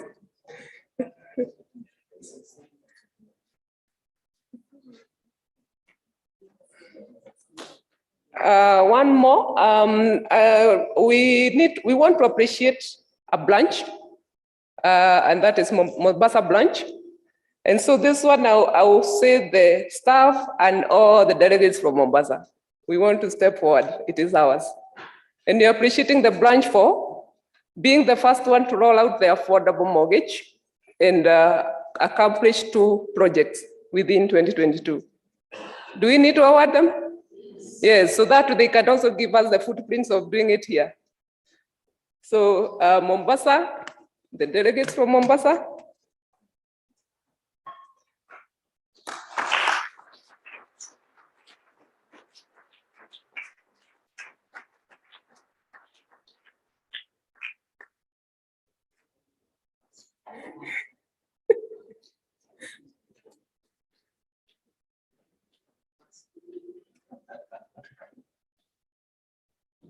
Yeah, this region handles the coastal region, Lamu, the entire of that, and we appreciate.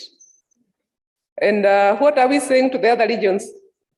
Nakuru, Eldoret, and all the other areas, including head office. We want more.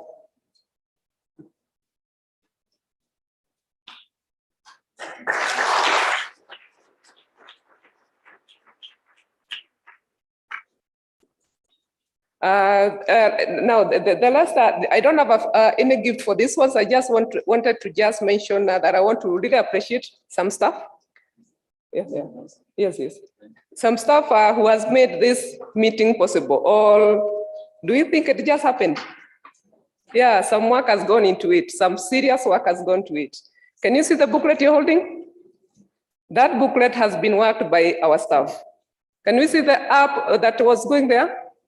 We didn't call a consultant from outside. We did it. And so I want to recognize BD team and specifically Mercy Joroge and Martin. Mercy, you can wave. Yeah, that is Mercy. Martin. Yes, and we have Stephen. Stephen is seated at the back. And I'm not saying those are the only ones, we have also the rest of us. The booklet was actually assembled by Mercy. So for someone who says technology cannot, we can't do with the computers and achieve something, I want us to nullify that, right? She's not done IT, but she was able to assemble everything you are seeing in that booklet, right? Martin has not done IT as well, but was able to assemble the clip we have. So what I'm saying is, we have the resources and we need to see how to tap them and place them where they belong. And to me, I wanted to appreciate that. I also want to appreciate the rest of us as staff, because while these two were handling that, the rest of us at the background were doing the light-ups in that booklet. The financials needed to be assembled by a team. A team needed to ensure audit is done, approvals is done. So we have worked all that booklet as it is. So can we give a clap to all the rest of the staff? So thank you very much. And I end my session and I want to invite the chair. Thank you.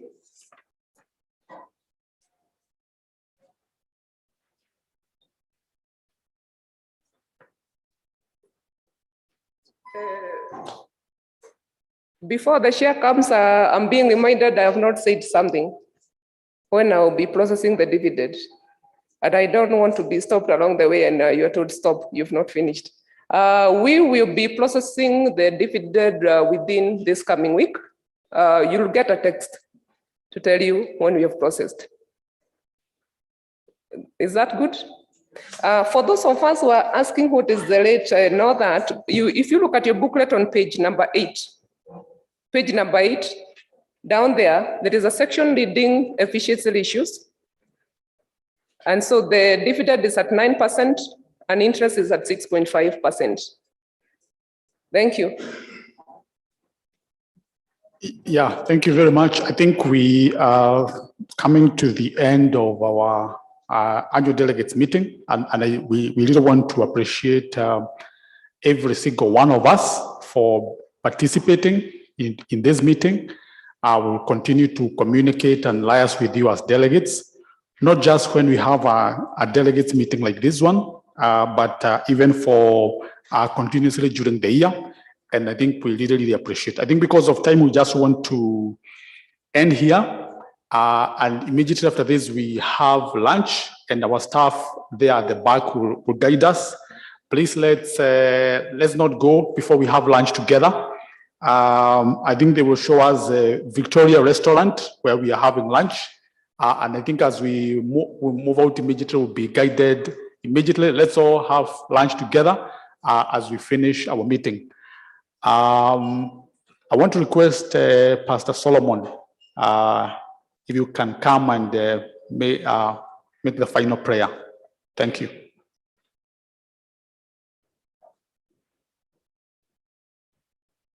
All right, good afternoon. Let's pray. Father, we thank you and we appreciate you for your faithfulness and for your goodness. Thank you for the far you have brought us. Thank you because of the grace and the wisdom and the help that has come from heaven that has brought us this far. And today, Father, as the delegates of Kingdom Sacco, we stand here to thank you, to appreciate you, to honor you for what you have done and what you will continue to do in our midst. Thank you for the fellowship we are about to have as we share a meal together. We ask you to minister to all of us. We thank you and we exalt you. In Jesus' name we pray. Amen.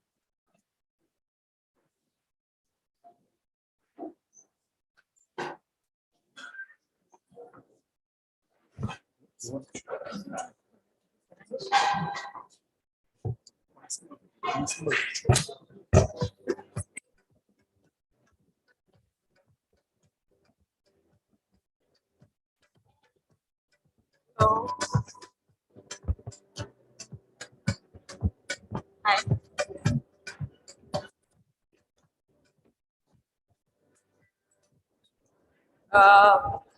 Hello? Hello, I hope you can hear me. As you go out, you'll be guided to the room where you're going for lunch. as you go out from the back. So welcome for lunch and even to have fellowship with us as we continue. Thank you.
Shughulika mambo ya hiyo bango.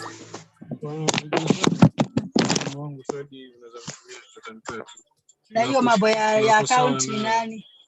Account ni mwalimu mwingine.